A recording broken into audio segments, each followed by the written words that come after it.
Welcome to the Logan Bowl, presented by the Logan Project. I'm Dubby, Madden champion, the oldest Madden champion. I'm joined by All-Pro running back Christian McCaffrey. Christian McCaffrey Foundation started all. How are you doing today, Christian? Beautiful Saturday afternoon. Tell us about how you're doing and how this all came about and everything involved. Yeah, Dubby, thanks for doing this, man. He's a humble guy, but he's one of the best Madden players on the planet, has been for a while, and so we appreciate you doing this. Obviously, you have a great following in the gaming sphere, so thanks so much for doing this. We're going to be joined by Greg Olsen a little bit later as well.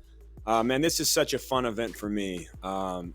Giving back is one of the things that so many guys around the league do, and so for us to be involved in something like this with Logan, who was a 12-year-old boy who passed away from cancer, unfortunately. But he's a kid who's going to touch way more lives than I think he could ever imagine. This all started when somebody had reached out to me and said that Logan was battling cancer, and he was a big fan of mine. And I had sent him a video, and it definitely pulled on my heartstrings a little bit. So, unfortunately, he ended up passing away. And he was buried in my jersey, and in his obituary, a 12-year-old kid who played football, basketball, played all these different sports, was involved in the arts.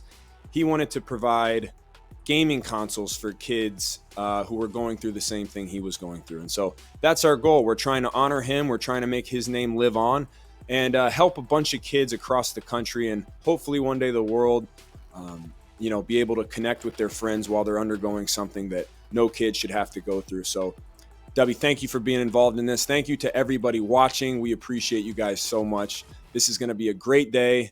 The Logan Bowl is underway in about 15 minutes. This is the pregame show, obviously, and we appreciate you all tuning in. 8 players. Dubby, if you want to talk a little bit more about what exactly is going on and how this is going to end up going. Well, love to talk about the Logan Bowl, the Logan Project, and you spelled it out perfectly. We also have a video for these people to watch to give them just a hands-on feel and exactly who Logan Hill was and what it meant to you. We have a perfect video to illustrate it for these guys right now.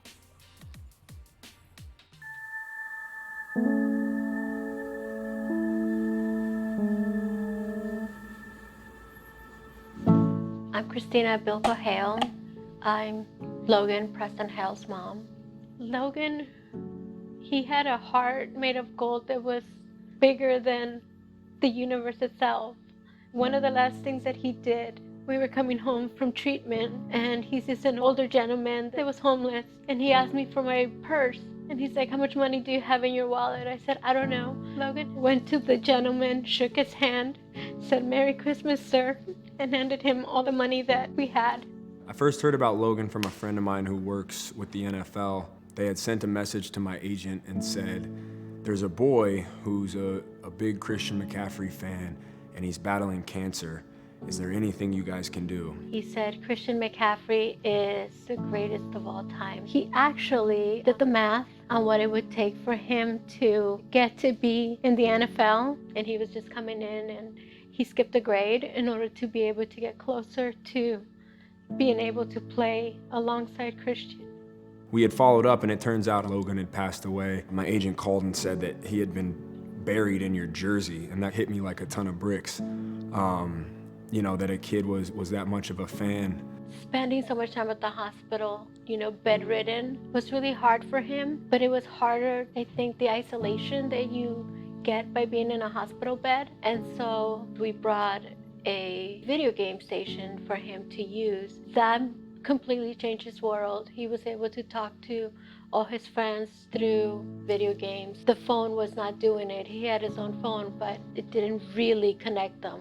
And then I read that while he was battling cancer, he had wanted to do something where he would give other kids gaming systems in the hospital so they could keep in touch with their friends. And it hit me right away that I wanted to do that. I wanted to do it for Logan, and I wanted to honor him by calling it the Logan Project. To play a game of Madden with your friend for an hour in the day while you're going through one of the most traumatic things a kid could go through. That's a little spark in a rough patch in somebody's life. If he was still here, he would be trying to get those gaming stations himself to as many people as he could, because he really understood what isolation is like in a hospital. Here was a kid who didn't put limitations on himself, and even though was going through one of the most difficult things a human being, let alone a kid, could go through, he maintained a positive attitude. He still saw a need in the world to make a difference in other kids' lives, and it's amazing how a kid that young can leave such an imprint on the world. And I can guarantee you that I'm a much bigger fan of his than he was of me, and so I'm very thankful for this opportunity to continue to live out his legacy.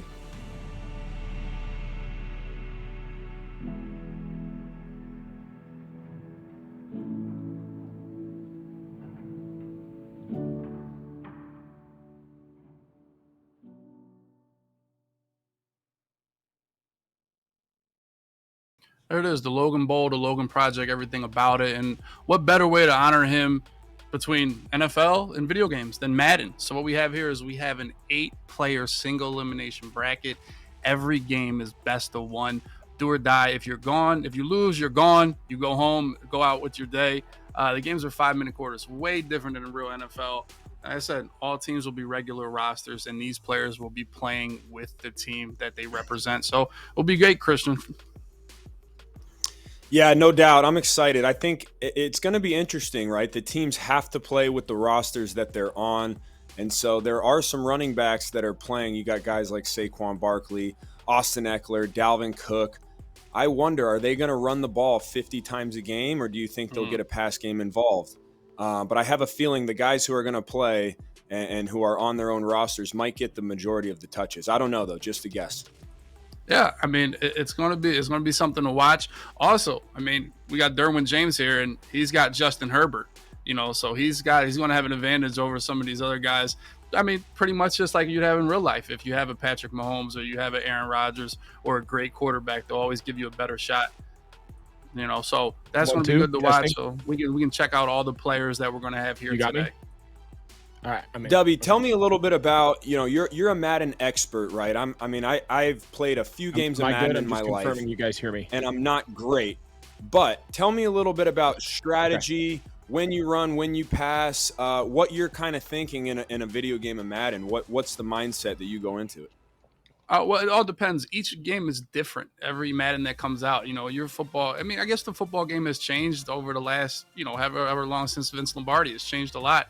But every Madden game is different. Some Madden games, the run is more powerful. Some, the more pass is easier to pass. It just depends. I think this game, Madden 23, is a heavy pass game.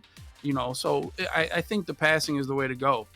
And you also have 5-minute quarters, as we illustrate here, way different than 15. So, if you're running the ball before you know it, you're through a quarter and you're up against the clock, and vice versa. It's easier to run the clock out if you have the lead. So for me, I always like to air it out because you can control things a little bit more. The run game, you got to block 11 people, right? Or if you're the running back, maybe you only got to block 8. So we'll see what they choose to do for the most part. And one of our main players here today is Austin Eckler, one of the best receiving running backs in the NFL.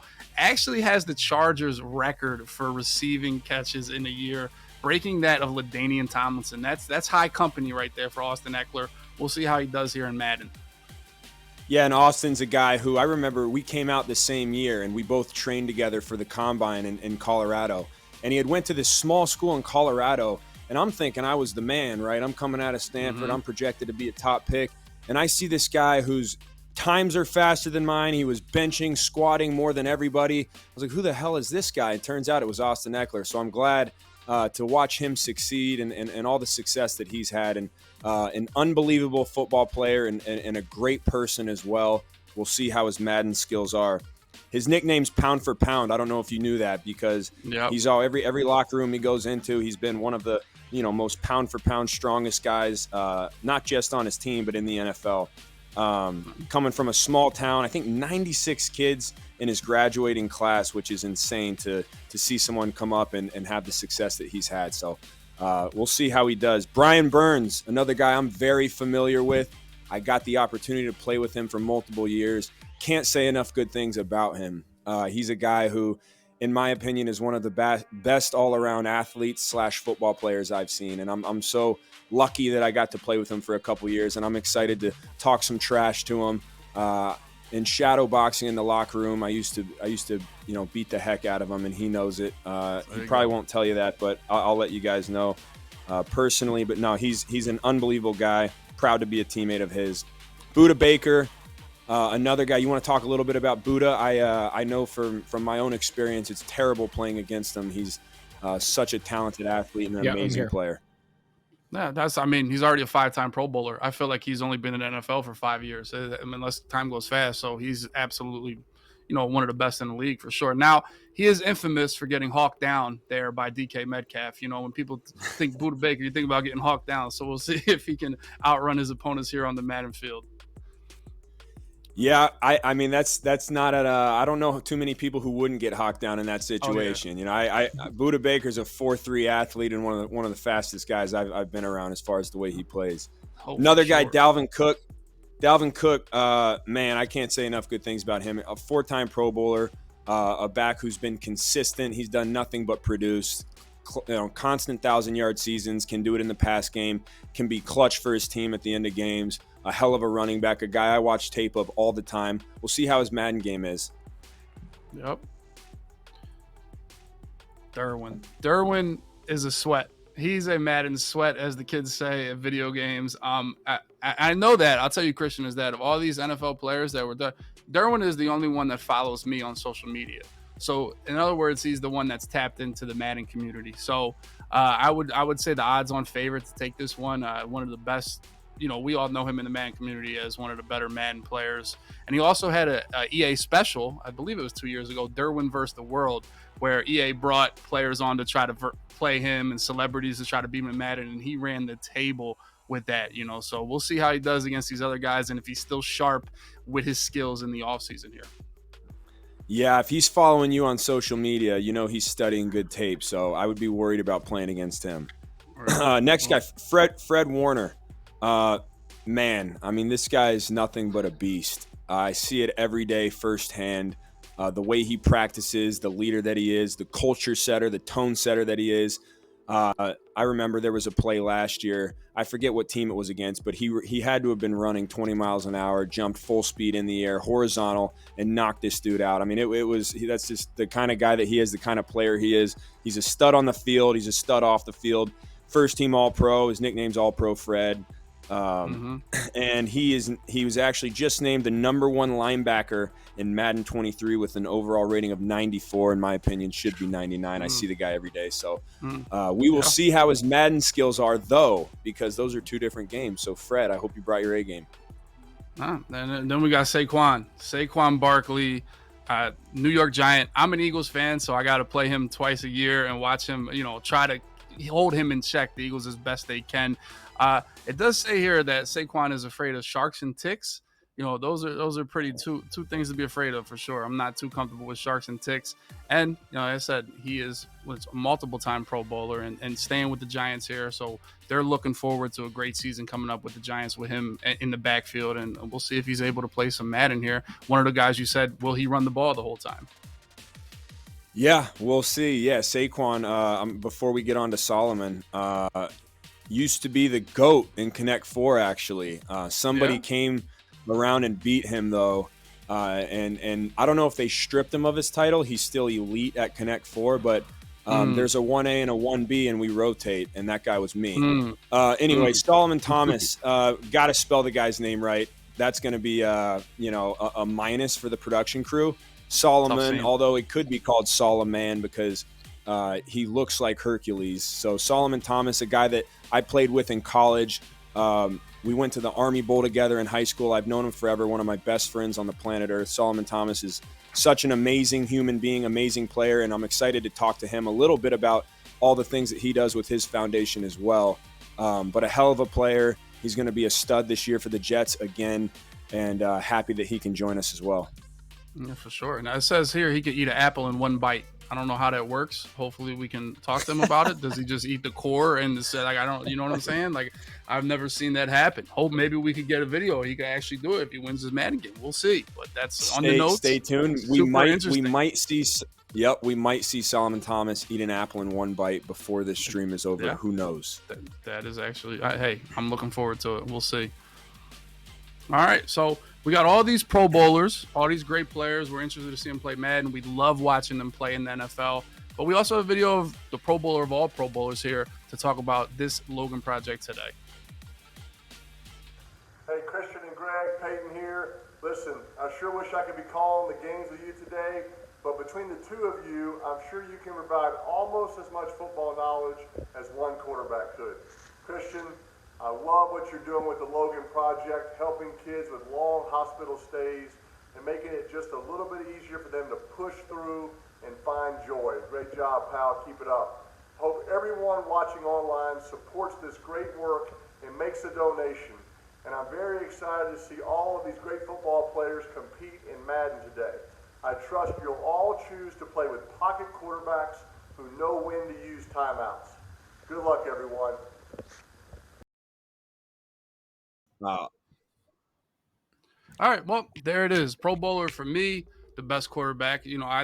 Biggest Peyton Manning fan. His jersey's hanging up here. And hanging with us now, Greg Olsen. Thanks for joining us. All-Pro tight end, now All-Pro commentator from the field to the booth really quick.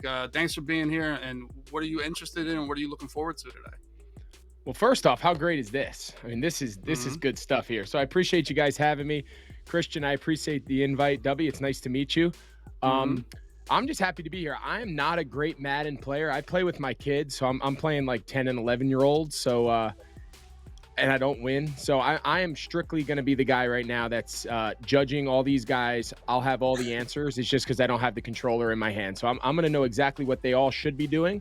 But I'm looking forward to supporting a great cause, watch these guys play, but more than anything else, supporting Christian and this amazing project he's doing, the Logan Project, and the amazing work they're doing. So I'm hats off to you, buddy, what you guys are doing. I appreciate you having me, and this is going to be a lot of fun. Now, I don't know, you guys didn't know Greg, this. I didn't tell you guys this. Go ahead, Dubby, sorry, go ahead. Listen. Now, listen, I have a connection with both of you guys in Madden. Now, you guys know this. But, Greg, you actually called one of my game-winning in my tournament that I won. Oh, in shit, Houston. that was you. You actually called, yes, you actually called one of my games, and it was against my good buddy Skimbo. So I watched that game often, just like you said, you beat Saquon in Connect 4. I beat Skimbo in Madden, so I watch that often. So I hear your voice calling my game pretty often. So, and Christian, in that same tournament, your father was my main weapon, my main receiver, and he caught my game-winning touchdown. That's why I have his jersey signed behind me hanging on the wall. So it was interesting when I heard I was doing this event with you two guys. I have such a connection with Madden that, you guys probably didn't know. But so that was an instant, yes, I'd like to work with those guys. And so excited to watch some Madden with you guys. Awesome. Well, we appreciate it. That's Thanks for awesome. having me. Dubby, that's awesome. Thanks for sharing that, man. We should pull a clip up of that, man. I got to see that game winner. I got to see Olsen calling it. It was I clean. see it was a nice seeing little, seeing my dad in a seeing my dad in a video game. Was it black and white? Was it pixelated? I mean, feel like all right. It was Madden 7. It was Madden 17. I am the oldest champion. We don't have to talk about how long ago it was because championships last forever. So that's right. That's how it is. But it was Madden 17, and Madden Ultimate Team. They actually have legends, and your father was a legend. They brought him back. You were able to use the legends. So, he was really a beast, and nobody else had him. I was the only one that used him. Big, tall wide receiver, could go get the football, but. Yeah, he caught about a 92-yard touchdown for me for the win. So, yeah, it's dope. Oh, so good deal. Yeah. Well, I bought it. I didn't Greg, meet him, Yeah. Greg, it's so good seeing you, man. Thank you for hopping on here. Greg was a teammate of mine, one of the best teammates that I've ever had, a guy who brought so much joy to the game for me, and a guy who did it the right way. I was honored to play with him and honored to still be a friend and watch how many amazing things he's done. I got to learn from the best. Part of my inspiration in doing this whole event actually is Greg and a lot of the things that he does with children's hospitals and his stories. So, Greg, do you want to just very briefly explain a little bit about what you do, and if anyone wants to help out with all of the philanthropy that you do, just give them somewhere they can go so that if they want to help out, they can. Well, yeah, that's why this program that Christian is running kind of hits close to home. I had a son, TJ, who has spent more nights than we wish to remember in the hospital. He's undergone multiple open heart surgeries. Just tomorrow is actually his 2-year anniversary of his heart transplant. So we have spent many days in the hospital, many nights playing Madden on, they'd wheel in this console, like a all-in-one kind of TV unit on wheels, and they would wheel it in and out of the kids' rooms. And, the amount of nights that I've played Madden with my son, TJ, just hoping for a better day the next day. So yeah, we do a lot of work here in the Charlotte area with Levine Children's Hospital, supporting their pediatric heart program. kind of throughout the Carolinas. So the Logan Project is something I can relate to firsthand. The work that Christian's doing, just bringing joy into the walls of a hospital for a young kid, which can be very, intimidating and very scary. Just a little bit of joy can go a long way. I've seen it firsthand personally. So that's why I just continue to applaud Christian and the Logan Project and everyone who has agreed to come support this amazing event. It's pretty special what you guys are doing. Yeah, for sure. Now, Christian, you have a jersey that you're going to sign and give to the highest donator here. Can you talk about that? Yes, sir. Yeah. So this is an event, right? We're trying to raise money to put as many gaming consoles in hospitals as we can, and we've had so much help from so many people. So to the highest bidder, we're going to have it running on the bottom of the screen. But to the biggest donation so far, man, we're already at $1,000 from Michael Dubby. You want to help me out? You're a Philly guy. You want to help me pronouncing this last name? Bochetto. Yeah, I didn't want to. That's the Colorado. I didn't want to butcher it. But I am going to sign this is a game jersey, a 49ers game jersey. I'm going to sign it, and whoever the highest donation is gets this. So we'll keep you updated throughout the cast on who gets that. I think it's worth something. I don't know. Maybe if Greg signed one, it'd be a little bit more. But I think we're excited. Okay. We're excited.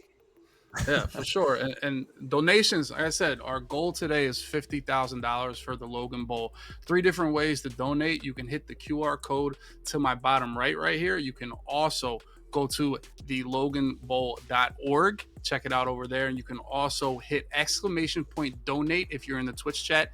Link will pop up to follow it there and follow donate. And like I said, the top donator today will get that autographed Christian McCaffrey jersey. I would like one. So all you got to do is be the top donator. You'll get that jersey and you'll support a great foundation. Also, we want to shout out one of our special sponsors, John Underwood. I know, Christian, you know him very well. Would you like to say something about him? Yeah, John Underwood was actually so when I got traded in the middle of the year, I was living at the Marriott for about 3 weeks, and I didn't have a place to live. As you know, in the Bay Area, it's a bit expensive. And so through a family friend of mine and a 49er legend, Harris Barton, he said, hey, I got a guy who, would be willing, if you wanted to stay at his house, would be willing to have you. And it stayed in his guest house, John Underwood. It was his house, and he's become an unbelievably close friend, him and his family. He sponsored this, helped sponsor it. He sponsored a team. I believe he sponsored Fred's team. And so he's been unbelievable. There's so many people in the Silicon Valley and in this area who have been just incredible in supporting this great cause. And so, John, if you're watching, thank you so much, buddy. I appreciate it. We love you. And once again, I think everybody's appreciative of your donation. So thank you. There it is. We also want to shout out our partner Visa for supporting this amazing fundraiser. Remember that anyone with a dream and the power of Visa can change the game. For anyone who wants to make a donation, head over to Logan Bowl efforts, loganbowl.org. You make a donation today to provide special gaming consoles for kids. The Christian McCaffrey Foundation prefers Visa. We prefer watching, man. We prefer football. That's what we're going to get into. We're going to have 4 games going at once, rapid fire. Now, I ask you guys before we get into this, Red Zone is kind of taking over the NFL. It's kind of taking over watching football. Now, Greg, obviously in the production field, do you think this affects your single game production of just one game at a time? Yeah, this is going to be new for me. Usually the games that are going on the auxiliary kind of screens that we have in the booth, I don't have to commentate on them. I just watch them as a fan. So we're going to get a nice heavy dose of real time, what it's like to have 4 games bouncing back and forth, a lot of action, hopefully a lot of offense. I'm up for the challenge. I don't know about you guys, but I'm excited about it. I want to see maybe if I can moonlight as a Red Zone channel guy as well. Yeah, there you go. Now, Christian, we heard Greg say he loses to 11-year-olds. Do you have any Madden experience, or were you ever any good, or ever need to take some time to play Madden in your life? It's so funny. I think everybody who watches football has all the answers until they play Madden. That's why I love the game so much, because you're a glorified offensive coordinator and defensive coordinator at the same time. You get to call plays and see if you really know what's going on. And so for me, I actually learned how much I don't know. I feel like I know a lot about real football, but when it comes to Madden, I run the ball. I play with whatever team I'm on. So I'll play with the 49ers and run the ball 55 times a game, and hopefully it goes well. And that's really my strategy. So to say that I would do well in this tournament would probably be a lie. Hey, well, giving the ball to yourself, you'd be able to break some tackles and hey, Christian, what year were you born? Christian, what year were you born? 1996. All right, so my favorite Madden maybe of all time that I grew up playing, like when I was my kid's age, was Madden 94. And for anyone who grew up that's like in their late 30s, early 40s, played Madden 94, it was all time. You could play in the rain. Your guy would like slip and fall out of bounds, and you'd hit, do spinning circles, and no one could tackle you. That's the game now. If I played any of these young guys, I'd beat them in Madden 94. There's no doubt. Oh, there you go. Well, I'm 36, mine was Madden so 2001.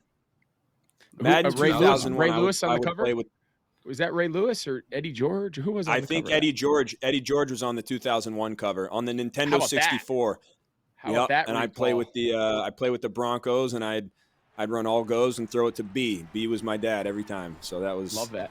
All right, so who are we watching here? Give me whose game is this? Obviously, I know the teams. All right, so we got Saquon, and Buddha. I'm assuming everyone's playing with their team. Yeah. All right, here we go. Yep. Quick red. And we're live, right? This is live going on. Yep. Saquon giving it to himself, not a surprise. Yeah, I mean, that's a good guy to go to. Now, you guys know in Madden this year, players have abilities like superstars like Christian or Saquon or Austin Eckler, even Buddha Baker. You'll see they have a star on their feet, so they're able to do things like Christian's able to juke. Saquon the same way. His jukes are super overpowered, so he can really make people miss. Buddha can actually dive for the football to make interceptions and things like that. You see him lighting up like that, so he'll be able to break some tackles if he gets the ball in space. I mean, that's where you want him with the football, right? In space to make some plays. So we'll see here. The red zone, this is where Madden is won and lost, much like real football is won and lost. That's one of the biggest comparisons between the two things. Boom. Oh, he's doing the old run backwards. Stay alive. Yeah, I don't think people realize Daniel Jones is a damn good athlete. I mean, not only here in Madden, obviously, but in real life. So I think his ability. You heard Peyton say that he hopes everyone uses a pocket passer. I always felt, no offense to Peyton, but I always felt like having a quarterback like you just saw there out of Daniel Jones who can run, pull the ball down. I think that's I've always found that to be a huge weapon. Well, Greg, we played with one of the best to ever do it in that sense in Cam Newton, a guy that I think is one of my favorite teammates ever. But to see what he would do, not just the plays he would make, but the way he would affect defenses. Oh no, not to interrupt you there, Christian. They were lined up for an onside kick and they took a timeout. I saw that. Sorry, did he force a timeout? He did force a timeout. No. He forced a timeout. There you go. That's second level right there. That's really good. He took a timeout. Now he's lined up in the hands team, and now Graham Gano is going to kick it. Little sky kick. Oh, this is next level. This is next level Madden right here. Mm-hmm. Ooh. Yeah, look at that. Look at him getting down. Christian, to your point about Cam, there's no doubt, and I think it comes up in Madden, but obviously in real life, having a guy who can operate from the pocket, but then can still pull the ball down when things go bad and just improvise and make plays. I mean, Cam kind of revolutionized a lot of how we look at quarterbacks in these last 10 years. So there's no doubt we saw it firsthand. Yeah. The way he affected defensive coordinators too, I thought was so important. Even when it was a generic play, you could feel a little bit of panic in what he did emotionally to defenses. So it was so much fun to play with him. No doubt. So is there a going wager for the first team to throw it to the tight end? Like how's this going to operate? Is there like a side bet? They don't even have a tight end on the field. I'm not really happy with Buddha. Buddha might be 11 personnel the whole game, Greg. Yeah, I don't. That's kind of accurate though. That's been Arizona's offense the last couple of years with Kingsbury and kind of the run and gun kind of shoot offense they were doing. So I get it. So Dubby, what do you do in this situation? You got 1:20 left. You're down 8. What are you thinking here? Well, I'm thinking one of the biggest differences between Madden and real life is that field goals are kind of automatic. That's kind of much. They're pretty easy. So as he has A up top, he's going for the post instead, and he does a pick. See? Oh. I mean, when you're running to the right, throwing back to the left, the deep post, Hey, do those rules, Dubby, answer me this. Do those kind of cardinal sins of real football? Do they hold true in Madden? Oh. Like you never throw back across the field. You never like does that all hang true in the game today? Now back in our Madden 94 days, Greg, there wasn't as much of that. You could run around. Even Madden 08, I remember you could run around like a fool and throw it anywhere. Right. But EA has done a great job of punishing you for that now. Like if you're running the ball, if you're running, you got to throw to your same side for the most part. You can even like slow down, let go of sprint, and you'll get a more accurate pass. But yeah, that's exactly what happened to him. Same type of rule as far as scrambling. And that's a big turn. That's a big turn. As I said, field goals were automatic, so he had an automatic 3. He might throw a pick right. Ooh. Wow. As we see Saquon throw a beautiful pass stay on over his the top there. So yeah, I mean, hey W, let me ask you this: when you're playing defense, my Madden experience, I play with the left D end every time, and I just try to rush the passer. You're terrible. You're terrible. What do you do? What yeah, because, all right. Thank you. What's your strategy on defense? Yep. What are you thinking about? He's going to a screen again here. Oh, I'm watching Saquon. As we have Brian Burns over here with a 13-0 lead. That's a question I figured we would talk about today, and I can break it down pretty easily. You guys know if you're playing offensive, you guys know the one thing that's kind of easy or you would like to see is predictability from the defense, right? Like if you know you're getting this defense every single time, the greatest quarterbacks will just pick you apart, right? I mean, that's just how it is. And the thing about Madden is that there's 10 AIs, right? You can only control one player. So you want to be kind of unpredictable with that player you're controlling, where if you're on the left end, I know what you're doing every play, right? You're rushing the quarterback. You're not changing the game that much. But if you're actually on, a linebacker, like most players play, as we see an interception here, we got a little Brian pick here. Burns catches a pick. Yeah, but if you're on a linebacker, you can be unpredictable. You can blitz, you can cover the running back, you can cover deep, you can cover, and I have to react to that after the snap rather than before the snap. So, Christian, if I'm playing you, I know what you're doing every play. You're just rushing the quarterback. So I know I'm playing against another 10 AIs out there. So I'll get too comfortable against that. That's why we don't use it at D-line. Got it. That makes sense. Now, I believe I just got a text from Brian Burns, who's up 13-0 on Austin right now, saying, You need to talk about my pick 6. I caught it and cribbed it for 80 yards. So if we could get a replay on that, I would love to see it. Brian Burns playing good defensive football, the versatile athlete that he is, translating it to Madden. Oh, this is spoke too soon. Hey, Brian Burns, if you can hear us, stop texting and focus on your quarterback. What is that about? Yeah, you can't text in mid-game. Well, I'll tell you what. Oh, man. Eckler needed that. This was going sideways on him here. Down 13 on defense, and he gets a big turnover. Tried to get the running back up a little shoot up the seam there, C-Mac. You see it? I saw it. Hey, I love the thought process. The execution was a little bit off. Haven't seen anybody throw the ball to the tight end. Do they have tight ends in this game, Dubby? They do. There it is, right there, Gerald Everett. There it is. I just said over route, boom. That's the old announcer's jinx. Sometimes you just isn't that amazing? Throw it out there. Hey, I've done this before. Now, boys, see here. Now, I don't know if you guys do this in real life, but this is a Madden thing right here. You see the clock. Now, this is actually Regs has a 40-second play clock. But I would run the ball. This would be an automatic run for me just to get it to 2-minute warning. I'm in almost the red zone. I'm guaranteed to score a field goal at least. I want to make sure this is. I would run the ball 100% of the time here. Yep. And I would take it to the 2-minute warning just to get. I want to get rid of this quarter. I want to get rid of the half. Right, but if I'm on defense here, I'm taking timeouts. I'm going to take all my timeouts. See, I'm not going to let you get the ball down to the 2-minute warning. I'm going to make you second down. Yeah. I would have called timeout with like 2:20 something on the clock. I would have make you take all 3 of your downs and attempt a field goal on the plus side of the 2-minute, because now I can stop the clock. As an offensive player, I can stop the clock. I don't need any timeout. So I think they should have called timeout. You get the ball back with what? What would it be, Greg? 1:50 and 2 minutes left? Yeah, if I get you on 4th down to attempt a long field goal, and there was 2 minutes, 2:20 right now, I'm feeling pretty good at getting the ball. Well, it doesn't matter if you score a touchdown. Oh, we got a game now. Yeah. That's Keenan Allen. That's you see him light up right there. He has one of those abilities I was talking about. Great route runner, one of the best route runners in the NFL for like the last 10 years. Just absolutely. He was J.C. Horn, I believe, was on him, and he beat him to the corner there. Touchdown, and we definitely got a game, right here. But this is where football games are won and lost here. We got 1 minute 49 seconds left. Brian Burns has all 3 timeouts. Let's see if he's aggressive or he's cool with having a 6-point lead at half. This is where games are won and lost, definitely in Madden, and I'm sure in football as well, or in the NFL. No doubt.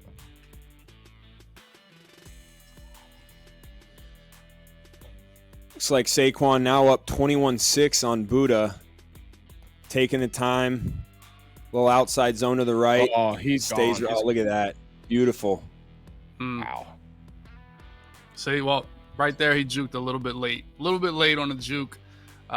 His fingers might not be as quick as his feet right there. A little bit late. He could have broke that tackle. But right now, 21-6, I mean, you're just, dude, I'm just milking. There's still a good amount of time. I thought it would be the fourth quarter, third quarter. You still got time here. Oh, is The Daniel back Jones was got open enough there. to get it again? Oh. I'm shocked he didn't throw it to himself. He was open on the swing route there. It's funny how you watch the running back, right away. So where's he going? Oh, Yeah, when I watch real time games, I key in on the running back. yeah. He just wanted to run. Greg, and he's got Greg, let me ask you this. Every week. Greg, let me ask you this. How hard is it to watch full games and announce at the same time and see everything? Is it difficult? It has to be a difficult adjustment, no? It is, and it was an adjustment that I kind of had to get used to. I think what makes it nice up in the booth, we have multiple different monitors that show different camera angles, so I can watch from an all 22 from the press box to the 50-yard line. I can watch the entire field kind of happen all at once. Oh, we got an onside kick on the top left, and they didn't get it. So and then what helps me is I have a telestrator that shows the production. So whatever you guys see at home on television, I see on my telestrator. I can draw on it. I can circle. I can do whatever I want. It looks exactly like your television that broadcasts at home. I have a monitor to the left of that, which is the cable cam, the sky cam, which is the camera that hangs on the wire, always kind of right behind the offense, behind the quarterback. I have that camera angle always, and it's on a 4-second delay. So after I watch it happen on the field, if I want to confirm who the right guard blocked or who blitzed from the linebacker, whatever happened, I can then put my eyes down to that monitor and I can see exactly what happened in a 4-second delay. I have another all 22 camera. I can see the secondary, the wide receivers, also in a 4-second delay. So the only thing I'm watching in live is my telestrator and then whatever I'm seeing in real time on the field. My other 2 monitors are delayed enough that I can watch it live. And while my play-by-play guy is closing up his thought of his play, I can put my eyes down, confirm a thought, confirm a formation, a route, or whatever. And by the time I'm ready to jump in between plays with my analysis, I've watched it live and I've confirmed it on a delayed monitor. And then I can go to the telestrator. I can go to, just talk over a replay or whatever it is. So that's kind of my process.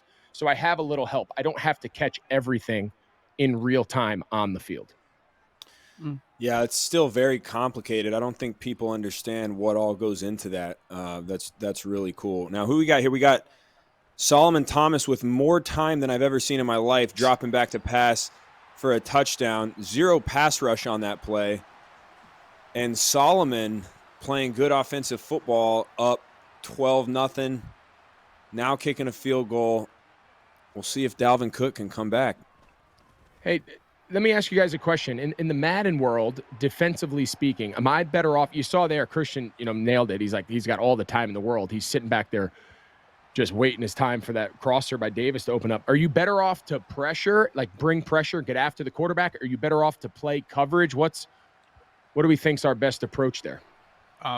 Well, I believe in pressure. Nobody likes to get pressured. No quarterback likes to drop back there and have free rushers at his face all the time. Right. You can make good work of it one game or one drive. You might look great, and all it takes is one bad read, one bad mistake, and you get a turnover. But then you also have to play the game situation. If you're in the 2-minute drive and you want to make these guys use time, maybe you'll go to a 2-man or you'll go to a cover 4, or you'll go to a coverage defense and try to tackle them in bounds. It's all about being a great defensive player, and it goes back to what I said about Maddens are different each year. Maybe one year the heat is really good. Let's just wrap it up. The blitz is really good. Maybe one year the coverage is really good. It just depends. And at the end of the day, it goes back to the predictability. You don't want to be predictable. You want to be able to. You want to give the same look but you want to get different options out of it. Sometimes we'll drop 8, sometimes we'll send 8 out of the same exact look. That's always the key to defense in Madden. Yeah, I find it so interesting that Madden is so similar to the real game, right? That if you asked a real defensive coordinator, he would have given the exact same answer you just did. You want to be variable. You don't want him to, you don't want to be predictable. You want to mix up coverages, mix up man zone, mix up fronts, mix up pressure looks. It's exactly what every single defensive coordinator around the NFL is trying to do. I just think it's impressive that they can make the game simulate the same kind of approach and strategy that they have in the real life. I think that's pretty remarkable. I think we saw Saquon Barkley with an onside kick earlier, up 28-7. If you ever question his killer instinct, I think that's now out of the picture. I feel like he got to be hitting the wrong button. I don't know. I don't know. I know. Knowing Saquon, he might want to put up 50. I know how competitive he is. He's in it to win it. Oh yeah, I mean, yeah, that's definitely, we saw Buddha waste the timeout earlier. I think he just didn't waste the timeout one time and luckily got it. But we see Saquon with 28 points here and moving the ball on an awkward camera angle. Madden, I mean, I know you guys don't think this is awkward, but this is different. Might be a pick. There it is, interception. Buddha. Life, right. Down by 16 here, a 2-possession game. You got to be thinking touchdown, 2-point conversion. You got to have your 2-point plays here at the top of the list there, Buddha. You got to score and have your best 2-point. You still got a whole quarter left. We got to get some offense here. Bottom left screen. Minnesota needs a touchdown desperately. But I think they need to go to your kind of time management. I think they ran too many plays at the top. We got touchdown on the top. Quick score. Live 2 minutes. Right. Let's see if he goes to 2 minutes. Can let's we see go what full to Buddha's play? It's 2 point. Yeah, let's go to Buddha's 2-point play. Now, this is the hardest thing in Greg, Madden. What are you running here? Talk about this. Yeah, in real life, this is the hardest thing to get in Madden, 2 yards. Yeah, touchdown there at the bottom by Dalvin Cook. I think I'm spreading them out. Yep, here. Quarterback can run. Nope. Oh. I think he had. Now, Greg, did you see something? Did you see something in the middle of the field there? I thought he could. I thought he had an option over the ball, or I thought he had an option to just run it. I thought he could have gotten Kyler Murray outside.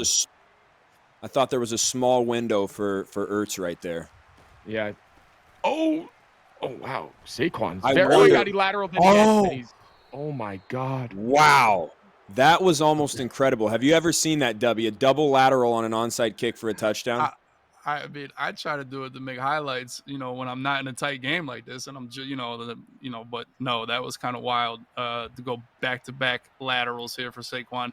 He onside kicks, laterals. Saquon is here to win, man. He's putting it all out there. He gives a wide open. Oh, he's got pressure in his face. Wow, For those of you just joining in. For everyone just joining in, right here we got Saquon Barkley against Budda Baker. Obviously, the rules are 5-minute quarters. You have to play with the team that you're currently on the roster of. So, cover zero. Cover zero. Straight man. Everyone else is coming. Oh, that's a pick. Oh, man. He had a guy wide open in the flat.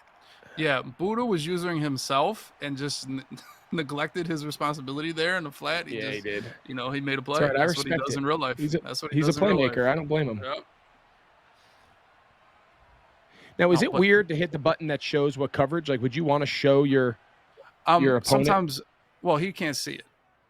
Oh, he can't see it. Okay. His screen on his Xbox. Now, if you were playing head-to-head back, Greg, back when we played when we were young, you could see because you're on the same TV. Now online. Oh, wow. Oh, so that's only coming. That's interesting. Yes, that's only Buddha's screen. Yeah, or that's only whoever. Yeah. So you see, I'm used to playing with the guy sitting next to me on the couch. Yeah. That used to be my biggest frustration playing against my brothers was your screen looking because they, it highlights the play that you're on. Now you got to fake it and you got to do the whole. You got to learn to bluff. It's always the mind game. Yep.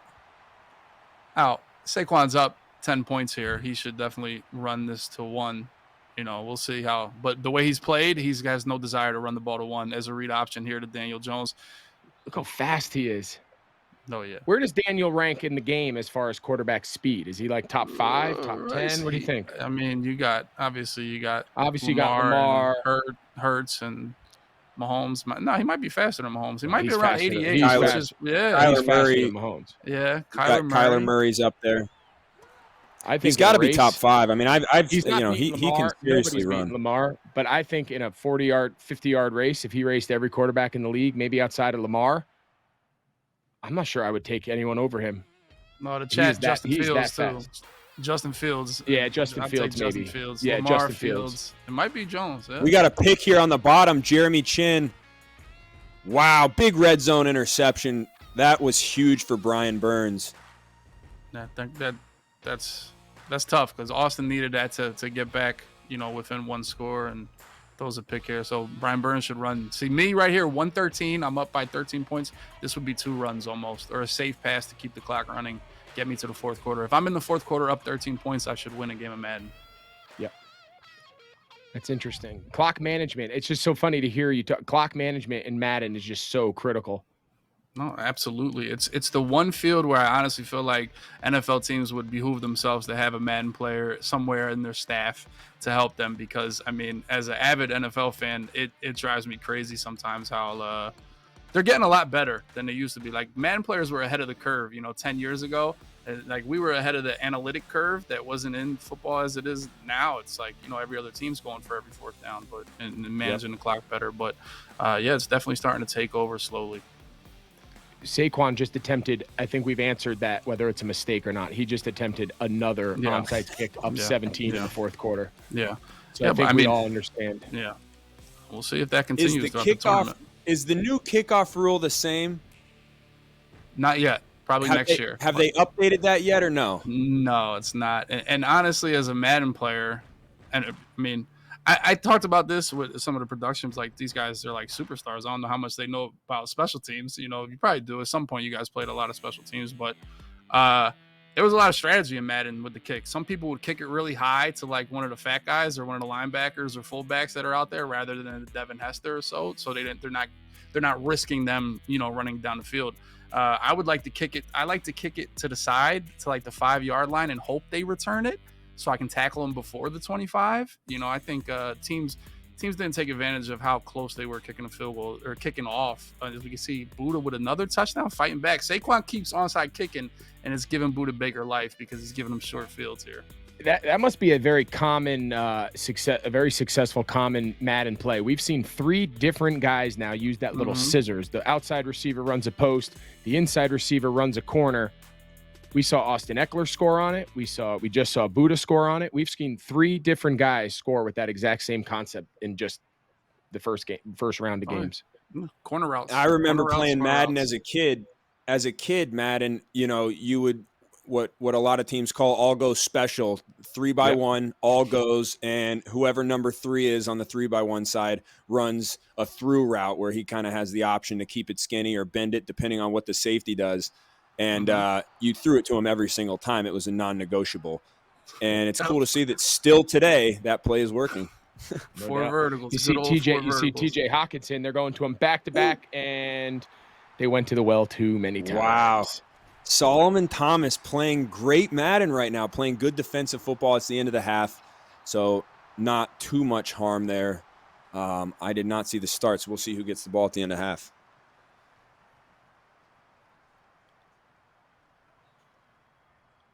I think Saquon just dropped a fat touchdown. Once again, Saquon is trying to blow him out. But he keeps giving him the short field and give him life. But Saquon is high powered. I think Saquon's he's going for 2. Oh, goodness. Yeah, it doesn't really matter. He's up 17. Ooh. He fumbled. I think, he's up 17. It's still a 3-score game. I guess he feels with 2:30 being up 17 or 19 doesn't really make a difference. Now, you mentioned this, Christian, about the ball at half. Now, in Madden, we have always deferred. We always want the ball in the second half, as Buddha's prepared for the onside kick now this time. But we always prefer the ball in the second half. That way you kind of steal a possession. As you've got kind of a forced turnover with the time, and you get the ball at half. I feel like, at least I follow the Eagles, they always defer as well. Is that something you guys have gone to? And I feel like a lot of teams are doing that more often than they used to. Greg, I'll let you answer that after, but I feel like it depends. It depends on kind of who you're playing against. It depends on what the mentality of the team is. Sometimes it might depend on whether you're home or away and if you have the crowd and noise in your favor. But I think there's a lot that go into those decisions that can differ every time. Okay. Yeah, I think to your initial point, no different than the game. I think the idea is you can manage the clock before the half and try to steal a possession. If you have the ball offensively on the plus side of the 2-minute warning, you can strategically allow that you have the final possession of the second quarter. If you're on defense and you've done a nice job maintaining your timeouts throughout the course of the first half, you can stop the clock 4 times, the 2-minute warning plus your 3 timeouts. So the idea is if you maintain your 3 timeouts and you don't waste them early in the game, you should be able to manufacture an extra possession and end the half with the ball in your hand offensively, and then come out in the third quarter and, kind of quote unquote double dip. That's the idea. I think to Christian's point, if I'm playing Kansas City and I'm on the road, if I win the toss, I'm not sure I select to put Patrick Mahomes on offense to get a lead and play with a lead the entire game. I think if you ask the analytics guys, they would say it's 100% of a defer. You always want the ball. I do think there are some circumstances where I have a really high power offense. My defense struggles. I'm not going to give the ball voluntarily to Andy Reid and Patrick Mahomes and Travis Kelce and say, go get a 7-0 lead and I'm going to play from behind the entire day. I don't love that, but yes, as a strategy, the idea is you want to double dip on both the front and the back side of halftime. And that happened, I think you hear a lot about the last 4 minutes of the first half and the first 4 minutes of the second half and how big of a point differential that can be. And it originally started when Belichick used to have all those battles with Peyton Manning and all the different teams he was on when they were playing the Colts. And, they wanted to keep Peyton off the field as long as possible. So they would defer and they would do everything that they could to keep the ball at the end of half. So now, when you add 4 minutes at the end of half, the halftime, then you get the ball back for the first 4 minutes. Now you have a guy like Manning who can dice you up at any point. He's been off the field for 25 minutes. So you keep them off the field as much as possible. Try to control that clock in the half with the ball in your hands, and then start the next half with it. And when you think about it, I love watching the statistics with that. I don't know what the percentage is, but usually the team that wins that time has a good chance of winning. I'll tell you what, Saquon has no regard for clock management. He is trying to score as many points. I think Saquon thinks the points carry forward, but I think we need to let him know that there's no runs allowed. This is not pool play baseball. You don't get to carry your runs scored forward, but he is taking it to Buddha right now on the scoreboard. He is not trying to milk this game and get to round 2, that's for sure. We just got news. This spices things up, guys. I'm about to make an announcement that's going to spice up this entire tournament. Derwin James was the heavy favorite coming into this game. He had a last-minute cancellation and can't make it anymore, so the field is wide open. Fred Warner, who was slotted to play Derwin James in the first round of these elimination rounds, is automatically advancing to Game 2. And I got to see who he's going to play based on what the bracket says, but this opens it up. Does. So now wow. They just a little bit of life. Did you guys catch in the middle of that big announcement? Did you guys catch the crossbar? Top right, Carolina just lined up for a long field goal and banged it off the crossbar. So wow. Austin Eckler has a little bit of life, not very much, but he's down 16 with 40 seconds left. How many timeouts? He's got 3 timeouts. 3? I don't know how he's allowed this game to get to 40 seconds with all his timeouts, but he has. This is just throw up posts. Yep. Oh, wow. Look at the bottom. Stay in bounds. Wow. Toe taps. Garrett He Wilson. just went deep. Garrett Wilson just went on a big post. They have a 3-point lead in the middle of the third quarter, and they got a chance to make it 10. No, Garrett Wilson's a big got man. it. Oh! Chin again. How many, what is that, 3 picks for Chin today? We got to go to the stat sheet. I think he's got 3 Chin's picks. having a day. Chin is having an absolute day. I think for the first round of the Logan Project Madden Tournament, I think the defensive MVP right now is Chin. Yep. Well, I mean, Austin put a little too much air under that football and allowed Yeah, Chin to get he over was there. You gotta wide put a little open. more zip. He's got Yeah, 9 you gotta get guys some more open. zip. Good catch right there by Eckler. He clicked on and made that. That was a good play. That was To the he looked sideline. like a pro right there. Sideline. See, offensive guys, they don't know Why that. did he They call teach timeout right defensive there? players. You got. What- Why did he why- call timeout? Come on, Running offensive backs, guys. man. And you got to know, you Running got to backs. return that ball to the boundary. Never run back across the field on a pick. Jeez. All right, well, he's got life. Justin Herbert's going to have to pull a horseshoe. Cover 3. He's got the crosser A. Nope, that's a pick. He's just lofting. You got to He hold the had button the down, get a crosser. little bullet. That was all go Yep. Christian. That was all go special. You talked about that before. He had the There you inside go. receiver running the post down to the backside seam. He had him. Let's see what he has here. Tight end number 7, Everett, there off the left side slot. I would go to my tight end. Austin Eckler. He's got him. Throw Austin it to him. Eckler's. I called it. Yeah, Oh, my- see? Wow, there you Called go. it. Let's go.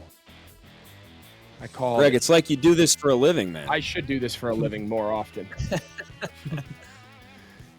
7 Austin seconds. Eckler, man, one of the best players in the league all around. I mean, guy does everything. But I will say this: his clock management in this Madden game has been nothing short of Oh my horrendous. goodness! Oh my goodness! I'm glad I'm glad he's the running back. I'll tell you that quarterback coach. I don't know.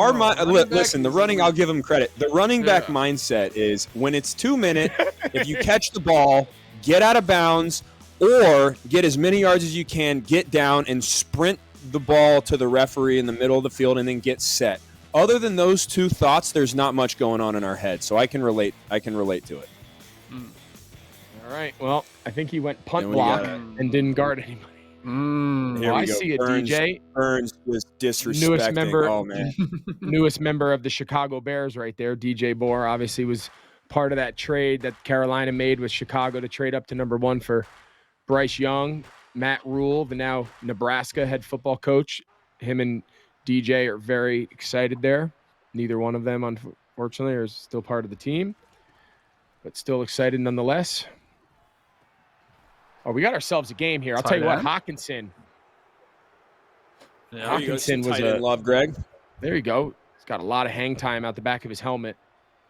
He was a revelation last year. He got traded to Minnesota from Detroit like mid-season, and he went on a tear. He had an awesome year up there with Kirk Cousins. They lost in the first round of the playoffs. They got knocked out, kind of an upset by the Giants up at their place. We called that game. That was a hell of a game.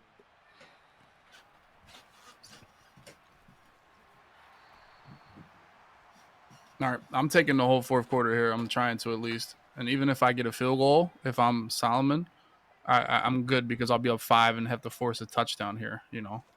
Talk a little bit about Hawkinson too. How often do you see midseason trades in the division? I thought that was interesting because Hawkinson was a guy who produced and played really good football. You just don't see that a lot.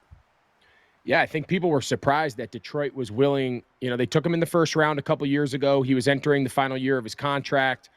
Obviously, Detroit had made the decision that they weren't willing to give him a new, pay him as a top-tier tight end and thought right before the trade deadline, we might as well get something for him.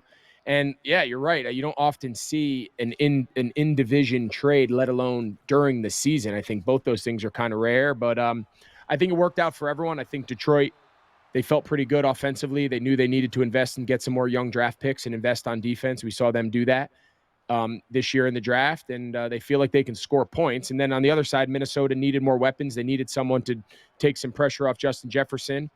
And I think we got a fake punt. Oh, we got a fake punt. And he got it. Solomon. Oh, he dropped it. 26. Who was that guy? Oh, Solomon playing gutsy That's football. Oh, man. Gutsy. That's tough. Yeah, 26 is getting cut. I don't know. That Oh, was Time tough. left that's on that tough. clock. That's tough. But now, like I said, man, a field goal is guaranteed. So you give up the lead if Dalvin doesn't, turn the ball over here. Get cover 3 again. One of your seams is open. Got him. Oh, nice pressure there. Wow, some pass rush there by, who's that, Quinnen Williams? Quinnen Williams. Yeah, he's a stud. And Solomon, who knows defensive line play really well. See how he uses the rush. Now, who's Solomon playing with? Can we see who his character is on? Because like I said, I'm always the lefty end. Who is he playing with? There you go. Okay, he's playing okay. the right defensive he's playing tackle. As him. He's got to hold him to a field goal here. He's got to make this a 5-point game. Oh, he's going no huddle. Kirk Cousins getting him up to the line. Late adjustments. We got double slant on the left. We got a go and an out route on the right. He's got Check down. Ty Hawkinson. Through the stick. Wow. All right. So man, if you can get really good at no huddle in Madden, I feel like you can put points up quick. What's the strategy there, Dubby? Is that often used? Is no huddle seen a lot? No, it goes back to every game is a little different every year. Not recently. They've done a good job of like, you get tired. Now, you guys are speaking this more than me. If you're no huddling, your players get tired, especially guys running go routes like Dalvin just did, and you run back to the huddle. It's not like he's taking a lot of time at the line of scrimmage. He's snapping the ball again. And in Madden, if you do that enough, you'll get tired. You get to the 5th or 6th play of no huddle. And what happens in Madden, when you get tired, you have a way bigger chance of fumbling the football. So that's one of the downsides. And often, and also, if you're no huddling, right, and then you get an incomplete pass, so you can't no huddle, right? Well, in Madden, you can't, but then your players got to go to the sideline. So if I have, Justin Jefferson or Hawkinson like that, I don't want them on the sideline. I want to give them a chance every play to catch their breath and stay in the huddle. So the no huddle isn't used as much as it has been in the past, but certainly in certain situations, it's really good, especially obviously 2-minute warning and things like that. Greg, talk to me a little bit about 3:44 left. What is your thought process as an offense? You want to obviously put points up. Is there a method to how quick you want to score if he does get down to that red zone area? Yeah, and I think anytime you're losing, I think it all depends on when you get down there. I think right now, obviously, if you have a chance to score and you're still a minute and a half above the 2-minute warning, you take your points, you take the lead, and your defense has to go out. If you get inside the 2-minute warning and then you find yourself down in the red zone, now you can operate almost like a last shot in basketball on the shot clock. You're almost saying, all right, I'm always going to take I'm always going to take the points and score. Oh, well, they called that incomplete. Wow. I thought it was a lucky fumble. I think you're always going to take the points, but at the same time, I think you can be patient. You don't have to just take 4 shots at the end zone. You can throw the ball underneath. If you're inside the 20, inside the 15, and there's a minute plus in the game, you're not in a huge rush. You should be able to get at 4 comfortable plays off, especially if you have 3 timeouts. You can probably get 6 or 7 plays off. So, yeah, it all depends on how much time and where you are on the field. I think this is interesting that he's electing to punt. This is fascinating right here. Solomon, I would love to go inside of the head of Solomon right now and figure out what exactly he's got to call a timeout. He's got to call a timeout. This is true defensive player playing football. Yeah, but even if he doesn't get the 4th down, that's a beautiful I don't know. Yeah. It wasn't. We might be fools. It's an incredible punt. Yeah, it's an unbelievable punt. But if he doesn't get the 4th down, now you got Dalvin in field goal territory where you at least have the end zone at your back to help you play defense, right? And you can hold him to a field goal and essentially get the ball back down 8 and have another chance. But he's banking on being able to get out of bounds. Yeah. You're exactly right. Decision.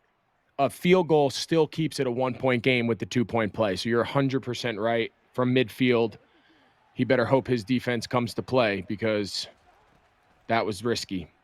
Oh, straight man. He's got the drag route. Ooh. Oh, he misses him and stops the clock. That's tough. He went man coverage there, and that drag came all the way from the right side of the screen, and he was wide open. If he catches that in stride, he for sure gets the 1st down. He probably gets 20, 25 yards.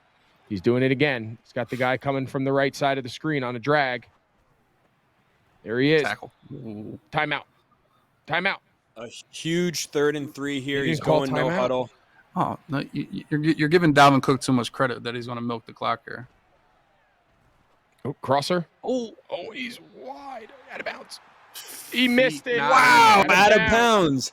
I find that hard to believe that in real life that would not happen. That was one thing. You have a wide open go ball to arguably the best receiver in the league, and he just takes a sidestep out of bounds. If I'm Dalvin Cook, I possibly throw my remote out the window in that situation. Guys, we'll see what happens. Going for it. Oh, but he got pressure with his receiver. Solomon Thomas with the most interesting, amazing decision to punt it. Dude, He did it with himself. What If just you guys saw, happened? he just threw the right guard on the ground and just But caused you that bailed out. incompletion. So Solomon Thomas decides to punt. And then Yup. he gets bailed out because Dalvin Cook decides to go for it on 4th and 3 from his own 10. And not he run any gets clock. it. There's no way. There's no way. Solomon just texted me with the shh emoji, and I will eat my words. Solomon, incredible decision. I'm sorry, Solomon, I love you. I respect you. I can't block you. But you're 100%. You got bailed out by your bad decision. Got bailed out by someone else's bad decision. That doesn't count. Oh. Well, I would have went for the 4th down too if I was Dalvin Cook, 4th and 2. I would have went for that. From your own 'Cause this is 10-yard worst line? case- Yes, 100%. And Madden, Because you're I don't not even- because you say even if he takes the lead, I'm going to go score. yeah. And Greg, here's this: if he would have ran clock, Solomon wouldn't have timeouts, right? Or it'd be lower clock. But he didn't even run any clock. If you're Dalvin Cook, right? And you figure if he ran clock, he could have got one play for 2 yards, and you win and the game's over, right? I would take that. I don't know if you guys feel that way. It was 4th and 3. Let's make I a don't know. bet. How many possessions do you think we're going to see with 2 minutes and 18 That is seconds a I think left? we're going to nasty see at this Oh, wait, rate we're going these- to see 17 possessions. We're going to see 17 possessions. We're going There's to see 6. 3 timeouts from each team. I wonder We're how going to many have we're going to see. six timeouts plus 9 incomplete passes. Oh, he's on his This own is now. clock management Oh. dream right now. Timeout Who's calling before the timeout? 2 minute. Who? Greg. Who was the game? Who was the game where Dalvin Cook caught that screen pass in overtime to win? Was that the comeback game this last year? Are you asking me why they didn't call timeout? I wouldn't know who calls timeout. What team? The Vikings? The team that's losing wants to take the timeout on the plus side of the 2 minute. The team with the ball. Why? To save 6 seconds? You When always the timeout take should the save time- you 40 seconds. No, you always take the timeout on the plus side because now I can run, I can pass because the 2 minute warning is going to stop the clock no matter what. So the rule of thumb is you always take the timeout on the plus off if you're the offense, right? I'm speaking from an offense. From a defense, you never call timeout under 2 minutes and 6 seconds because you don't want to give the offense a chance to run the ball. You want to make them pass only. But if you're on offense, you always want to take your timeout. If you're playing from behind and you want to maximize snaps, you always want to take your timeout on the plus side of the 2 minute because then you now have options on what you can do on the play prior to the 2 minute because it'll stop the clock no matter whether you run or pass. So Yeah, you 100% want to take the timeout on the plus side there. Yeah. I just felt like once you're at the 50 and you have all 3 timeouts, you have plenty of time. But he's not. especially in He's Madden. not on the 50. He's only on the 35-yard line. Because he took a terrible sack. Well, he was on his own for a There you big go. 4th down to the over Wow, they route. get it. Same over So route. now you got to take a timeout. They get it. The lack of timeouts called in this game it's He just has blowing time. my mind. No, I mean, he has time though. He has time. He He has has time. time. He's but taking it's too much. Just there's never been a game. Has there ever I'm been a taking one right game now. where I'm there's taking one not right been a now. timeout? My There you go. concern, Okay, there we go. and again, maybe they're better at Madden than I am. I don't feel comfortable calling no huddle plays where I know where everyone's going to be. So part of it, like in a real game, I don't mind not taking a timeout. You have your one words, you have your no huddle offense. You feel pretty good about what you can get up and get called. But in Madden, I go hurry up, and I don't even know what routes anybody's running. I want to call timeout, look at my call sheet, and pick a play that I like. That's just me personally. All right, we got another drag. They haven't covered a drag yet. Go See, down. I might All right, now spike you here. gotta I come might up. spike. Yeah, you got to hurry up. Hurry up. You don't take your timeout. You're good. Here we go. This is. You got to this is snap it. sweaty. Oh, Got it. You got it. that was a seed. That was a missile. Wow, cover 3 Wow. in the seam. That It was actually a post route Hawkinson- that was running right to the middle third, and he just led it to the right and just absolute beam right there. That was a beautiful pass. Does Hawkinson have 3? Is that the trifecta for him? Was one of them I can't remember if one of them was a 2-point. Did they go for 2 at all? I can't remember, but it's either 3 touchdowns or 2 in a 2-point conversion, but I think it's 3 touchdowns. Hawkinson's had a day. Dude, that was a throw. That was. We need impressive. like a stat board. We need like a stat sheet from all the different games and keep track.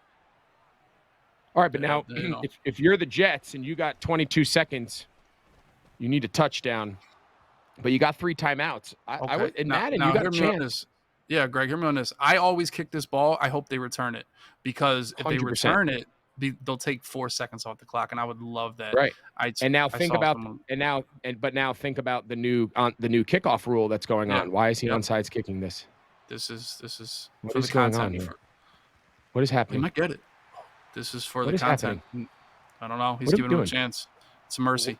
Why? I think he wants. I think they want to lose. He must have a busy afternoon. That's the only thing I can think of. He's got things. Well, then to he shouldn't have thrown one of the best passes we've seen all day for a touchdown. Fair. But no, to your point. But Christian, you brought it up earlier. In that situation, assuming you were 100% right that you kicked that ball short of the goal line, you want them to return it and take it from 22 to say 16 seconds, 17 seconds. But in the new rule, if I fair catch it, no time expires, and I get the ball on the 25-yard line. Just like, oh my god. Oh my god. Oh my god. Oh my guys, gosh. what is happening now? This is See, any I bets liked on what's in- going to happen at the end of this game?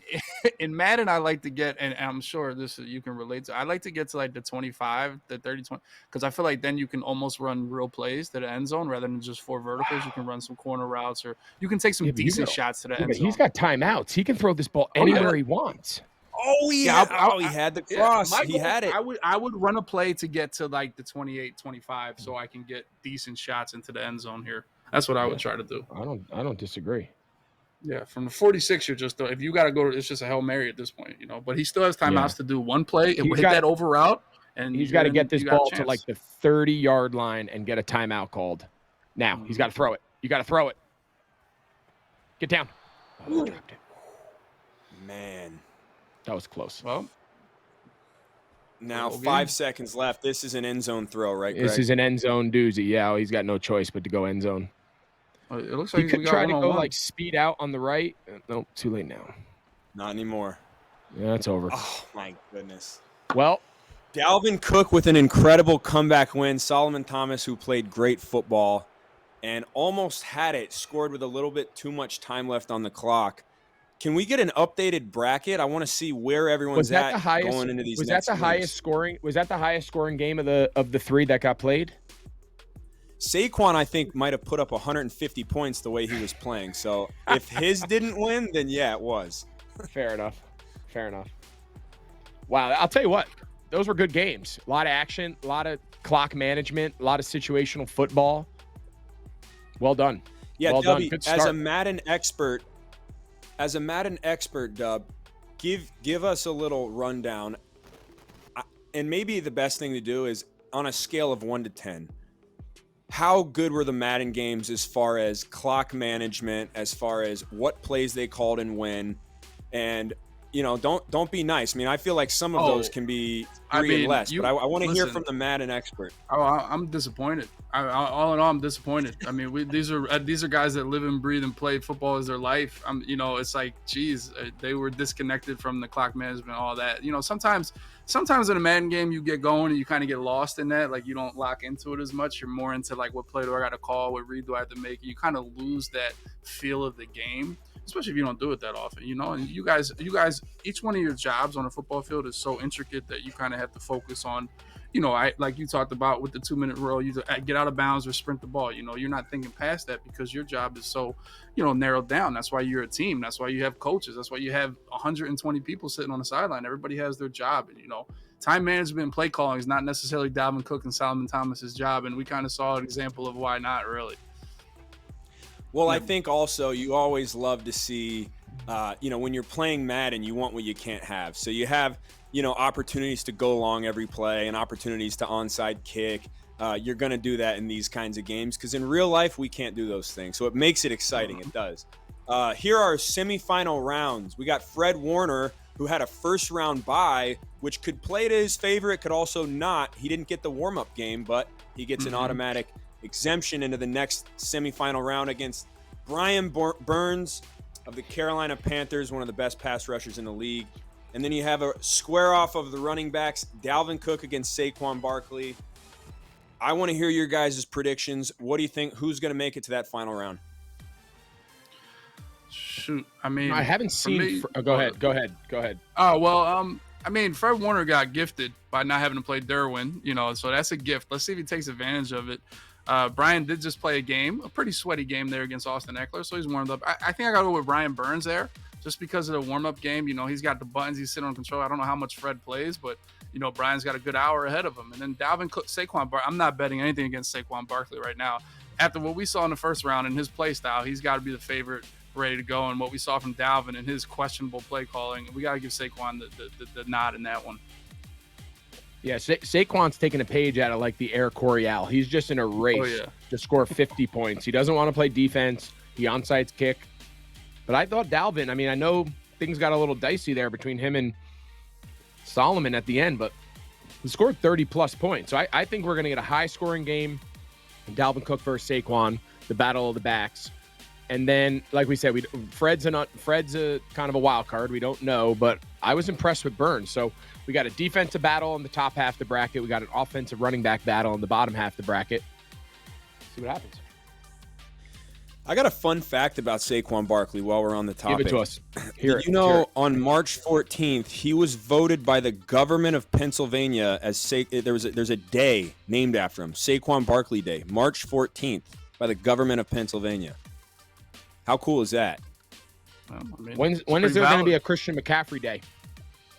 Never, probably never. I'm not cool enough, Greg. I'm not cool enough. You're the coolest guy I know. That's not true.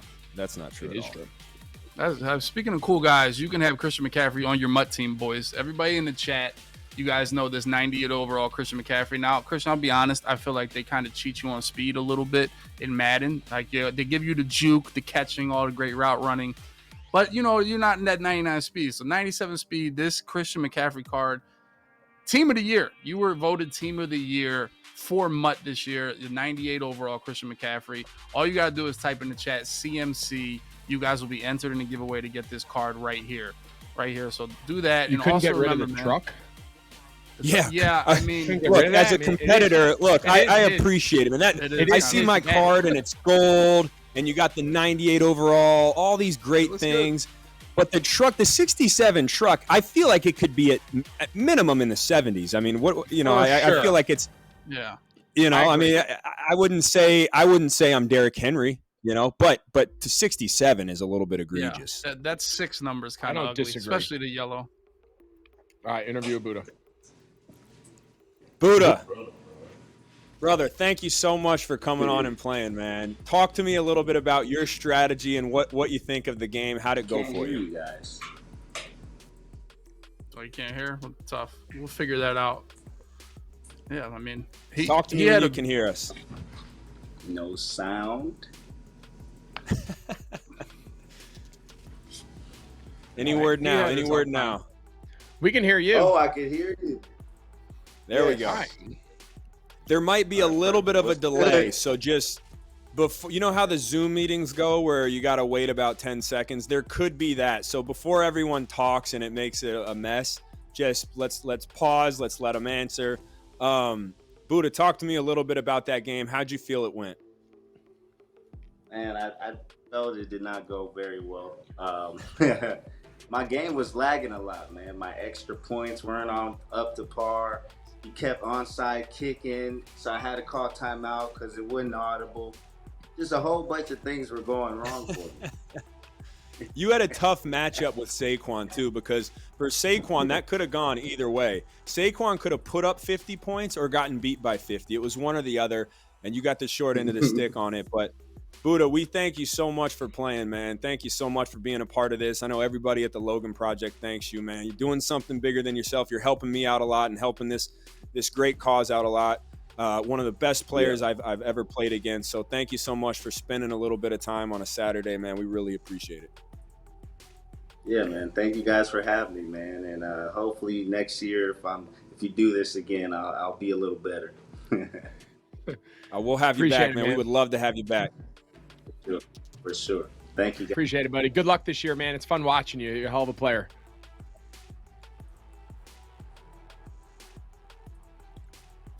All right, that was Buddha Baker. Man, what a guy. I mean, he's a guy, like you said, 5-time Pro Bowler, somebody who, when you're scouting the Cardinals, he's the first guy you circle.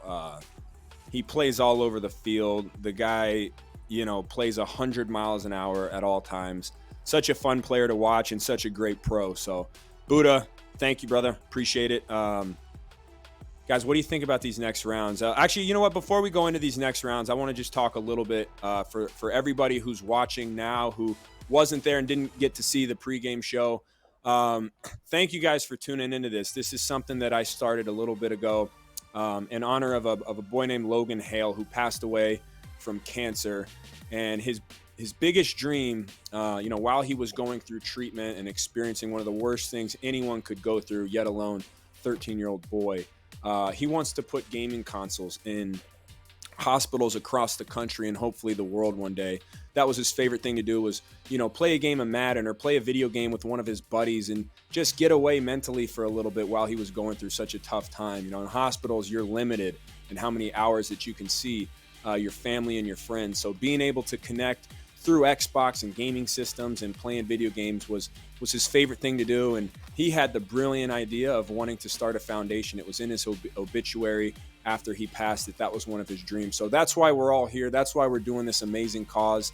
We're up to $5,300 in donations. So everybody who's donated, whether it's $1 or whether it's $1,000, we just want to thank you guys so much for being a part of something bigger than yourself. I said this earlier on the show, but the biggest donation gets a signed Christian McCaffrey jersey right here. I have it with me. I just signed it. So right now it's still Michael Bichetto at $1,000. So Michael, thank you so much. As of now, you're getting the jersey.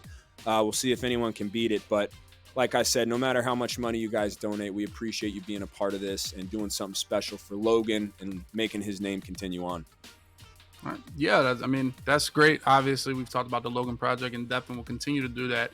We also want to give a special shout out to one of our main sponsors, Samir Dulakia, and you can say something about them. They have sponsored this program very, very much so, and we're thankful for that. Yeah, I recently met Samir. He's what you would say a tycoon when it comes to investing. He's a partner at Bessemer and somebody who's had so much success in the business world. And a guy who is, once again, just using the platform that he has to help sponsor this great thing. It takes a lot to set all these up, to put an Xbox into a hospital actually takes a lot of work. There's a lot of things you need to go through. There's sanitation, the Xboxes themselves, the consoles, the headsets. There's a lot of different things that go into it. And so, Samir, I just want to thank you. If you're watching, if you're not, I'm sure we'll get you something. For spending some time and spending your money on helping this out. So thank you, brother. I appreciate it. Yeah. If you guys want to donate, all you got to do is head over to the loganbowl.org. You can donate there. There's also a QR code below me you can scan, donate there. And if you're in the Twitch chat with the boys, !donate. The link will provide itself. We also want to shout out our partner Visa for supporting this amazing fundraiser. Remember that anyone with a dream and the power of Visa can change the game. Like a chance to donate to the Logan Bowl, like I said, hit !donate, loganbowl.org, or use the QR code. Please make a donation today. Help provide a special gaming consoles for kids. The Christian McCaffrey Foundation prefers Visa. We're going to take a quick break. These semifinal matchups are coming up next. You won't want to miss them. Saquon versus Dalvin Cook, and we got Fred Warner versus Brian Burns. Stay tuned. Stay dialed, boys. We'll be right back. All right, pay attention. You cannot teach this. This girl here, with the power of Visa, she's doing nails at school to pay for school. Why? Because school ain't cheap. She's brushing away school fees, one stroke at a time. Oh. Shh. Hold up, Miss Lady. Our girl just turned her side hustle into a full-blown pop-up. Lesson learned, A+, gold star, class dismissed. Who knew that when Andy needed to buy her son headphones online, she'd discover her destiny. Wherever your passion takes you, pay online easily and quickly with Visa.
All right, pay attention.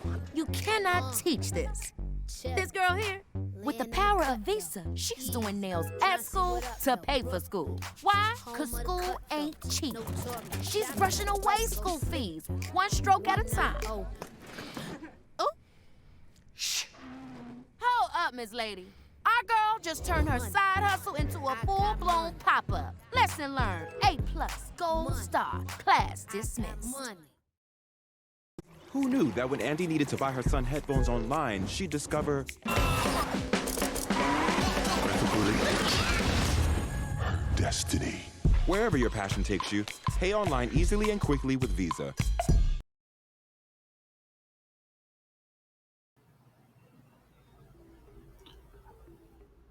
Welcome back, man. Round one is complete. We saw some great Madden, some entertaining Madden, nevertheless. And we're going to head on to the semifinals. We'll take a look at these matchups. This first matchup, we're going to go ahead and take a look at who's playing and who's moving on. That's what it's about. Who we got here? Fred Warner playing in this game. We didn't see him play earlier. He got the first round bye. Now, do you guys believe in rust or rest? What's your pick in real life or anything like that? Rust or rest? Which one do you guys fall on? I think it depends on who you're talking about here, Dubby. Fred Warner is not just a phenom on the field. He's a high IQ guy, one of the smartest guys I've played with. So I know his mindset. I know the way he thinks when he's on the field. I guarantee you it'll translate. We'll see how it goes. Been a teammate of mine for now, not even half a year, maybe for 12 games. But an honor, to say the least, to play with him. This guy's a special human being and a special player. So I'm excited that he got to join us. Fred Warner, the highest rated linebacker in Madden. Yeah, rightfully so. What about you, Greg? Rest or rest? You know, I think in real ball, I think the rest does help. I think, playing a back-to-back is not easy. But I think in this case, I think Burns got to find stuff he likes. I think he got to, kind of get his bearings. I don't know how often he plays, but I think anytime you can kind of calibrate a little bit and kind of learn and get the buttons figured out and get some plays and some formations, maybe some coverage pressures that he likes. But at the same time, it seemed from your introduction that Fred kind of drew maybe one of the better players in the NFL at Madden in Derwin. So hopefully he takes advantage of this kind of first round bye. But I agree with Christian. If anybody deserves it, man, Fred Warner is one of my favorite guys in the league to watch. He was one of my least favorite guys in the league to play against. But just getting to know him this last couple years, in production meetings and talking to him on the phone and seeing him before the game when I didn't have to worry about actually playing against him. I mean, what a good dude, super smart, super fun, just a great competitor. Burns and Fred, they're two of the top defensive players in the whole league. These guys are, if they're as good at Madden players as they are in real life, this is gonna be a great game. Oh yeah, I think we'll see a defensive matchup. I mean, it's cool to have two defensive guys going head to head. Could be a low-scoring game, with their knowledge of how to play defensive football, but we'll see. We're gonna go and interview both of these guys right now and see what's going on. We got Austin Eckler in the chat and Brian Burns talking about your guys' last games. Talk to us a little bit, Austin, about what your mindset was going into it. How do you feel now? First off, thank you so much for doing this, man. We really appreciate it. One of the best in the game, a guy who is an absolute stud on the field and spending some time on his Saturday to help out the Logan Project in this great cause. Talk to us a little bit about your first game. Yeah, thanks for having me, boys. Man, I knew it was going to be rough for me coming in, so I was trying some bold strats. I brought the heat pretty much every play. As you guys saw, it didn't end up working out. This man took it to the house with his own dude. Highlight of the day for sure. But so I was coming in. All right, I'm bringing the heat. Maybe I can get a quick turnover or something like that. And didn't end up getting that, and it was downhill from there. So I knew it was going to be an uphill slope. So tried to come out with a bold strategy and got hit in the face for it. Burns, what was it like on a live Twitch stream having a pick six with your own character in Madden? It's lit. It really turned me up. You texted me about it. I asked because I know you want me to address that because you texted me about it. Talk about this, and then proceeded to throw a pick on the next play. But talk to me a little bit about it. Nah, I just said it was lit because coming into the game, I was nervous because I don't play Madden like that. But once I got my pick with myself and I took it to the crib, I was like, yeah, I'm going to win this. Got to. Well, who's got the better gaming setup? I'm not sure. Where are you, Burns? Where are you? What's in the background? Like, is that turf on the back? Where are you? Burns is in space and on a turf field. All are right. you lying down horizontally? And then I think Austin, he's in like a gaming chair. He looks like he's in like a legit. I'm in the studio. You know the guitar vibes, all that. Well, give us a little. Yeah. Give us a little tour of that. That is nice. Are you a musician? I mean, in the end zone, is where it all started, right? With the air guitar and all that You've stuff. seen the celly, right, Olsen? Wow, I have. Well, I was Trying just to carry it over. I didn't know if you can actually really carry it it over here. into real life. That is. Can we sick. get something? Can we hear a little bit of something for the fans? I don't know if I'm ready to perform like that yet. I don't want to be exposed again. That's fine. What's your like? All right, so like, what's your musical genre of choice? Like, are you playing what are you playing on an electric guitar? Like, give us an idea. Definitely genre? Like metal, heavy metal. Heavy metal? You're like, wow, that was an upset. I wasn't expecting some Metallica. There's some rock in there, like AC/DC. Wow. Some Slipknot, and so Who is this guy? It gets heavy. Next year's halftime show of the Logan Bowl, Austin, just be ready. You're performing for next year's Logan Bowl halftime show. I want Metallica. All right, I'll start getting ready now. Metallica. Yeah. Word. Oh my God, you just crushed. Hey, don't let McCaffrey fool you here now. Yep. Go ahead, take it. Don't let McCaffrey fool you now. I've seen McCaffrey. Did you hear it? I mean, I hit that high note just now. Did you hear it? You want me to do it again? I've seen you rock piano, man. So the mic must have tickle the ivories of a piano. I've seen him sing. The guy's don't let McCaffrey play humble on us here. No. Oh, I know. I've seen him on stage doing all that, man. This man's a rock star as well. Burns, you play any instruments, Brian? Nothing. Got it. You're like me. Burns has one job. We're very singular in what we do. I get it. Burns does pass rush moves inside of his house 24/7. He's swim moving the corners. I've seen it personally. Fair enough. Fair enough. Awesome. Well, guys, both of you, thank you so much for doing this. Really, really appreciate it. Austin, we'll have you on next year for real for a halftime show. That's gonna happen. So. If you need a band, if you need somebody to play the drums, we're the whole band. Burns, you can learn the jazz flute before now and next year. You can be our Ron Burgundy. And don't make me play. Make me play. We'll go from there. But guys, thank you so much for doing this, man. We really appreciate it. The whole Logan Project team appreciates it. Doing something bigger than yourself, spending a little Saturday with us. Burns, you advanced. Austin, I'm sorry to say you are eliminated. But we would love you to still tune in. And thank you for being part of this, man. We're always rooting for you. Good luck this season. And hopefully we see you soon, man. I appreciate y'all. Y'all have a good one. All right. See you, bud. Take care, guys. There it is. The boys. Appreciate them checking in and their gameplay. I wonder if they'll practice a little bit in the offseason now. Austin got to be like, all right, let me get on the sticks a little bit more and dive in and try to get better for next year for sure. No doubt. But boys, year one is always interesting because, like you said, I think everyone comes in. I'm not as familiar with Madden. I don't play a whole lot.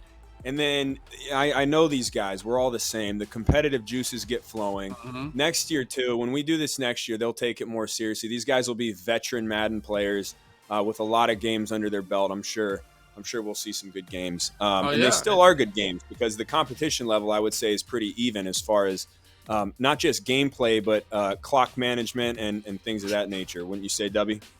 Yeah, I mean, I think the first person to have some clue with the clock management right now will kind of, run away with this tournament. But the way we've seen some things. Now, I wanted to ask you, as you were talking about your teammate, Fred, who obviously is the top linebacker in the game, would you expect him to have some good game management here? Not only clock management, but game management. Would you expect that from him? What do you think is going to happen with his gameplay? Well, I know that in the game, he understands football just about as good as anybody in the league. But when it comes to Madden now, there's not, sometimes guys will see red and just go off of instinct. You saw it with Saquon Barkley onside kicking up 28 points, just begging his opponent to come back into the game. But who knows? I think Fred will play it smart. I think if he's got a lead, he's in this to win. We'll see, though. You never know. But I'm excited for all these matchups coming.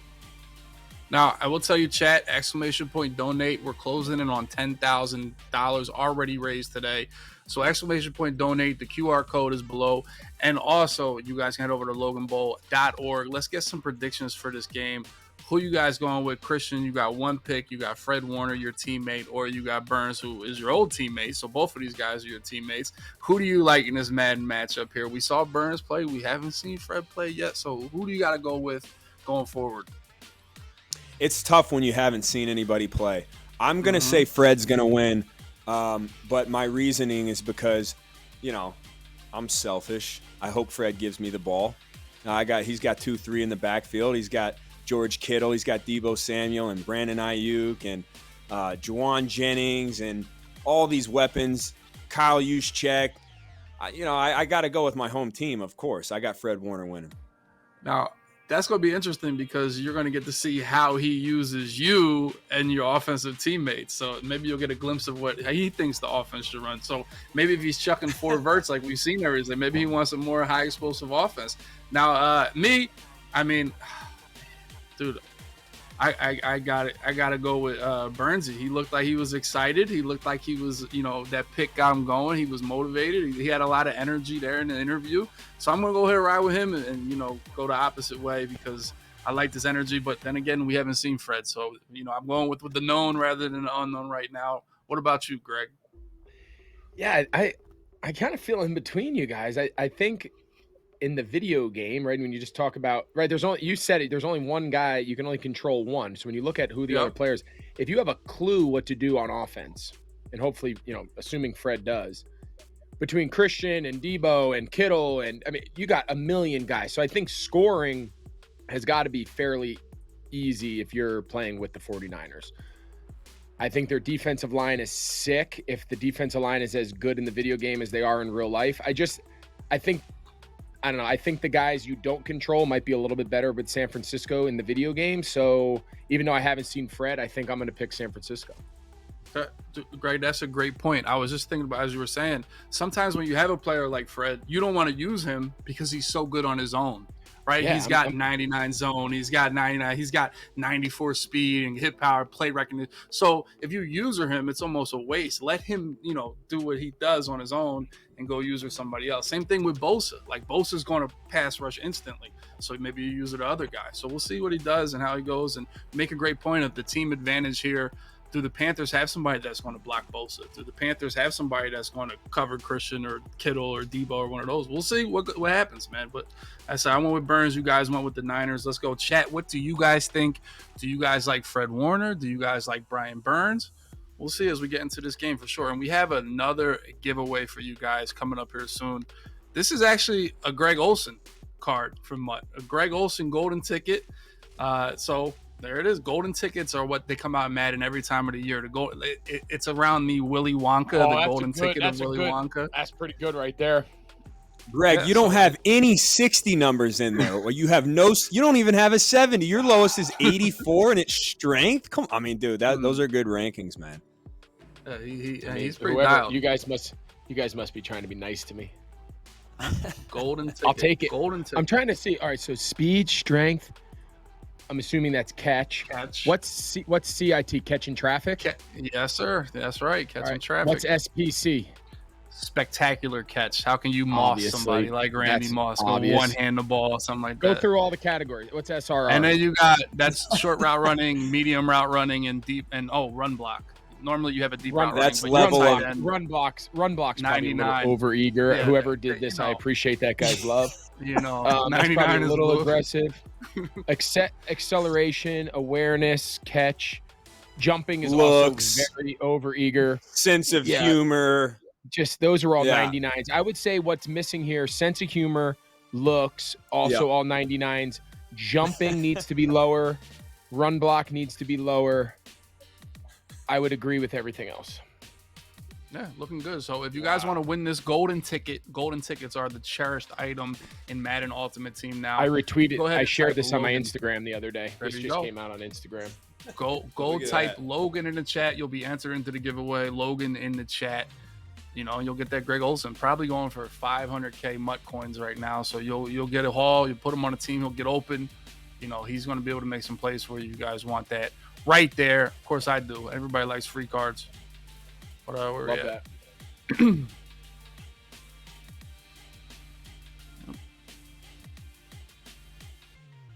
Greg, those. I mean, I don't want to say anything, but I might have to get off. I might get off. I mean, how do I follow that up?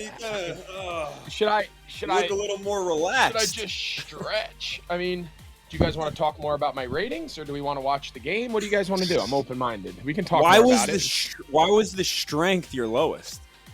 I don't mind that. I'm not. I wouldn't say I was ever like the guy you wanted to get off the bus first. Like I knew what I was. I didn't have the biggest muscles. I didn't look the best at the beach. But I think jumping was also a little overzealous. I was never a great jumper. Kind of a feet on the ground guy. 99 there. Appreciate. Thank you to whoever the rating guy was. Probably over anxious. That probably could have been in an 80s, and I would have been fine with that. Yeah. So I mean, listen. I try to be honest with myself, but I'm not going to apologize. Yeah. There you go. Yeah. You take gonna that. apologize. Take that for sure. We can talk more about it if we want. We can push the games back. Now, We're going to do a post-game show that talks nothing about any of this. We just talk about Greg's ratings. Now, Yeah. did you guys ever look at Madden ratings in your career? Is that like a big deal? I know they 100%. interview guys all the time and they check out the Madden ratings. Did you guys look at Yes. it and be like, they got to fix this? And did they I knew my ever rating. cheat you? I on knew some my things? rating. I knew my rating every single year it came out. And you didn't play Madden, so you just wanted to know. You wanted to know where I they knew had my you kids listed. always got it. I mean, we bought it every year. My kids have every edition. They play. It meant a lot to them. What they'd be like, Dad, they just, I guess sometimes they do like rating adjustments. So I guess one year I act like I don't know. I know exactly what it's called. So I guess, so my kid was playing it one night. He's like, Dad, you're not going to believe it. I was like, what? He's like, you just got bumped up in your rating. And he's like, you're now a 94. I was like, well, what was I? I feel like I should have been a 94 to begin with. I mean, have they checked the stats? Yeah, I remember they had the ratings adjuster like shadowing the facility my rookie year, and my strength was so low. And I think we were doing like an upper body day or something. I couldn't have done more curls and triceps next to the ratings adjuster. It was a guy I went to school with, actually. So it's a fun fact. Barry Sanders Jr., Barry Sanders' son, I played with him at Stanford. He's a good buddy of mine. He now works for EA. He works for Madden. And he's one of the ratings adjusters. So he would be at our games with the clipboard and all this. And I remember out of all the thousands of people in the stands, I'm looking right at him like, I got to go off today to get my Madden rating up. I mean, there's no other shot. I mean, I would walk around just full flexing to get my strength numbers up every time I saw any of these guys.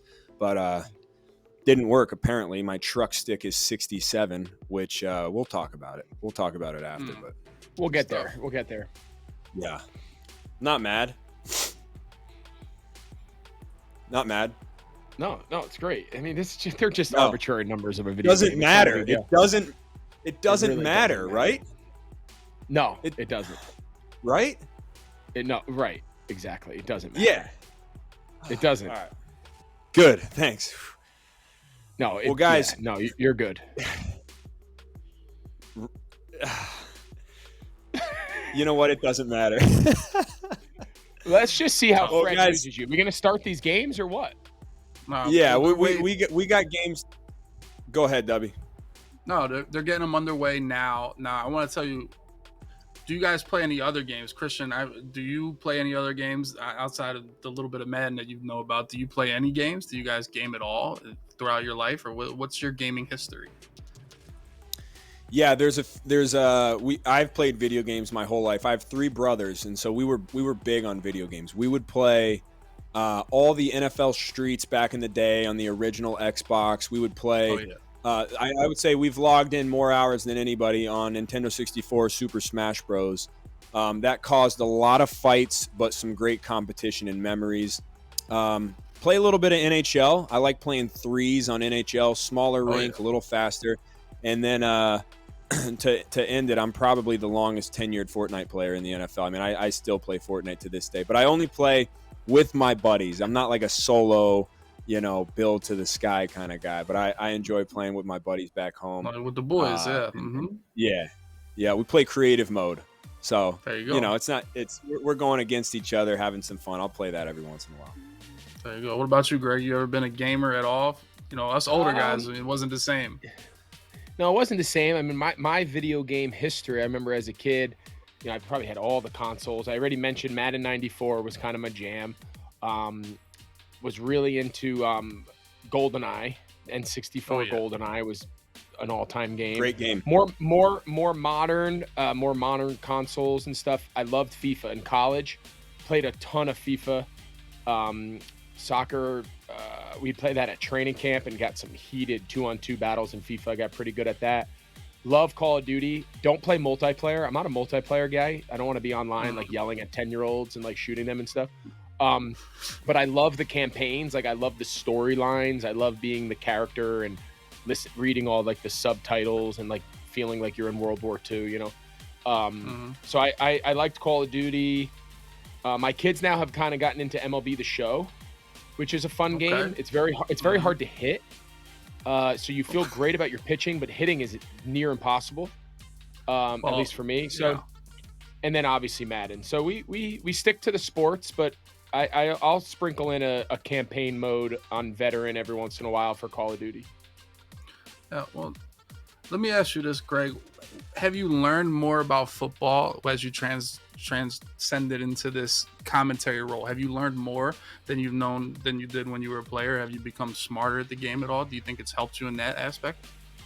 I think it has. I think there's a lot of elements to the game now that I spend more time studying. I think, when I was getting ready to play on any given week, I'd be studying Fred Warner and I'd be studying Bosa and their fronts and their coverages and their third down pressures and, one-on-one matchups and tendencies and whatnot. But I didn't spend a lot of time watching George Kittle schematically. I would watch other tight ends and try to pick things out of their game and see what they're doing on a week-by-week basis to be productive, what kind of routes, what formations are they being used. But I wasn't studying the offense, the right guard, the run blocking schemes, the pass protection schemes of the 31 other teams like I was studying their defense. Now going into a game, I'm studying the defense, the offense, understand the special teams, understanding clock management, timeout usage, fourth down analytics, end of game strategy, just really all aspects of the game because, the part that I enjoy is everybody can talk from the quarterback's perspective, right? Everyone is comfortable. The guy who has the ball, great throw, great pass, great read, great route. Like that's kind of the stuff everyone sees. But there's a point in the game where you have to talk. I got to talk as the left tackle, right? I got to talk as Trent Williams, and I got to be able to make sure what I'm saying is what Trent Williams is thinking and what he's being coached. I got to be able to be the coach and why is he using timeouts? What's being said in the huddle in a 2-minute warning? Why is Christian McCaffrey getting the ball and going out of bounds?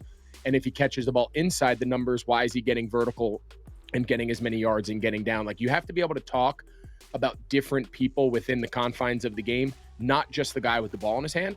So I've enjoyed that element to broadcasting probably the most. And in order to be able to speak from those different perspectives, you have to make sure you know what the hell you're talking about, right? When you said Fred Warner's in cover 2 and he's responsible for this part of the zone and here's the receiver he's looking at, you better make sure you know what you're doing because if you don't, people will notice. So I enjoy learning that. And I'd say, to answer your question, I've definitely learned about elements of the game that I just didn't spend a lot of time studying.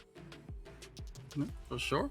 Definitely. Now, Christian, I want to know, since you're taking time to now do this, and I'm a big Eagles fan, so I think they just had their OTAs this week. What's your schedule like here in the off season as you prepare? I guess you prepare for a long summer and get ready for training camp. What's your daily schedule like as an all-pro running back in NFL?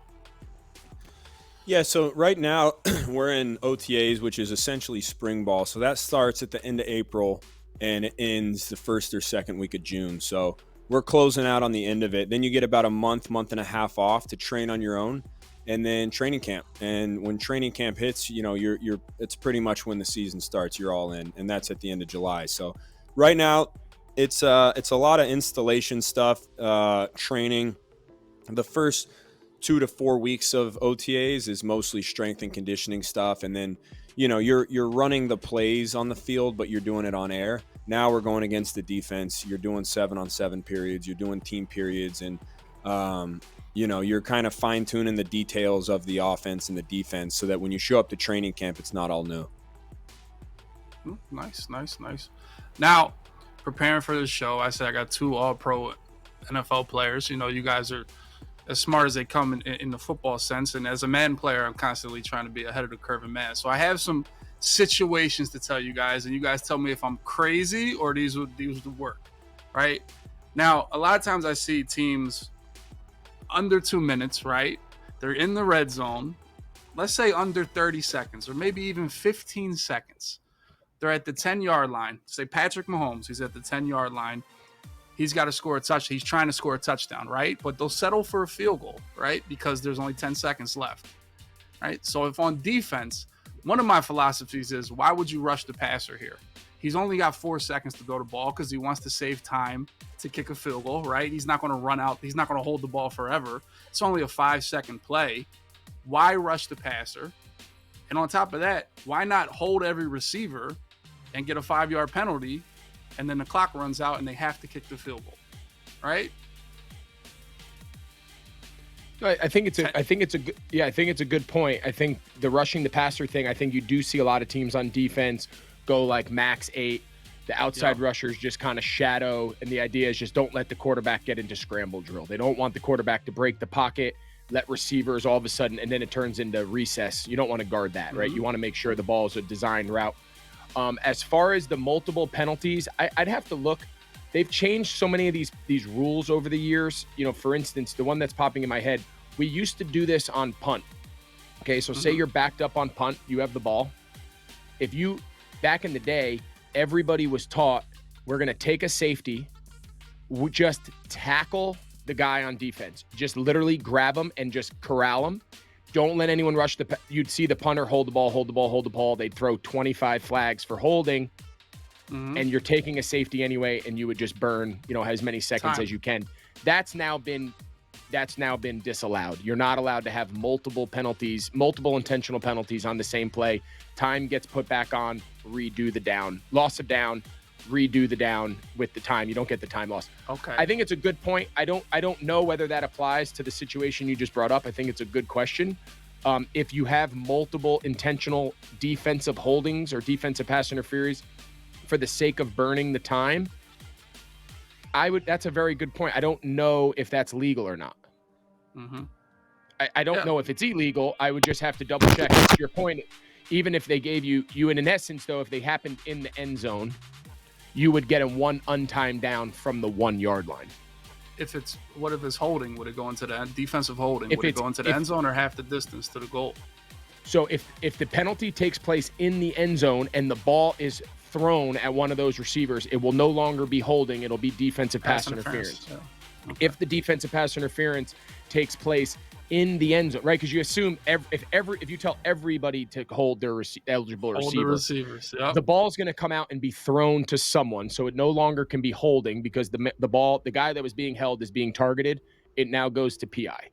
If the PI is held in the end zone, it's a 1 untimed down, or ever much time is left, automatic first down from the 1. I guess. If it's legal or not, maybe, but would you want to give the team the ball on the 1 yard line? Not on the 1. I would only do it if it took them to the 5, so and then they would concede the field goal. Defensive pass interference in the end zone, automatic first down on the 1 yard line. Yeah. Well, then they'd have an untimed down. Yeah, do they want to kick or do they want to go for it? Do they want to kick or go for it? I think the drop 11 in coverage is something that.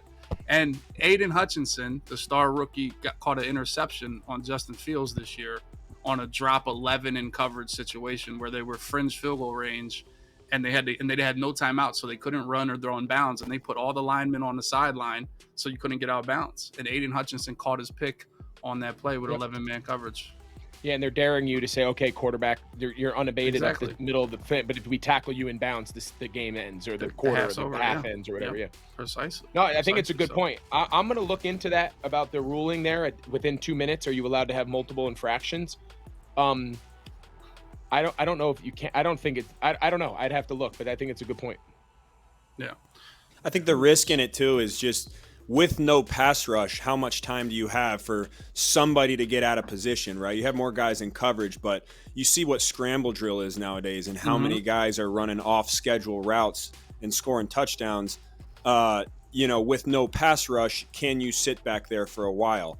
With a pass rush, right, you're limited in times to throw, but to your point, with a pass rush too, depends on who the quarterback is. If you got a running quarterback who can evade a pass rush, especially a 4-man rush and get outside the pocket, the coordinators are going to put them in position to, possibly get a last second end zone throw, or, they're going to go over those. That's one of the things they do on the day before the game is you go over all of these end of game situations and kind of what the coach is thinking. For sure. I said, chat, we are closing in. We are $250 away from 10,000 donated already through the first round of the Logan Bowl here.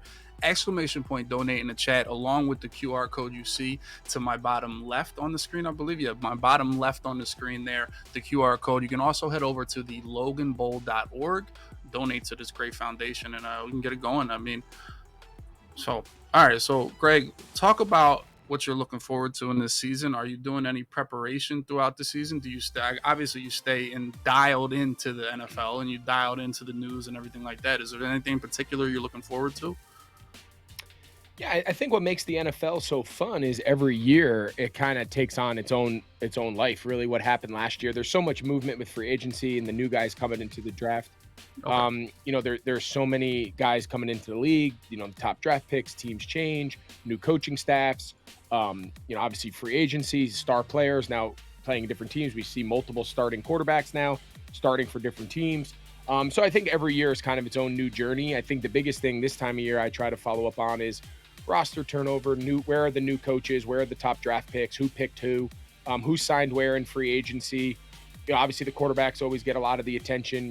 Derek Carr now being down in New Orleans and Garoppolo in Vegas, and just keeping track of who the main quarterbacks and who the main guys are as they move around the league. So just keeping up with trends, keeping up with the storylines, and then as the season gets closer and you find out who your opening game is and where you're going to be, you start diving deeper into those specific teams. But I think like everyone who's just a fan of the NFL, I follow it pretty much daily of who's who, where are they going.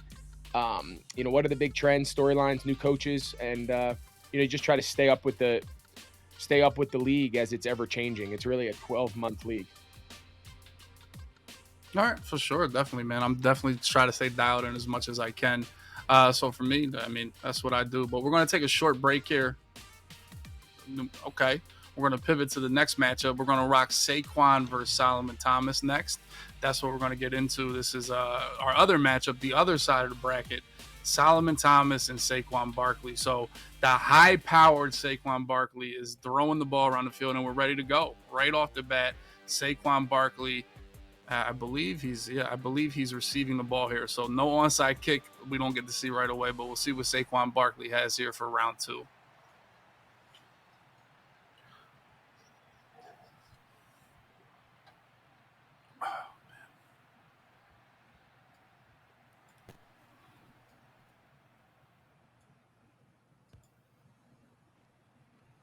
See, I'm definitely fair catching this.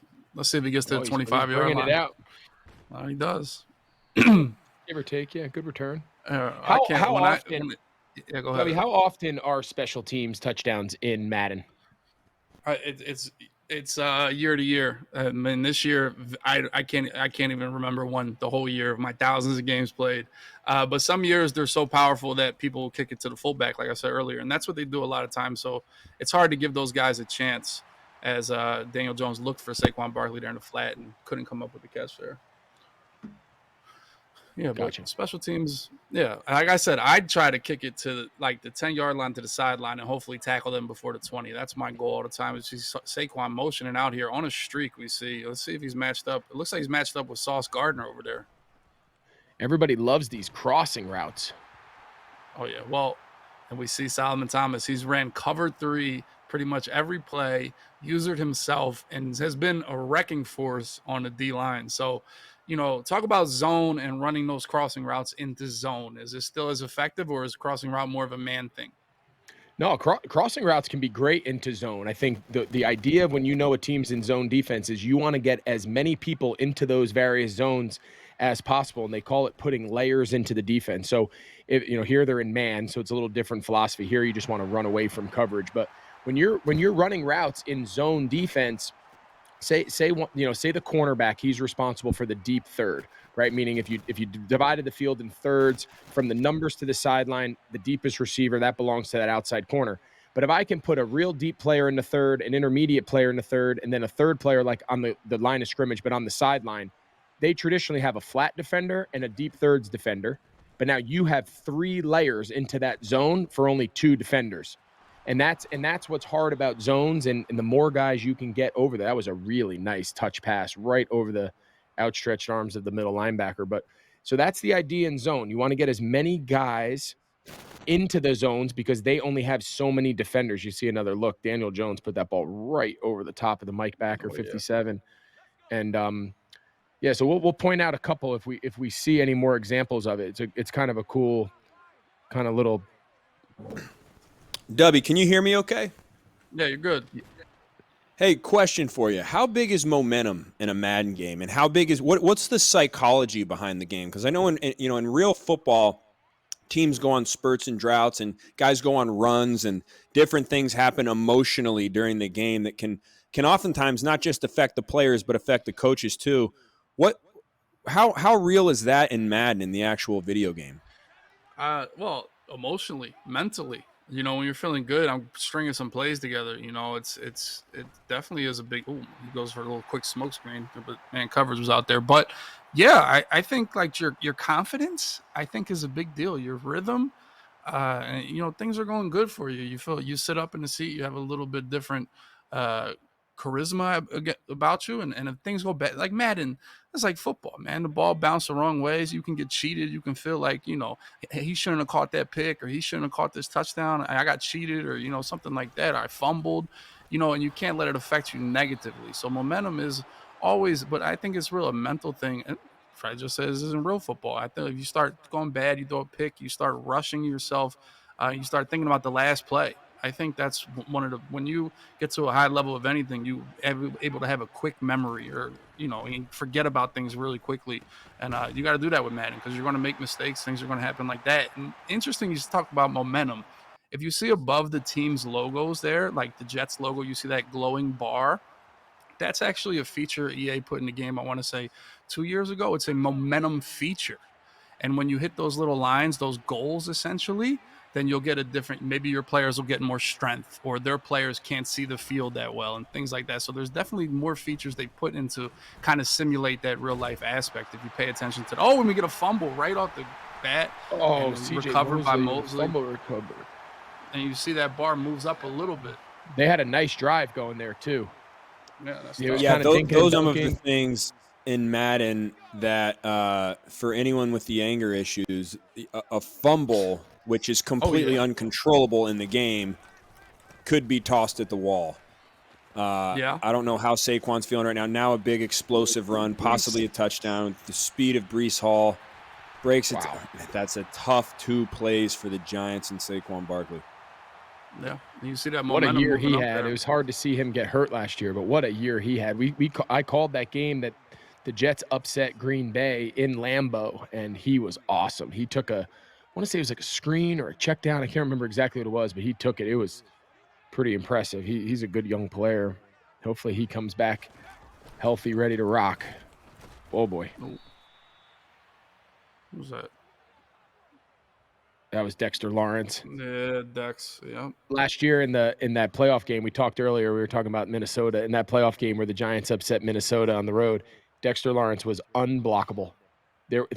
He was a one-man wrecking crew, very similar to that play right there. He's as good of an interior defensive tackle as there is in the entire league. He's special. All right, going back to the play. Ooh. Nice cut.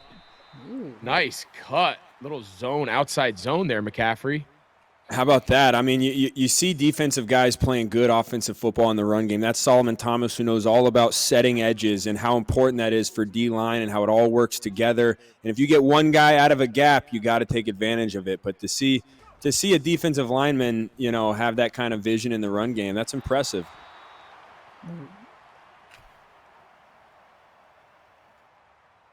We got decision time now for our boy Solomon. It's an easy decision for him in a field goal, 4th and 6. What would I'd you probably do here? kick this too. I'd probably kick. You got to stop, right? You're up a possession.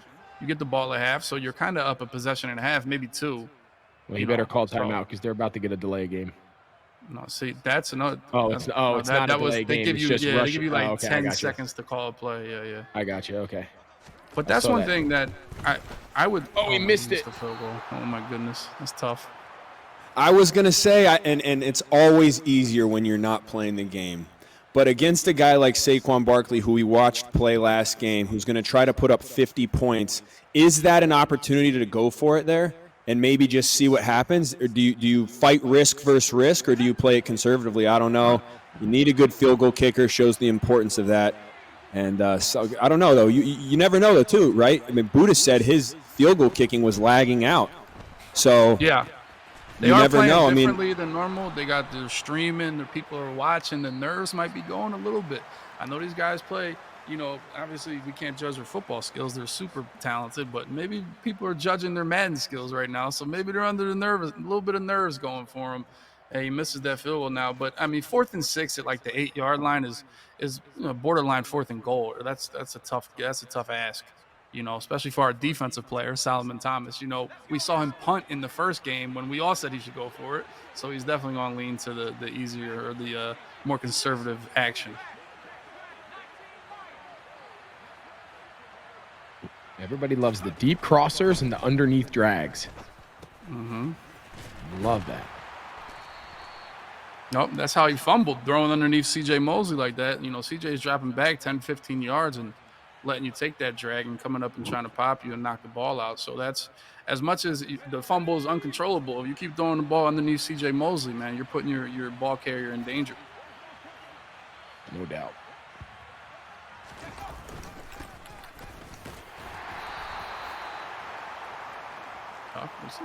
Saquon getting a little conservative. He's got the chew clock on here, so he's using the clock. You see it when you put chew clock on, it takes that play clock all the way down to 10 instantly.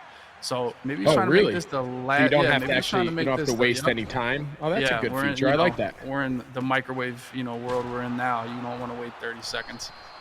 And sometimes when you're on defense, like that on defense that like aggravates you or makes you rush and makes you want to press on defense and try to blitz them and get the ball back, because you see that time just dwindling down when you don't have the ball. So it could affect the play calling both on defense.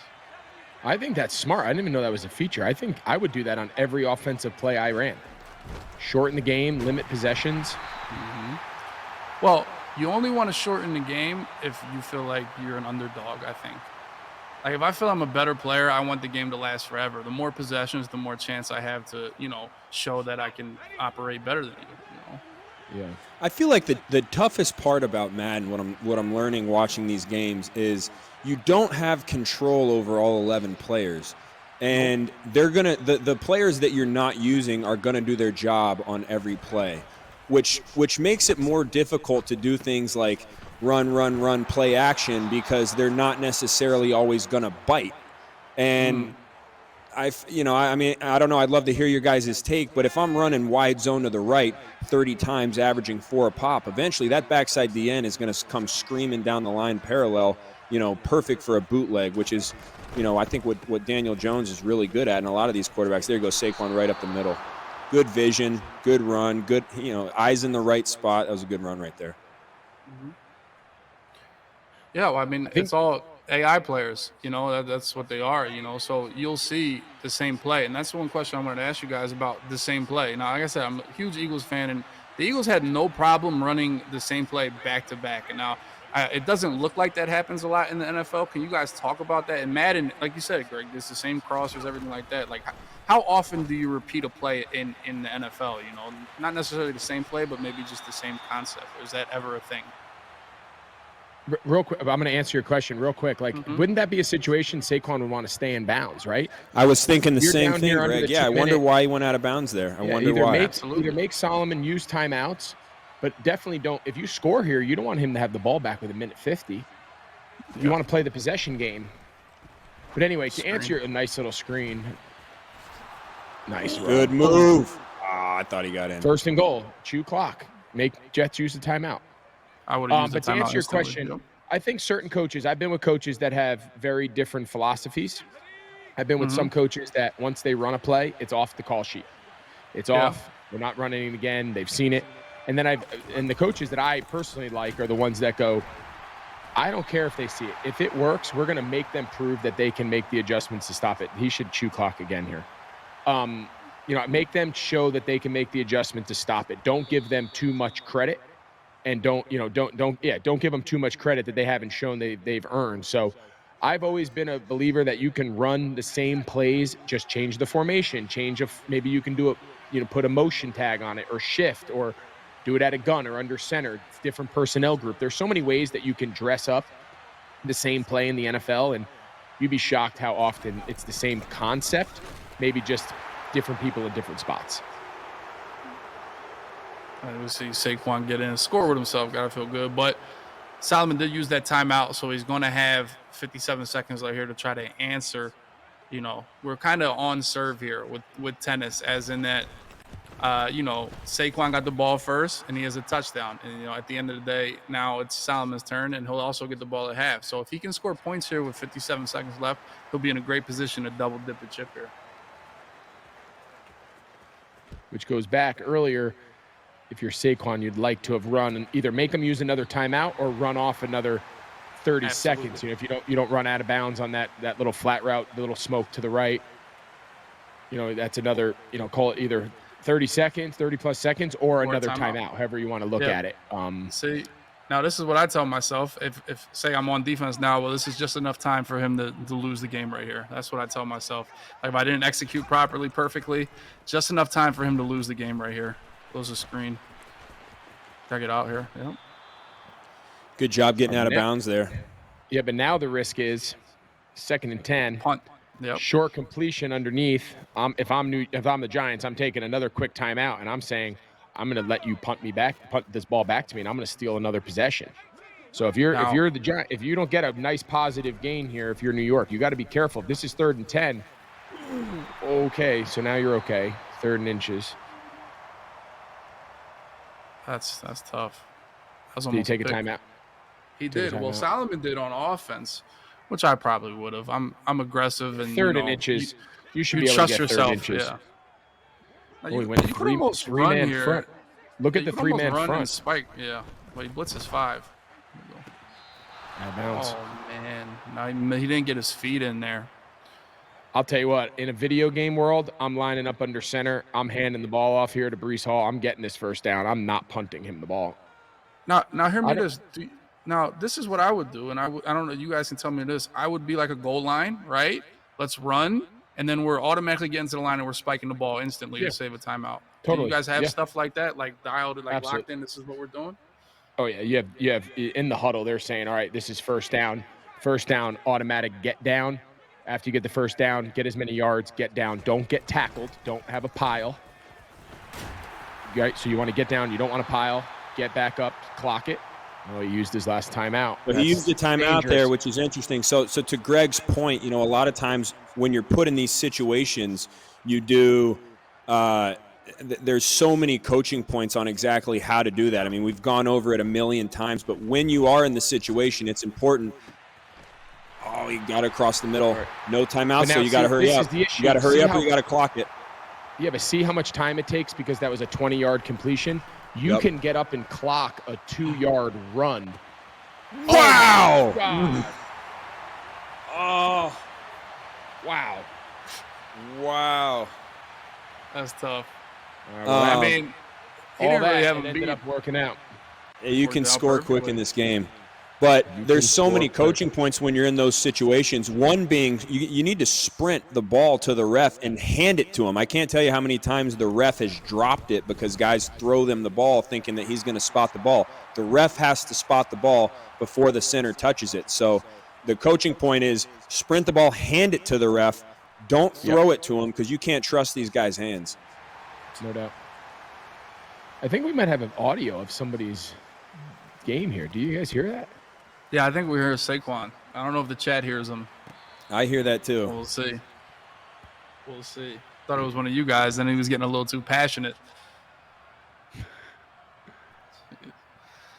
But yeah. So the fun thing about Madden is even if you don't do it by the book, you can score fast. You can have explosive plays that you can kind of overcome some of the clock management stuff if you're good. And obviously these guys are pretty good offensively. Oh, he's got him. Oh, good pick. Oh, no, he doesn't.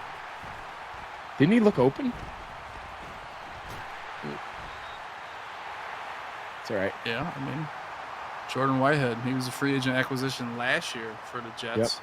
Big pick right there. So the Jets got to be they got to be excited over there in New York for the Jets who, have had some down times. They definitely got to be one of the more excited fan bases going into NFL in 2023. Yeah, I mean, they had a surprise year. I know they didn't make the playoffs, but they had a surprise year. I think there was a lot of people that thought they just had a little more consistent play offensively. And, they had some quarterbacks ups and downs with injuries and guys back in and out of the lineup. But, we got an onside kick again. The onside kick is quite an interesting strategy. Well, especially because in Madden, you probably get I can count on one hand the amount of onside kicks I've gotten this year. So it's really not inducive to winning the game, especially at this point, So we'll see. He's already in field goal range pretty much. Yep. I gotta say, I'm impressed with Solomon's awareness, spatial awareness, and he's been hitting a few good zones. He's running the ball efficiently. I've been pretty impressed for a defensive line. Look at that, stays on track. See, a lot of guys would have cut that up a little bit early. Stayed on track, followed his blocks, didn't have to make a cut, so he didn't. Yeah, he's gotten a lot of yardage out of that lead zone there to the right. But to Christian's earlier point, at some point, if this is real, always wide open on the wheel route. Breeze. Oh, they just dropped him in coverage. Yeah, I'm with you. Solomon's done a nice job. He's pretty locked in offensively. You know what was funny? You asked about bringing up the play art, Greg, earlier. Do you stare at your coverage all the time on the screen? And that time, Saquon got caught, and his user defender was the one that was guarding the running back. So sometimes you like to bring up your play call just so you know what your responsibility is with your user, right? Like, what do I got to do this play? And Saquon had to guard Brees, and then he got caught flat-footed, not knowing what to do. And Brees is way too quick and way too fast to even have one misstep, let alone just stand there, so easy touchdown for Solomon. Onside kick is failing. And remember that momentum bar I talked about earlier? That is full on all the way up. Now, you see the screen shaking? That's one of the effects of the momentum bar. The screen shaking, his lines are probably going crazy. It's going to be tougher for him to score here now. I love that Madden is assuming that this New York, this MetLife Stadium here is full of Jets fans and not Giant fans. Couldn't make the long commute. Yep. Overwhelming home crowd here, apparently. Oh, he's audibling, checking out of his coverage. Went the cover too.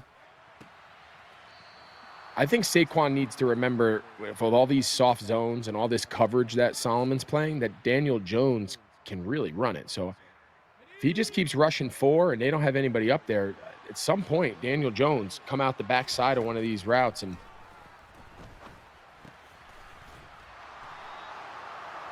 see if he can make some yardage. Yeah, we'll see.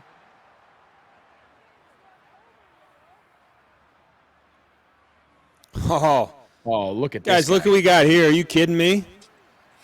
Look at this guy. Let's go, Luke. Okay, I'll introduce him. What's up? Luke Kuechly.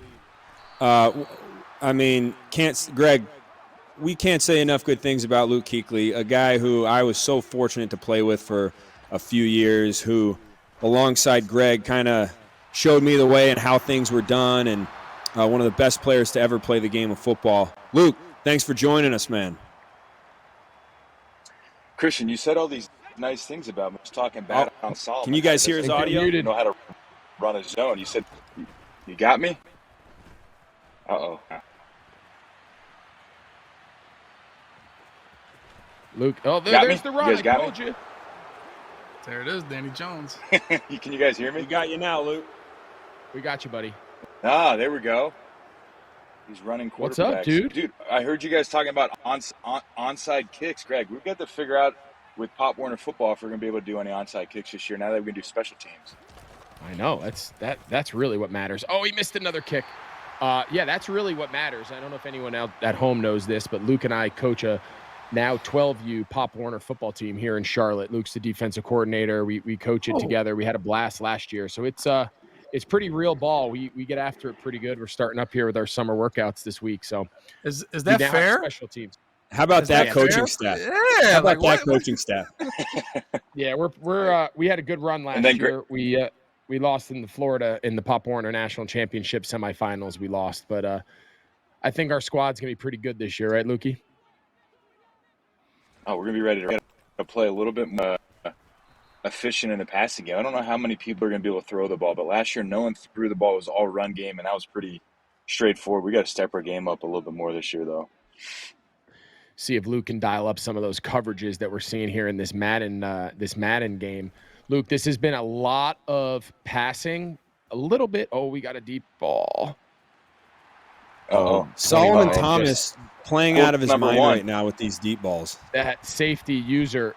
Duddy, that was not good user, not a good switch of the user there. He misplayed that. So, Luke, tell the audience a little bit what you've been – Luke, tell us a little bit about what you've been up to. Obviously, had one of the best NFL careers anyone's ever seen. Now, other than coaching Little League football and being a great coach, what have you been up to? We were just down. I just left my buddy's farm down in South Carolina. We're getting it set up for deer season. So we were planting food plots this whole weekend. So it disked fields, sprayed, burned, bush hogged, and plant a bunch of stuff for deer season coming up. So that takes the majority of my time on the weekends. I'm getting ready to head back up to Charlotte for a 6-year-old birthday party. So I'm kind of trying to do a little bit of everything. 6-year-old birthday party? Who's turning 6? A friend, family friend? Wyatt Jones. Oh, nice.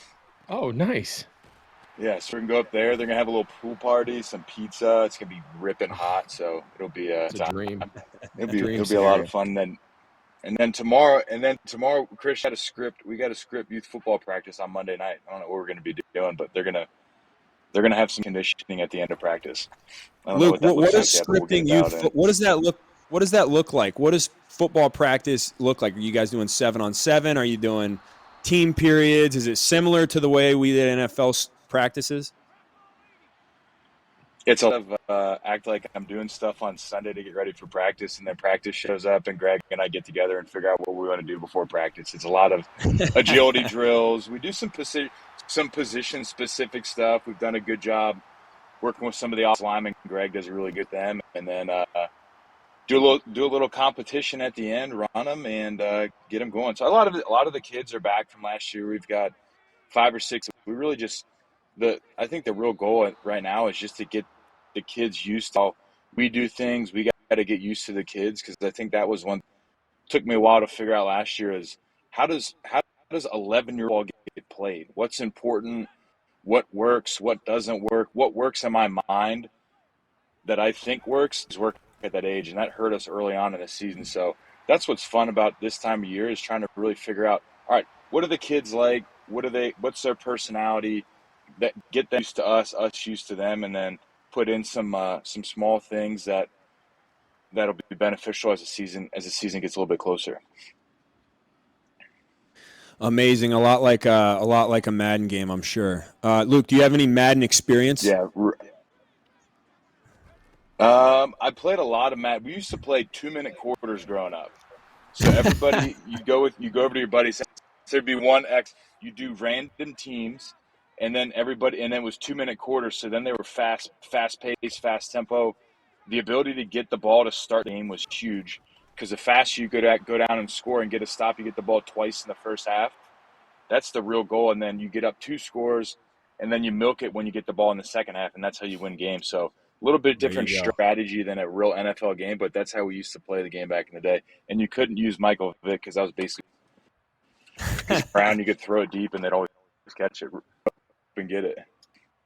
Oh, there you go. That's So, 2-minute quarters, man. We got 5-minute quarters going on right now. Saquon Barkley against Solomon Thomas in this matchup. uh-oh. Absolutely no one back there to return the punt. Down to the fourth quarter, an 8-point game. Luke, thank you so much for joining us, man. We really, really appreciate Oh, you yeah. taking a little bit of time on behalf of everyone in the Logan Project. Thanks for stopping by, man. We love you. Have a great rest of the day.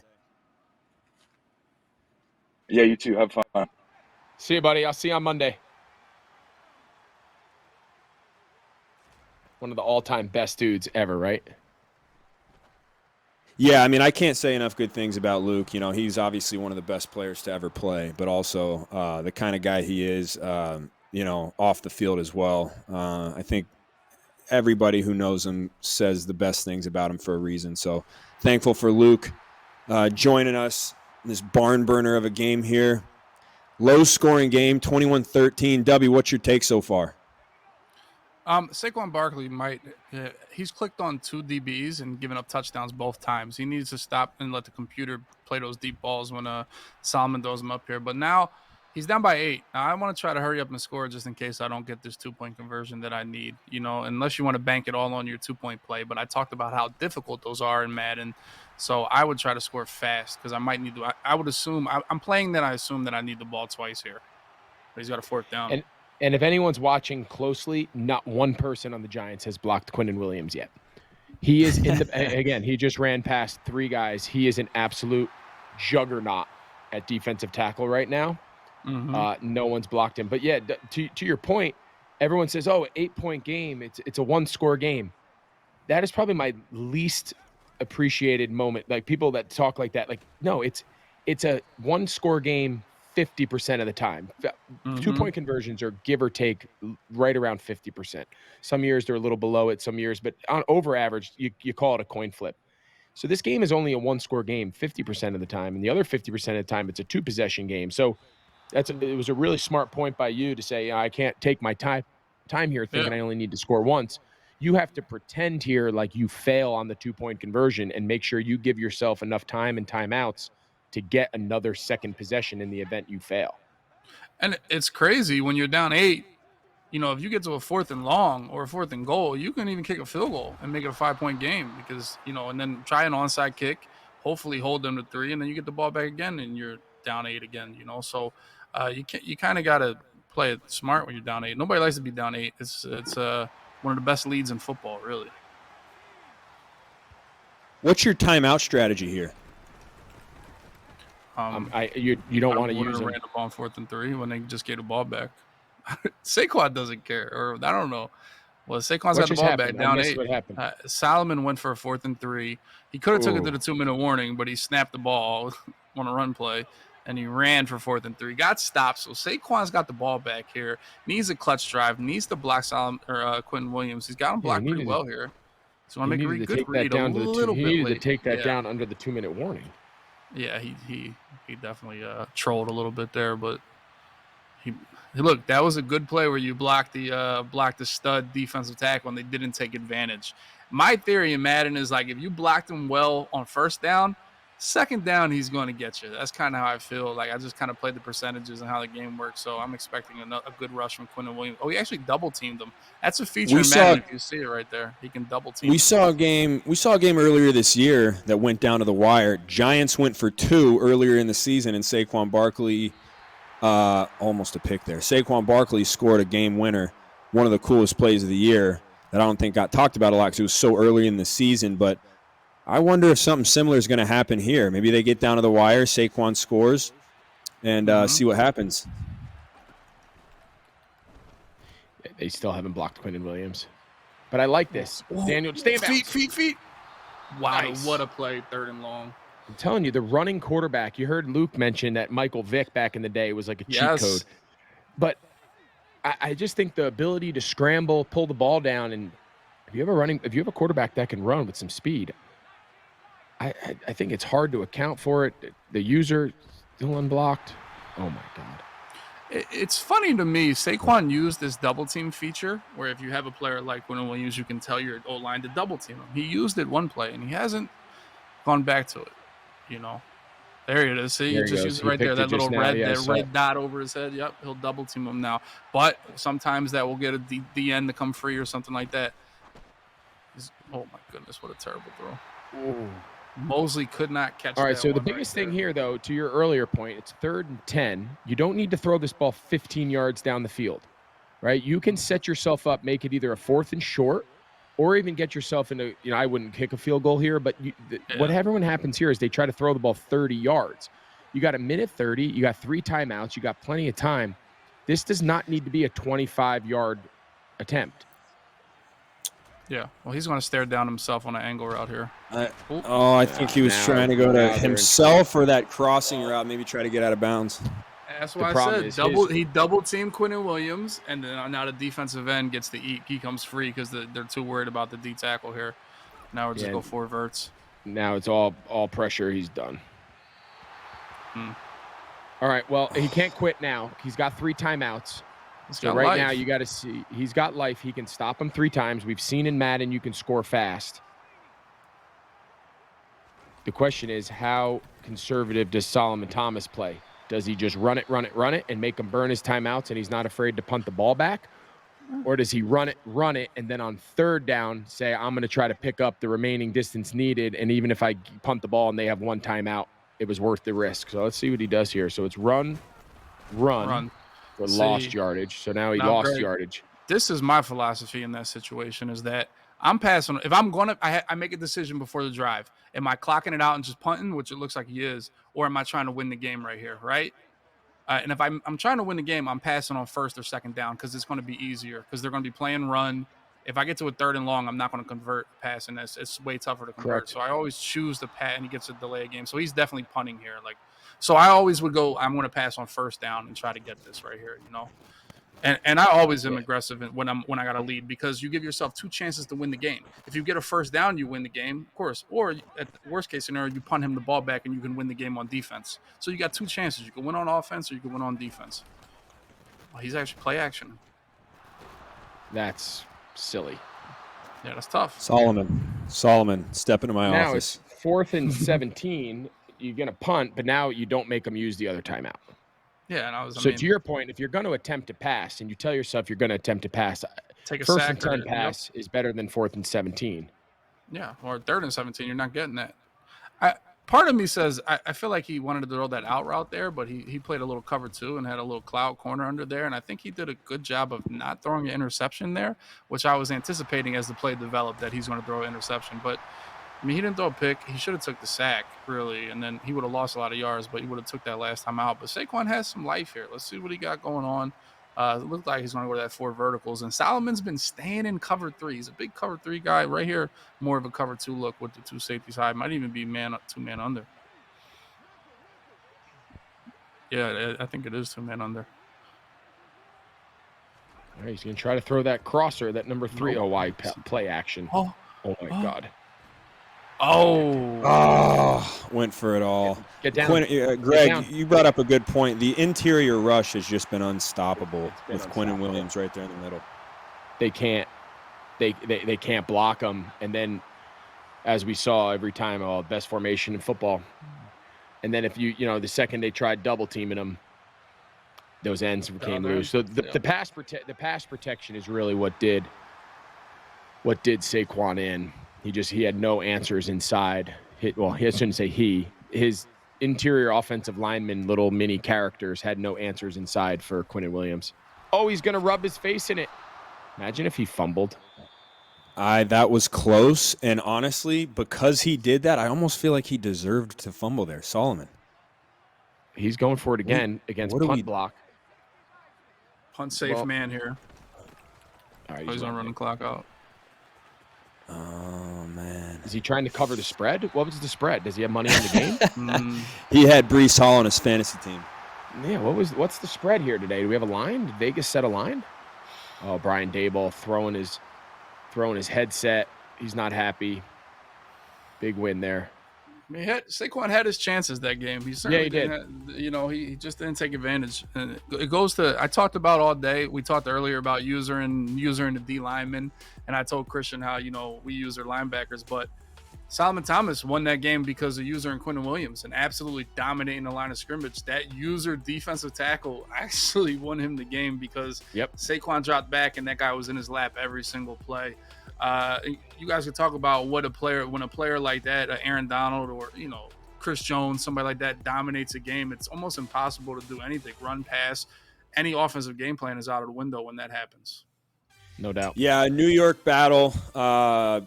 What a game that was. Saquon, thank you so much for coming on here, man. If you've already hopped off, I know how competitive you are. You might be tossing your remote by now. But we got Fred Warner and Brian Burns going right now, I believe. If we can get to that game so we can see all that action, that would be great.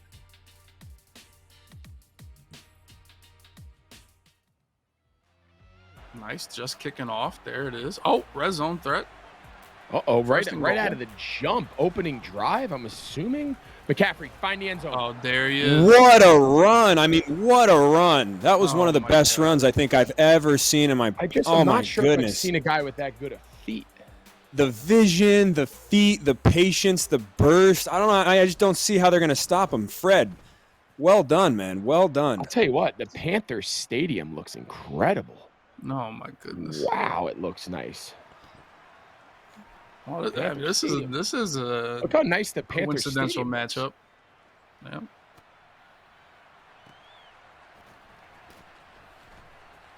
Oh. All right. Let's see what the Panthers have in store. They're going with the all-black helmets, all-black unis. Christian, were you still there when they went all-black last year, these uniforms? I was not. No, I was not. That? Yeah, I didn't. I never got to wear the black helmets. I thought they looked amazing. Yeah, I thought they looked amazing. We never did black helmets when I was there. We would go all black on Thursday night. Yep, I remember that. But when I was there, I think my entire time in the league, you weren't allowed to change your helmet. I think last year was the first year that they allowed alternate helmets to be used. It was always against the rules. You always had to pick a helmet and stick with it because it was like safety, and then they want players changing helmets and whatnot. So that was new last year, and obviously a lot of teams took advantage of it. But I thought the Panthers had one of the cooler alternate helmets. I thought they looked great. The all black is sharp. I agree. I completely agree. Now, does the uniform change something? Do you guys get excited when you get the all black uniforms, or you're wearing a different uniform? Does it get a little more pep in your step? I think it does. Greg was a big swag guy. He cared about how he looked and the wristbands and the whole nine. So it mattered to him for sure. Celebration, signal, first down. That was always my first jam. Down signal when you still have 75 yards to go. Yep. 3rd and 3, and you catch a 4-yard sticky, and you want to have a parade. That always irritated the shit out of me. Oh, sorry. I shouldn't. I'm sorry. There's probably kids watching. Oh, Fred Warner usered himself. He went all out on a wheel route up the sideline. He actually did a nice job matching the back. Well, he knew I like the way this game's going already. There's your celebration, Greg. There you wearing 88 too, just like Olsen. Just like Olsen. They gave that number out. Matt Rule gave that number out pretty quick, didn't he? That's all right. They gave mine away. Well, they should have. DJ Moore, the touchdown. Burns with a heck of a drive to answer. We got a tie ball game. This is a hell of a match so far. That was a missile. Cover 3 right up the seam right there. DJ Moore. The Cinch traded DJ Moore, but Brian Burns found him right there. Touchdown. Oh, jeez. Kicking problems. It's it's so hard to get that far, and then you lose by the kick. Because if Burns loses by 1, we can talk about all these different things. But that right there is frustrating.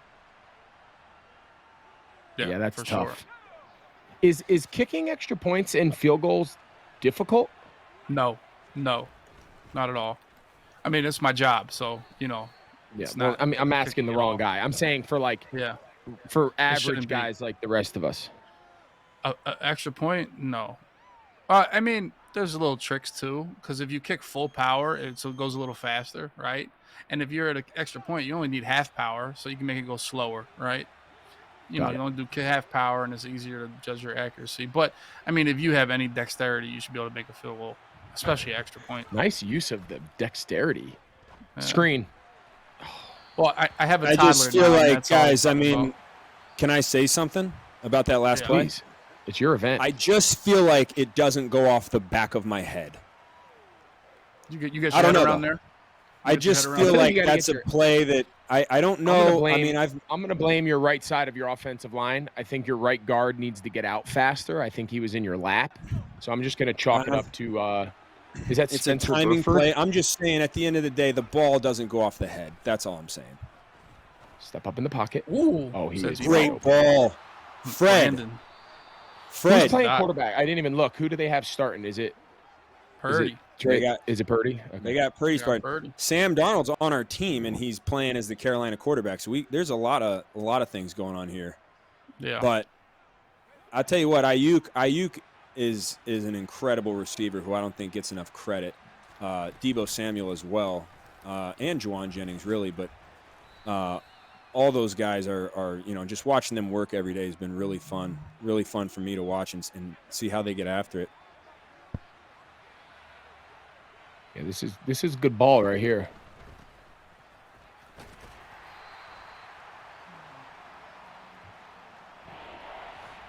We got Burns on. Yep. Burns, how we feeling? What are you thinking here, man? You got red zone brother? defense. What's your mentality like right now? Right now, I'm just trying to minimize all the weapons he has. So playing matchups right now. What happened on the extra point? It glitched. Got it. Got it. I I feel want like to see. So you're the third person that said that. I wonder if going for 2 is going to be the strategy from here on out. I don't believe if it's glitching. Run. Oh, you got the back. You had the back. You always have the back, but how we feel about that? Christian, how we great. feel about going for 4th down there in field goal range, up by 1? Your teammate decides to roll the dice there. What we think? That was not ideal. You know what? I mean, like I said, the field goal kicking's been on and off lately. You miss that, I don't mind it. I don't mind it because it's early too. I don't, you know what I mean? I think it's, if you want to play in a risky game, you got to risk it, and I don't mind that decision at all. Love that phrase. I might get that on a T-shirt. You want to play a risky game, you got to risk it. It's a bar. I mean, I probably could have worded it better. Maybe we can. No, I thought it was great. Maybe we can do a better job, come up with something that means the same thing, just word it a little more. I thought it was great. Downhill run game. Yeah, Sam Darnold executing the Panthers' offense is quite ironic. Oh, man. Big stop there. That looked like the Niners right there. Yeah, that was good. Like nice physical play there. Greenlaw, and Warner. Greenlaw, Fred Warner. They got good linebackers. Gosh. Yeah. There's a really cool Kyle does these team meetings the night before the games and shows the way our defense plays. And one of the coolest things, he calls it the silent tape. And watching these guys on the silent tape where there's no crowd noise, there's no announcers, you can feel the way they play. Fred's a missile, Dre's a missile, and it goes off into the entire defense. When you see, the two centers of the defense play like that, fun to watch. Tough to go against, though. Yeah, no doubt. No doubt. Okay. Oh, come on, McCaffrey, dance. Got to break that tackle. I just have to break that. I'm very critical of myself in this game. I just feel like you got to step out of that. So, Fred, that's my fault. Thanks for trusting me. Do you think it has anything to do with the bad rating they gave you? Like if they reevaluated your true strength, Truck. they would actually. That was Truck right there because he was like I he'd feel like run if they through a gave you tackle. if they gave you an accurate rating of your strength and Truck, I think you would have slipped out of that for a touchdown. That's the just Truck is like, 67 is an F. You're telling me I got an F? I find it hard to believe. I'm gonna have to talk to the ratings adjusters. Yeah. Almost there. That's a good ball. I see Burns is playing a lot of man coverage, and he's using himself and trying to like drop back in the cover. It looks like he's about to audible now too. At the cover 3, watch Kittle up the seam. Good read. Or just give it to the kid out of the backfield. Yeah, that's a great read. Fred's got a great. All right, so now we've said this now multiple times, but there can be a little patience here. Yeah, this is 100% run for me. 100%. 100% a run. Yeah, chew the clock. Let me throw a pick. Shaq Thompson. Shaq Thompson, the Shaq boy. Thompson. Shaq Thompson with a red zone interception. I'll tell you what, I think because both contestants can hear the announcers, it was interesting. Burns using himself, rushing the passer. The last 2 plays dropped out in coverage trying to get another pick 6. I know what he's thinking. He's a smart man. He's a game breaker type player, and pays off for him right there. Now he's going to steal a possession before the half. He stays on the ground. Tell you what, we thought defensive guys would make this a defensive battle, and that's where we are. Ooh. Yep, that's that same play he scored a touchdown on earlier. Remember that seam route up there to DJ Moore? The same exact play he went back to. And it just kills that cover 3 with the crosser pulling down that middle third and just hitting that seam right there. So that's one of his favorites, and this is also one of Burns' favorites. He's gone to this play at least 4 times already, so we'll see. But he has a lot of routes in the middle. That it's tough to make reads with a lot of routes in the same spot. Oh, he's got a guy over the top. Oh, got him. I mean, that was a 90-yard pass. I mean, that was one of the longest deep balls I've seen. Incredible throw. Oh man! It just got caught lacking a little bit when you're using that deep half. You cannot take a misstep, and he took a couple missteps and going. I have a question, and I know Burns' audio is out, but I know he can hear us. And this is more for you guys. Is the glitch excuse an excuse, or do you think that's real? Because sometimes it works and sometimes it doesn't. What do you think with the kicks? I think it's a good question. Oh, no. I find it hard to believe every other aspect of the game's working except for the kick. No? I mean, sometimes it'll lag. If you're playing on the internet, sometimes they got to stream up. Okay. Sometimes it will lag, but I hate excuses in anything, especially video games. Tell you what, that was an absolute dime that Burnsy just threw. An absolute ball. He's throwing some good right passes. Across the middle. We got 40 seconds left. Not a lot of time for first down celebrations, but you should celebrate. There we go. Timeout. Celebrate. It's ridiculous. This has been a good game. This has been one of the better games that we've announced. No doubt. No doubt. Oh, he's going corner out. He got hit when he threw it. He got hit. Just Bosa. It's just Bosa. If you watch Bosa, he's one-on-one against that right tackle. Got to get him some help. We talked about Quinton Williams last game, but now I'm showing you. You'll see what the computer Bosa does.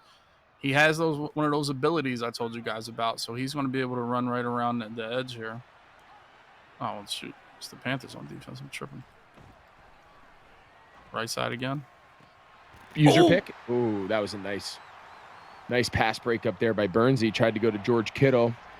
Burns is playing good defense. Fred's going all over the field. He's got crossing routes going on. He's thrown to the sideline. Burns is adjusting pretty well. Burns just usered himself initially off the line with his own user guy. See the right end? And he double teamed Deebo Samuel or whoever that did he do it again? Yeah, he's doing it again. Look, he's down the field. Pick.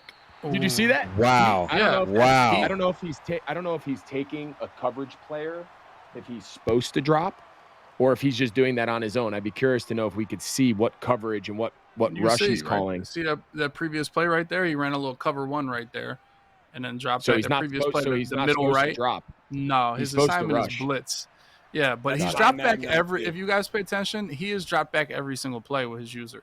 So maybe he wants to drop a little more coverage. I don't know. He's such a great pass rusher, but every play he's dropped into coverage here, trying to lurk and get a pick.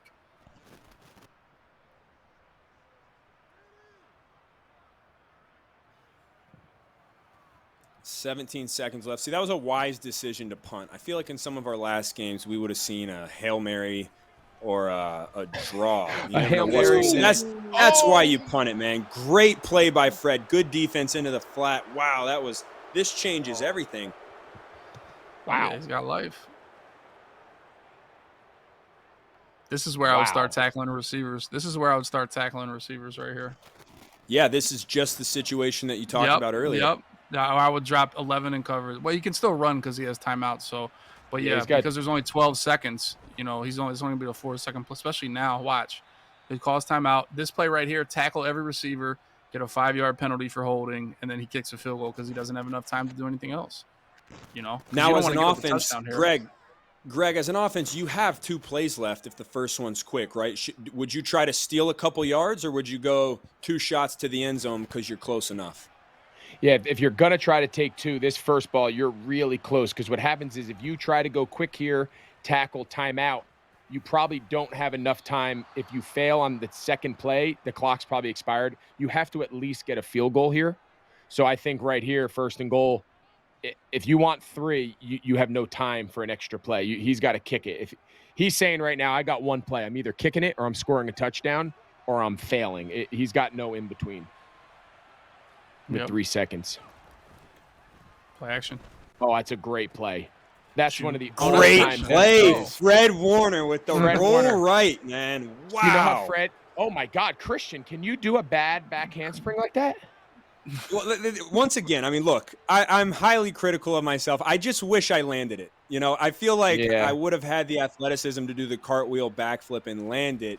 The Madden adjusters basically said when he celebrates, he can do the cartwheel, but there's no shot he can do the actual backflip. So don't let him land it. That's what I got from that. Fair. That's what I took from that. And I'll tell you what, I think you're right. And I'll tell you what, Fred Warner, being the defensive mind that he is, he knows the challenges of play action to the tailback and then the tailback slipping into the flat is one of the hardest goal line plays to defend, because the defender who has that gap towards the run action is also a lot of times responsible for that flat. So he's really caught in between when you fake it to the back who you end up throwing it to. That was a really good call there in a critical situation. That took some guts by Fred Warner. That was pretty. What a turn of events. Stole points at the end of the half. Now gets the ball right back. This could be a 2-possession swing. Wow, no doubt. Good pressure by Burns. I mean, he's really bringing the blitz. Hey guys, I want to just pause real quick and talk about we've reached over the $10,000 limit now. So to everybody donating, like I said earlier in the cast, whether it's $5 or $1,000, whatever your donation is, I just want to say thank you so much for donating to such a good cause. On behalf of the Logan Project and Logan Hale, who, for those of you who are new to the cast, this whole thing is about him. He was a 13-year-old boy who passed away of cancer, and was a big Panther fan, a big fan of myself, and his biggest wish was to provide kids who are going through the same thing with gaming consoles so that they can communicate with their friends at school and all their friends, while they're stuck in a hospital going through one of the worst things a human, let alone a kid, can go through. So this is all in honor of him. So to everybody donating, I just want to say thank you so much. And we'll continue with our cast now. But over the $10,000 mark, I love it. Let's keep those donations going. The highest bidder, the highest donation, will get a signed Christian McCaffrey jersey, 49er jersey, and also, Dubby, you want to talk about the Greg Olsen gold card? Oh, yeah. Well, the giveaway, we already have prompted for both. We have a Christian McCaffrey card, and we also give away a golden ticket Greg Olsen tight end for your Mutt team. You guys can win those as well, along with the jersey for the highest donator. Exclamation point donate in the chat for the boys. You guys can go ahead and follow that link. You can also scan this QR code to the bottom left of the screen, and also head over to the loganbowl.org and you can donate there. We are well over the 10,000 threshold there, boys, but we're going to keep climbing for the rest of the event. We appreciate all you guys being in here. If you're able to donate or you're able to just kick it with us for the day, watching some good Madden and talking football, there's really nothing better than it. No doubt. Talking Madden with the boys, I mean, doesn't get any better than that. We got here. I'll tell you what, third quarter, 3:30 left. Oh, he almost threw another pick. Could have been dangerous. Truck stick there. Yeah, his truck's not 67. Who's that, Laviscus? Yeah. So he has a higher truck than you, Christian? That's crazy. I guess This so. is getting so awkward. It's your event, dude. I know. Hit an A-gap run. Oh, wow. Good run. Good run. Good run. Burns finding some different holes here in the run and the pass game. I got to say, and I've said this already, but it's been great watching this game because I feel like the IQ is definitely up. The winner of this game will be facing Solomon Thomas of the New York Jets, who got a little bit of an exemption because Dalvin Cook had something he had to go to. So Solomon got a I don't want to say easy because he still had to win the last game, but got away into the championship. So the winner of this game will be facing him 14-13. Once again, you see that score. Carolina down 1 because of an early missed field goal. We'll see if that's going to affect them at the end. This is go-to play here. Seam the more. Watch it. Oh, what a user pick. Play. Jimmy Ward. User Ward. Pick. Jimmy Ward with the user pick. That was timely. Jimmy Ward, in real football, Jimmy Ward's one of my favorite players to watch play football. That guy plays with an unbelievable energy, goes 100 miles an hour, and is just an absolute force to be reckoned with, and such a great locker room teammate. He's going to do unbelievable things in Houston. Now, Fred, because it was me, can I give you a critique? And he's not answering because he's not on the mic, so I'm going to go ahead and give him a critique. Keep the edge there. You had the edge there. Stay outside. That's for next time. Step up in the pocket. There you go. Ooh, had a lot more meat on the bone. Now, if the quarterback gets hit, it's like an automatic fumble in Madden. Like even a regular tackle. Right, so smart to get down. Yes. Oh yeah. Even if it looks clear, even if they trip you up from behind, it's like an automatic fumble. So you got to protect your quarterback. Good read. Little possession catch there. Madden has 3 types of catches you can do in Madden. You can do like a rack catch where you like try to catch it in momentum and get extra yards. You can do a possession catch like that where you just secure the catch and fall down, like if it's 4th down. Or you can do an aggressive catch where you jump and try to jump over somebody, Randy Moss type of thing. Like you would aggressive catch that. See how he came back to the ball like that. That's the 3rd type of catch. So, obviously you guys being great receivers, sometimes you're wide open, you want to get extra yards. Sometimes you're in traffic and you just want to secure the catch. And sometimes you got to, maybe the ball got thrown in traffic and you got to go back and get it. So you got to try to aggressively attack the football.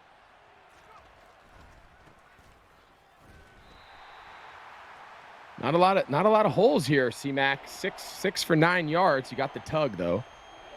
Yeah, we're working on it. I mean, I think they're playing run heavy. I love Fred's offensive game plan so far though. He's done a good job mixing up run and pass. You saw him do the play action there after a couple first downs. A little bit of momentum going his way. Still a tight game though, but it's predominantly been a defensive game so far, which isn't shocking being that there's 2 of the best defensive players in the league. This has been a defensive battle.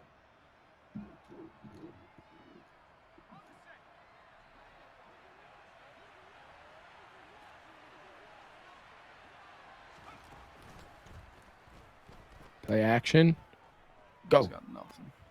Run. Oh, is he fast enough? He gets the edge right there. D-tackle in the game right there. Not fast enough. I don't know. Sometimes when you're in that quarters or that, that big, heavy pass defense, maybe you get a defensive end out there to play D-tackle and not have that big guy trying to chase Purdy on the edge. But he gets the first down here. And Fred Warner trying to, milk this game away with a 1-point lead. Is that Debo carry? All right, we're down into the 4th quarter here. This is for all the marbles. This is Now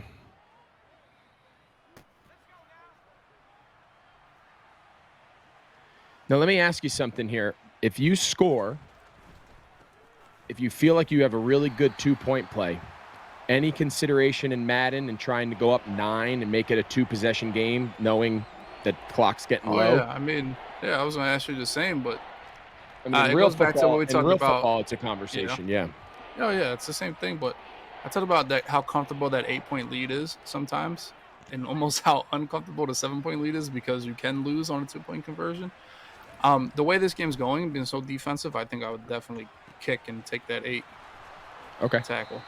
But Yeah, I mean, enough.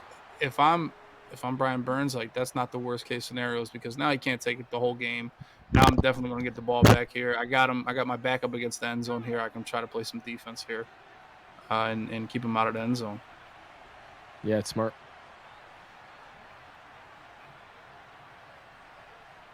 Yeah, but the 2-pointers are so hard, and if they're hard for me, they're going to be hard for my opponent. So, Fred milking the clock a little bit. Oh yeah, first Smart. person we've seen been He's playing the game. He's playing the game. I don't know if you guys can hear Fred. He's in the other room. We're actually in the same place. Are you he really? Just said very loudly he's not running Debo down. So that was frustrating for him feeling like he can run the jet sweep and get the edge with Debo. He's just really milking the clock here. No, that was close. He almost made an error to the point where he would have had to run another play before the 2-minute warning. But I don't even think he's paying attention to it because he's not. We'll see if he is or not. You take the 2-minute, Fred. Take the 2-minute. Take the 2-minute. Take the 2-minute. Take the 2-minute. He's got to be, right? Oh, is it a little higher else? He's got to be, right? He's got to see it, right? He's going to snap. Oh. Sometimes when you do, now this is worst case scenario. He did. So if you do 3 auto, you can't audible enough. That much. You can't. If you audible 3 times, you're going to get a false start. If you switch the play, you switch the play. That's backbreaking. So that's what happens. So Saves and them not a only and then timeout. it clocks the stop. Yeah. But now he can pass with freedom, like we talked about earlier. He can pass with freedom and not worry about incompletion. True. So, but he's not getting this right here. This is a concede play for me for the most part. You can't get out of field goal range. Oh, those guys. Oh, no. Oh. Is this just killing you as a Madden? He had the tackle and the guard. I mean, is it killing? Is this killing you to watch? Is it killing you guys to watch? No. Like, you guys know what's going on. Like, I mean, Yeah, but I'm not like a professional Madden player. I'm not a professional Madden player. I very well could do. Robbie, as good as gold. Oh, that's a big kick. That's a big kick. Kicking. Got it. Yeah, he made it. Wow. Kicking could be the difference now. You see a guy just ice a deep kick. Yep. And Brian don't forget, Burns missed an extra early point. extra point. There you go. There you go. Kicking a big deal here, but we got a money Robbie drive. This is what we Gold. call a money Robbie- drive right here. Robbie was a teammate of mine in Chicago. What do you guys call this right now? Game drive for the game. We just call it money 2 drive. minutes. This is your money drive. This is nothing. 2 minute. You do every Money day. You drive for work the 2 game. minute. You got Greg, a 2 minute now, script. Greg, playing with Greg, give the audience a little bit of insight. What are you saying in the huddle? Because I felt like while Cam was getting the play and some of our quarterbacks were getting the play on the sideline, we were all in the huddle. You would always have a lot of things to say regarding the logistics of this situation on a serious note. Give the audience a little insight on what exactly you're saying in the huddle in these situations. Yeah, so first thing, you have 3 timeouts, right? So getting out of bounds by running horizontally and losing yardage, you don't have to go crazy. You have 1:45. You can stop the clock 3 times. You're not desperate to get out of bounds. If you can, of course, do it. But you can still throw the ball. Okay, there we go. We don't want to pick. All-pro Huff, man. Get him down. All right, well, the game's not over. You got to hold him to a field goal and keep it a 7-point game. But anyway, to finish your point, Christian, you want to make sure everyone knows when to get out of bounds, but yardage is still critical. If you're in the open field and the play is about to be over, don't get tackled, don't get piled up, don't waste yardage. Get down, get up, give the ball. So Christian now is not wanting to go out of bounds. Offense cannot go out of bounds under any situation now. But you're telling yourself in the previous situation, don't get piled up, don't waste time. Make sure you get the ball to the official to spot the ball in case we want to clock it. Don't throw it. Don't lay the ball on the ground. Don't celebrate. No wasted time. We got to be super, super good about our clock management and our game situations here in these under 2 minutes. And now if you're on defense, force him out of bounds. You just sack. The other thing. Oh, that's a huge RPO, man. What a great RPO. Wow. He went from being a sack loss to skinning that ball off the ear of the defender. I feel like Burns was right timeout. there. He had it. You got to call timeout. He might be conceding. I tell you what, Burns is playing smart. That was a hell of an RPO, but Burns was right there. It's like he saw it coming. Smart play by him. Just couldn't execute. This is me and my buddy have a debate about this. See, don't call timeout and let him snap the ball before 1, right? Now you call your timeout because he was dumb enough to not milk the clock. Give him a chance to be dumb enough to not milk, right? He saved himself 18 seconds because I have a hard strategy of my strategy being that the other person doesn't know what they're doing. That's a tough I have that. I'm the opposite, and my philosophy is the opposite. I always give my opponent way too much mental credit. I would always call timeout right there, but I have that debate often, and that doesn't matter now. So we've seen strange things. Right now, if you're 49ers, you don't want to score. Okay, he's gonna take a knee. You know, if you're Carolina, so you guys wouldn't score there when you're up 4. Talk to me. You can, but you'd rarely, with him having no timeouts to extend the game. The game's over. Take a knee. No need to score. Line up for an extra point. Line up for a kickoff. Go on defense. Risk injury. Like, it's just not worth it. Take a knee, and the game's over. You don't. If he scores there, you need to run an extra point, a kickoff, and at least one, if not more than one, defensive plays. It's just not worth it. Mm-hmm. It's not worth it. So the defensive players would be the one giving you the side eye if you scored a touchdown there. Yeah, they're probably going to say, let him score. Defense is probably saying, let him score. Yeah, and they call that highway defense a lot of times. When the offense is forced to run a play, you'll see guys just let them score. And in the huddle, everyone will be saying, don't score, don't score, don't score. So that's when you see a lot of those really unselfish plays where a back will get the ball, he'll be at the 1 yard line, and he'll just slide. No doubt. We got Fred Warner, also known as Fred Winter in this situation, winning the game, going on to the finals after a first-round bye. Man, this is exciting. We got Fred Warner against Solomon Thomas. Brian Burns with 2 great games. I mean, Brian played really well. There he is. Fred, come here. Come here. I got him with me right now. Listen, you guys got enough room for me in here? Come on in here. All right. First of all, where are you guys? Where are you guys? He has this nice little backdrop. This is not my house. 49er gear. Fred, what's up, man? Get in the camera. They don't need to see me.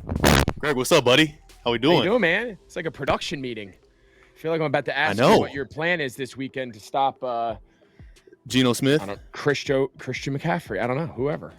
Yeah, right. Well, good, man. Right. What's up? The good game, dude. Yeah, that was tight. There was some interesting strategies going on. Yeah, I think unfortunately Brian had it coming to him. I haven't played Madden probably since 2018, and I got on the sticks and it felt like riding a bike. And once I felt his tendencies a little bit. He started dropping his D end a lot himself in the game, and so kind of took advantage of that in some crucial moments. And it was a hard fought battle all the way to the end. The play of the game there at the end, he's trying to hold you to a field goal to make it 7, keep it 7, 1-score game. You go RPO. He drops himself right under the RPO. You get it out just in time, and you hit Debo like right past the skin of Burnsy's helmet of his character. That was that. I mean, then you were able to kneel it out, and the game was over.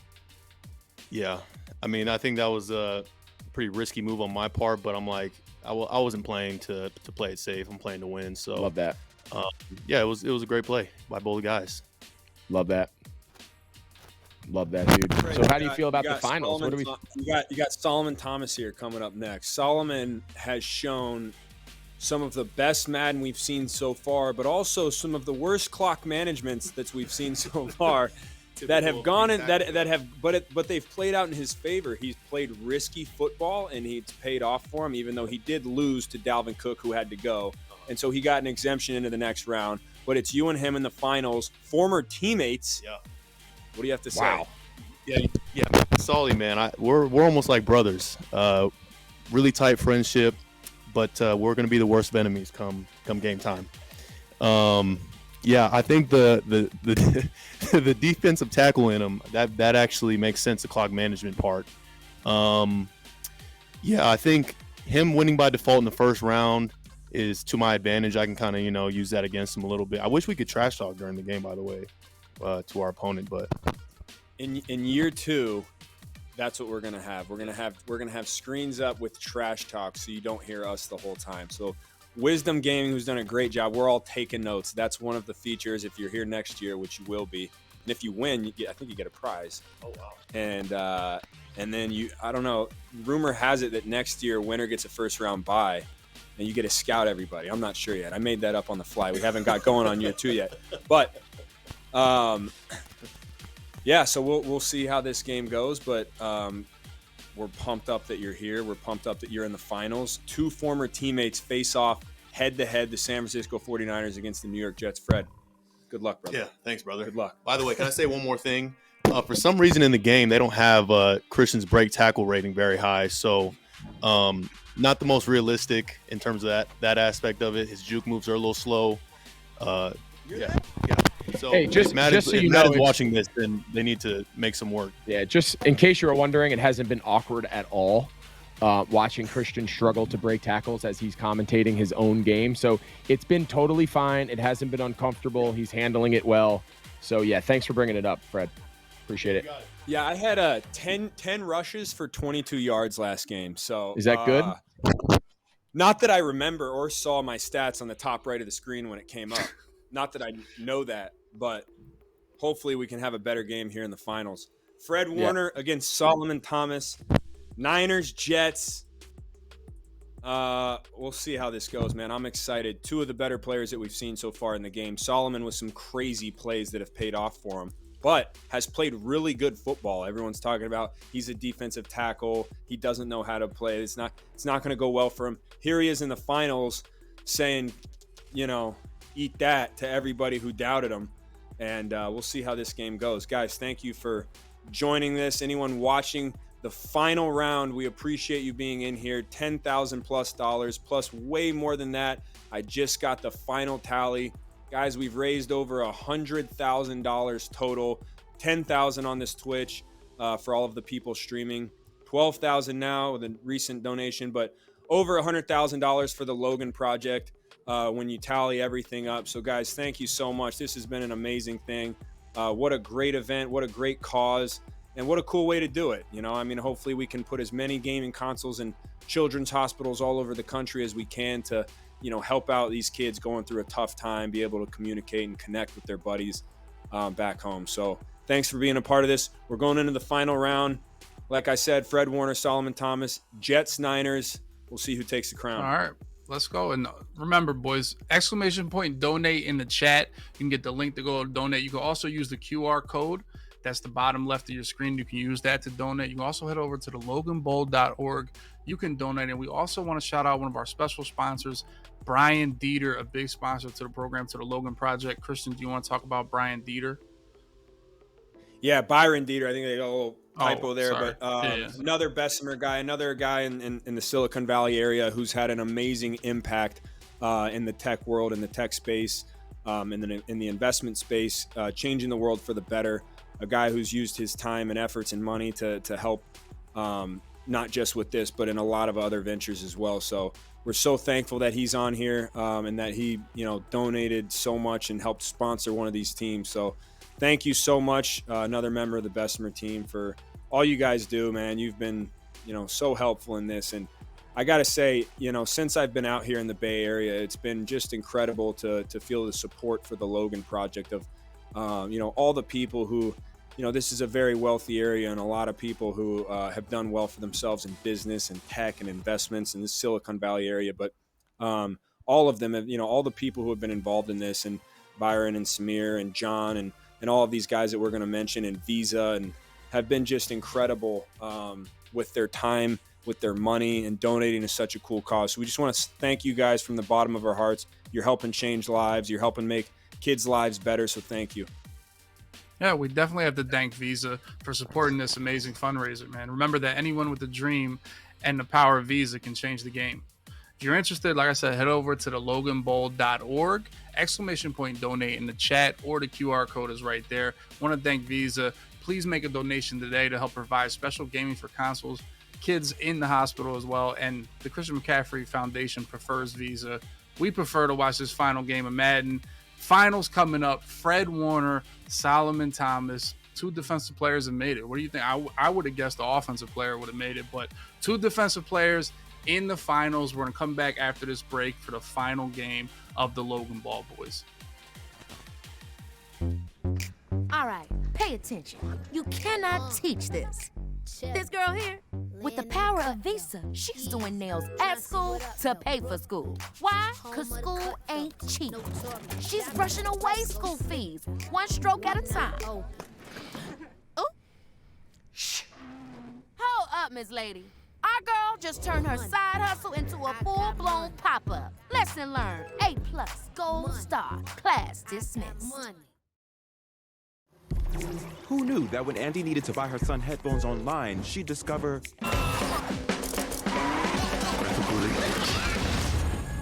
destiny. wherever your passion takes you, pay online easily and quickly with Visa.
Who knew that when Andy needed to buy her son headphones online, she'd discover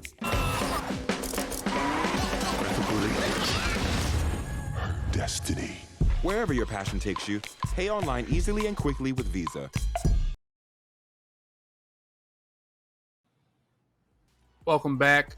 We are here. Finals time, the final game of the first Logan Bowl, the first one. We got your teammate, Fred Warner, against Solomon Thomas, man. Are you surprised to see Fred do that well in that semifinal game?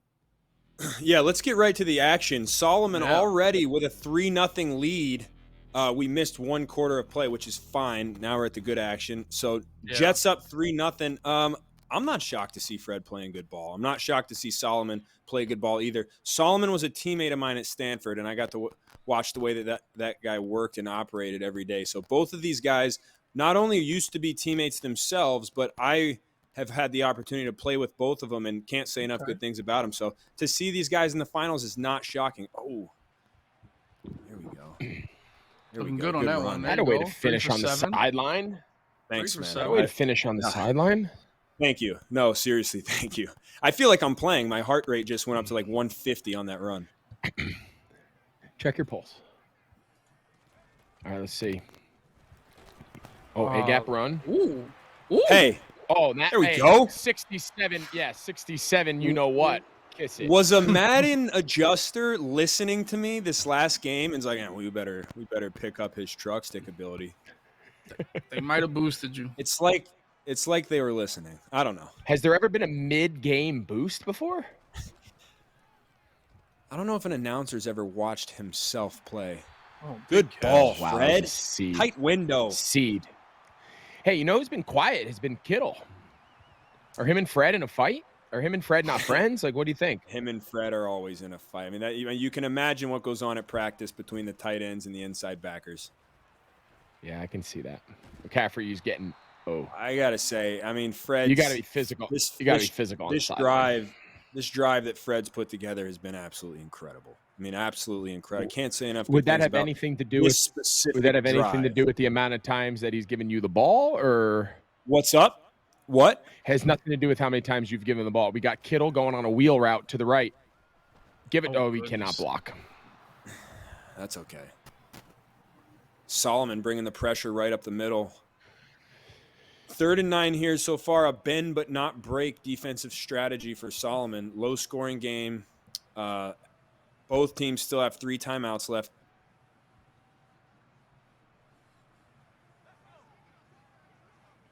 And we have a special guest here, guys. Another one of my favorite teammates I've had. Kyle Juszczyk coming in hot on the mic as his boy Kittle catches a seam down the middle. Kyle, we got Fred Warner against Solomon Thomas here in the final matchup of the Logan Bowl. How you doing?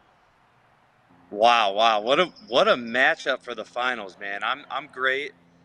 This is really interesting for me. I've been able to watch this drive, and man, I haven't played Madden in probably 10 years, and this looks a lot different than what I remember. What was the last Madden you played? What's your video game experience?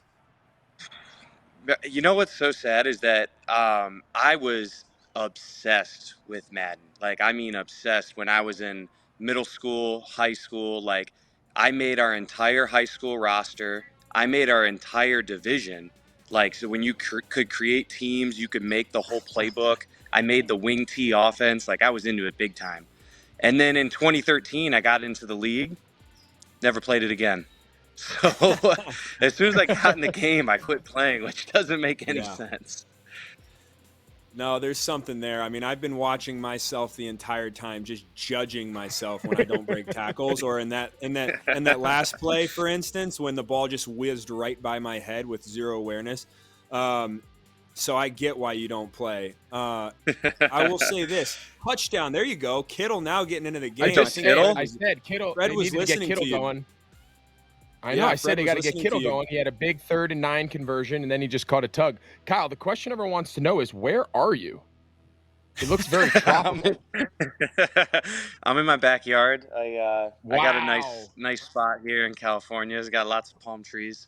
Wow. But man, Greg, I got a good setup, man. I'm watching my boys play some Madden, hanging out in a nice backyard. What more can you ask for, you know? He's got a castle, Greg. Don't let him fool you. It might as well be Turks and Caicos, his house. Dude, you can't hide that fullback tight end money, man. That's big money. Oh, fullback tight end money is big.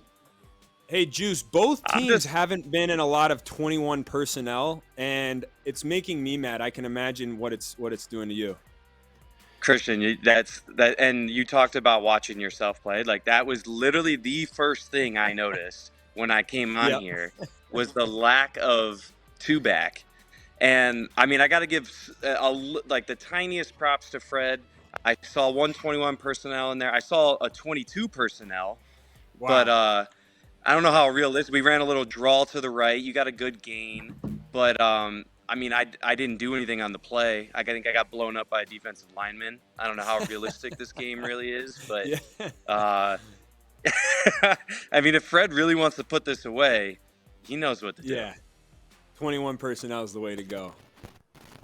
100%. Now we got a minute left in the second half. Solomon with some movement, flipping the play, maybe the entire team.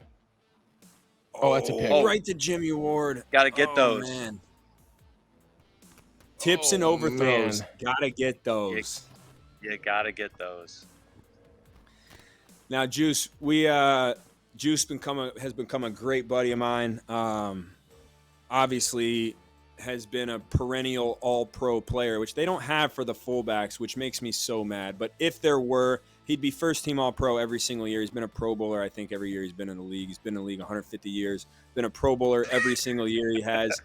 Juice, tell us a little bit about your experience coming from Baltimore into the Niners and your transition and what it's kind of meant to you. Yeah, man, it's been an interesting one for sure. You don't realize how differently things can be ran across the league, and I think you're just getting a firsthand experience with that. There really are 32 different ways to run an NFL program, and so coming from Baltimore to San Francisco was just quite frankly was very different. Not necessarily better or worse, but just very different. And I think I have been lucky that I think they are two of the top franchises and as far as how they run their programs in the league. But man, coming to San Francisco has been phenomenal. Everything that Kyle and John have put together has just been so cool to experience. And it was unique for me because I was kind of, I was part of that regime that kind of started this new era in San Francisco. And it didn't start off pretty. That first year we started off 0-9. And then just, 2 short years after that, we were in a Super Bowl and, doing what we do now where, it's become a regularity to be in the playoffs and make it far. So it's been really cool to kind of experience everything from the very bottom to where we are now. That's awesome. Here we go. We got the Niners on the 3-yard line on a flat route. Oh, man. God, yeah. I just can't say enough good things about that play call. I know I keep saying that and I keep using that phrase, but it's true. Fred, I don't know. You see that hip thrust, man? What is it? 3 pumps is a flag, so I'm glad I only did 2. Fred, great play call there, man. Great play call. 14-3 Niners. Let's see what Solomon has up his sleeve. Still 16 seconds left. I've seen crazier things happen. We got Kyle joining us on the broadcast. One of the great players in the NFL. Kyle, we appreciate you having us on, man. I have a question. Who do you meet with during the week? Who do you meet with during the week? Like how much of your time you spend with the backs, how much you spend with the tight ends? It's almost exclusively with the backs. Earlier in my career, I would split it up and I would go with the tight ends. But it's typically I'm with the running backs, and then if any sort of coaching point needs to be given to me, it's kind of like, hey, go see the tight end coach really quick. Go see the run game coordinator really quick. Not so much sitting in their meetings anymore. Cool. Got it. I always wondered that because, you wear so many different hats. You're in the backfield, you're 2-back, you're the single back, you're playing tight end, you're off the ball and some of the motion stuff, some of the lead blocks. It's pretty impressive to watch what you do physically. But then I think from a preparation standpoint, I think it's fascinating. Anytime I've been around those kind of guys, they kind of wear a lot of different hats during the week in practice too. Yeah, most definitely. The cool thing is I feel like we do a lot of our installation as a group together, with the skill players all in the same room.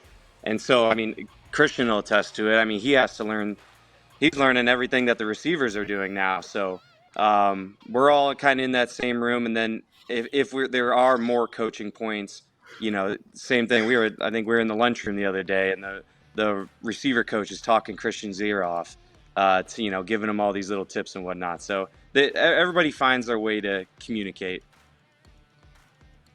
Yeah, it's interesting. I always find that pretty cool. Yeah, no, it is. It is fascinating. And Greg, to your point, to be able to do what he's done is incredible. I would never even I know you're a fullback. I would never call him a fullback because he's so much more than one position. So it's been an honor to play with you for the short amount of time. Excited to continue it. Juice, one of our great buddies, man. I appreciate you coming on the Logan Bowl cast for a great cause, man. Thanks for taking some of the time out of your day to help support this. We appreciate you, brother. Have a great Saturday. Hey, appreciate you guys. Good chopping it up, and I hope Fred can seal up the victory here. All right, man. Appreciate it, man. Good talking to you. Look forward to seeing you during the season, man. All right. 14-3 we got ourselves Niners. A battle here. We got ourselves a yeah, battle. we do.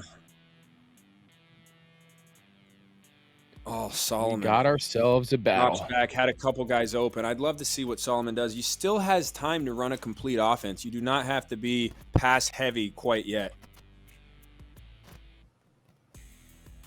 I know he was having success with Breece Hall earlier. There we go. He goes to him right there. And you see that momentum bar that Dubby was talking about earlier, all the way in the Niners' favor with a bunch of momentum. Obviously have the home field advantage, so. You gotta go for this. I know he's thinking about it. He's going for it. What do you do here, Dub? Let me see. He's going to run probably dagger or verticals. He's going to have the first slot there. I guess that's the 3, number 84, and he's going to be on a crossing route. Yep. Deep in route behind it. Tried to take off. Oh. That's tough.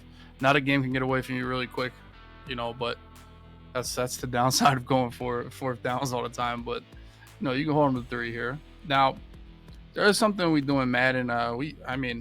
We use it a lot, and that's the boundary and the field, the wide side and the short side. How big a deal is that in your offenses in the NFL? In the college game, it's bigger because the hashes are wider. In the NFL, with the hashes so close, it's not it's not as big. Having to play into the boundary and to play into the field is not as big as it would be at some of the levels below. It's more so about how you set your formations. Set your formations to the field or set your formations offensively to the boundary. But as far as running the ball to the field, running to the boundary, passing or whatnot, it's not that big of a deal. Okay. There's a touchdown. Now it's 21-3 real quick. Samuel. Yeah, we're starting to see the Niners really, put their will here on the Jets here. It's a 21-3, and the momentum is all the way up. Let's see if Solomon can get a quick score here. Now, offensively, both of you guys, are you in 2-minute situation if you're the Jets right now? Oh yeah, you can't huddle. It's a 3-possession game. You gotta go. You gotta score. You gotta score fast. You need 3 possessions. You need to score on all 3 of them under 4 minutes. This is tough sledding. Now, in Madden, the no huddle and the going to the huddle doesn't make that much time difference if you know what play you're going to call, right? Me, as a pro, you scroll through your plays instantly and you call the play you want. Now, these guys might, scroll and try to pick a certain play, so it may take them a lot longer. That's a great read there over the middle. Let's see if he does no huddle. I always had a hard time with that. I would try to get to the perfect play, and by the time I snap the ball, there's 5 seconds up against it. Yeah, that's just repetition, really. Good throw. Great throw. He's got to take it all the way. Wow, here we go. He's got to go. That's what he needed. That's what he needed. All right. Great timing on that corner out there, Corey Davis. That was. So I just saw the momentum bar at the top go down a little bit, but Dub, how much momentum does he have to get back for that bar to either get even or swing back on his side? Is it each play has a certain amount, and are touchdowns, or picks? How does that work?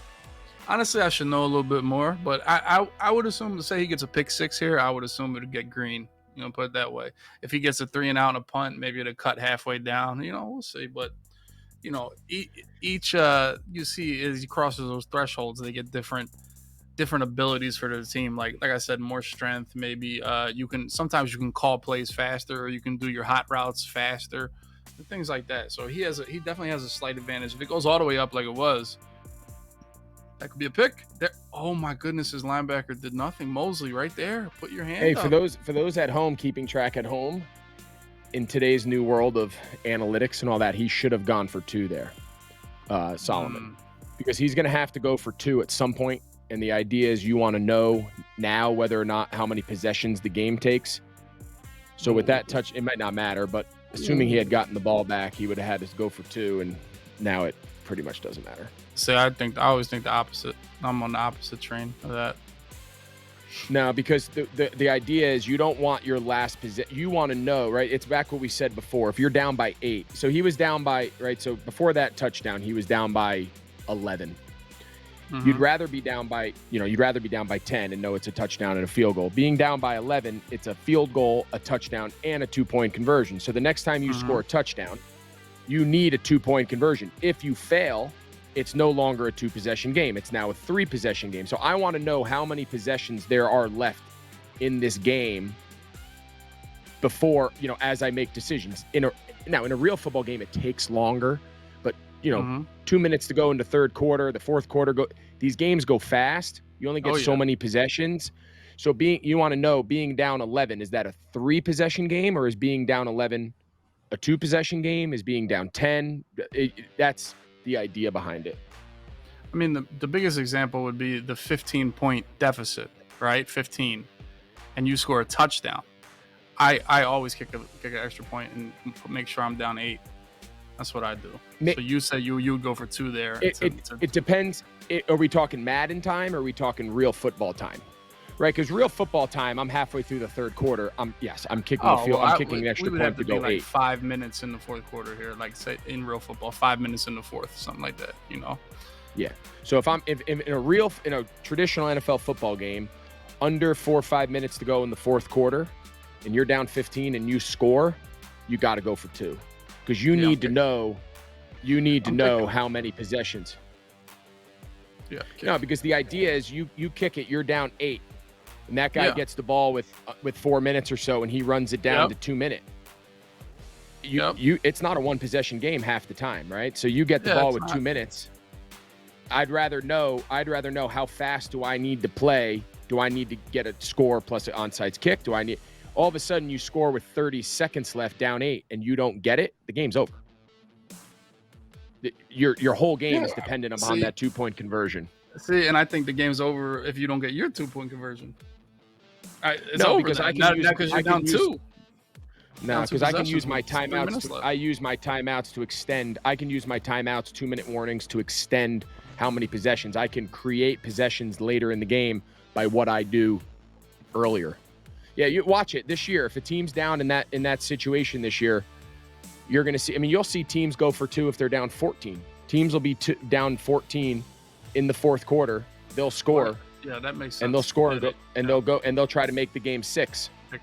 Cool. Yeah, I like that. Baby. I like when teams do that, because even if you don't get it, you get your 50% chance again later. Yeah, of course. And that's the same idea that I'm giving you now. I'm saying instead of having to go 1 for 1, I'd rather, if I have to get a 2-point conversion, the same math as this situation. If it's a 50% coin flip, am I more likely to get the 2-point 1 for 1 with the game on the line, or 1 for 2? The odds tell you your chances are going for 1, 2 chances to get 1. I like where Fred's eyes were there. One up top.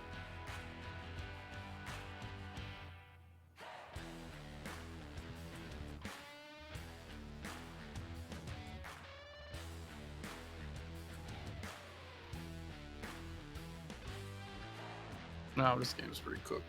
You'd have to really choke it. Really have to throw a pick 6 at some point.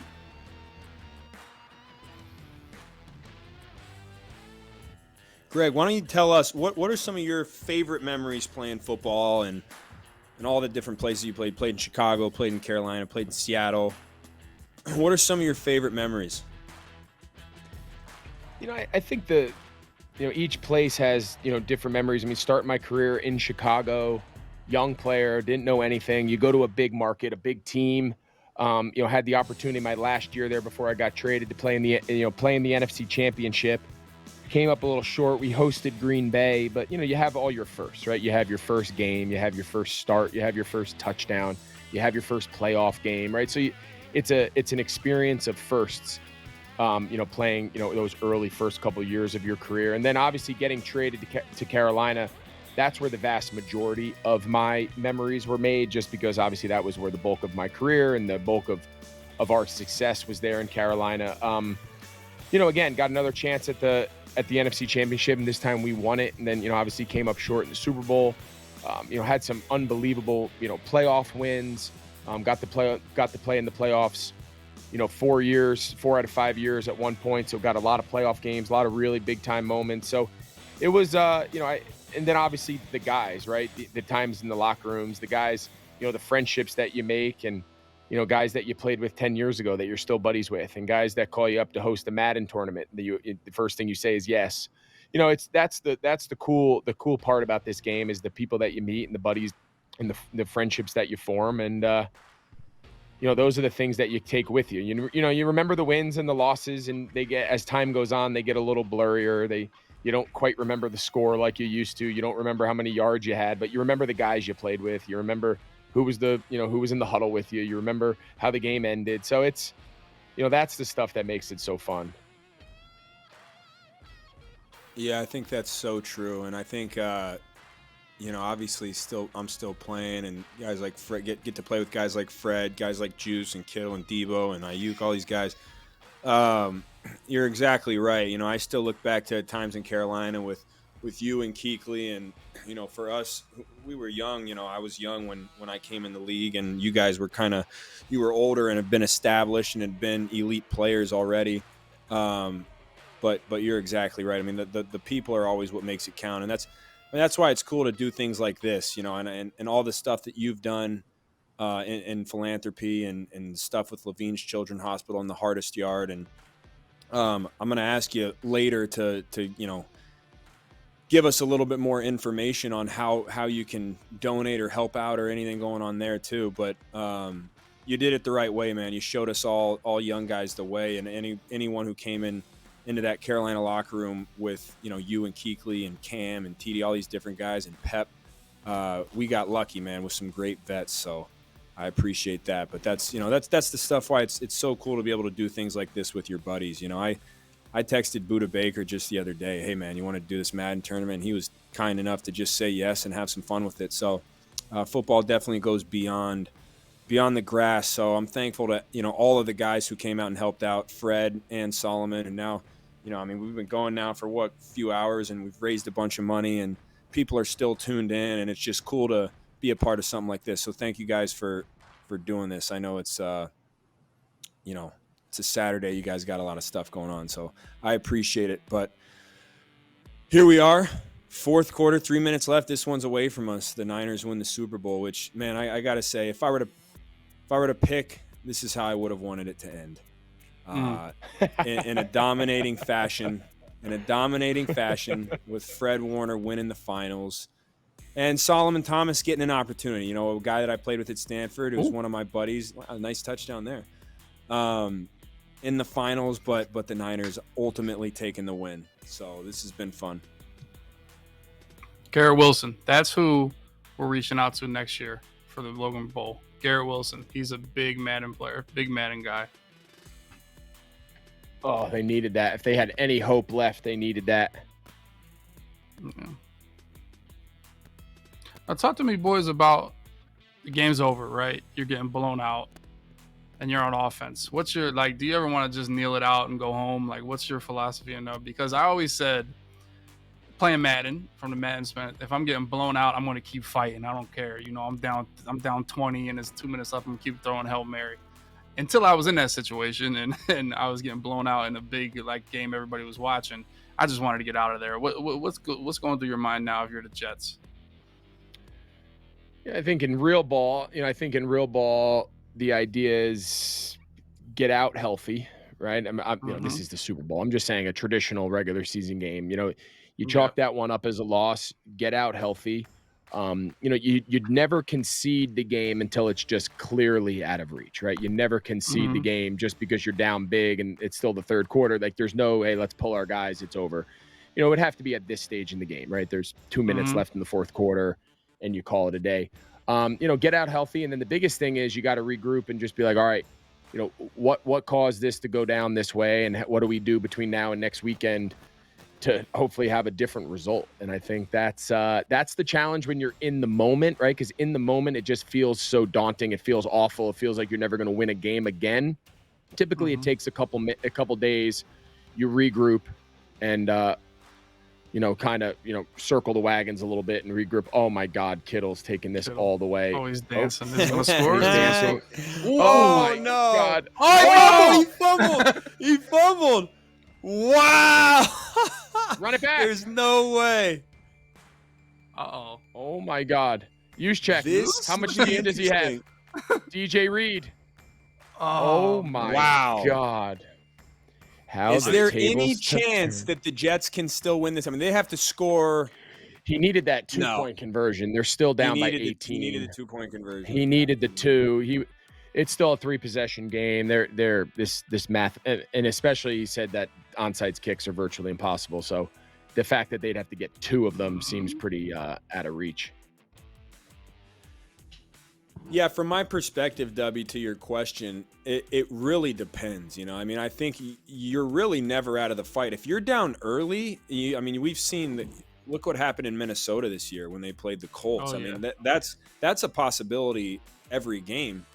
I think we've seen enough crazy things happen in the NFL to where, I thought he was going to catch that and score. I thought he got the deflection. I know. I think we've seen enough crazier things that have happened where you're never out of the fight. You have to play all 60 minutes. You can't ever slow down, even if the game is out of reach. If you're in the game, the mentality is I'm going to score on every single play. You still have a lot to play for, right? I mean, there's still, every time you catch the ball, that's a plus, for you. Every time you get an explosive run, that's a plus for you. You got to put stuff on tape constantly. Look at Bosa, man. That's where Bosa's best. It's so fun watching him in the fourth quarter. But you really have to be in it mentally and emotionally until that clock hits 0, because I'm sure Greg can attest this, but as soon as you ease up, that's when bad things happen. Sure. Now remember, chat, we do a deep ball interception. Is that Ward? Yep. Now, chat, we do have a Christian McCaffrey autographed 49ers jersey we're going to give away to the highest donator. ! Donate in the chat, the highest donator today. You can also use that QR code that is on the screen. As well, you can head over to the loganbowl.org and donate. The highest bidder will have a freshly signed, we saw it today, a freshly signed Christian McCaffrey jersey delivered to you for the highest donator today. So remember that as we're finishing up this last game here.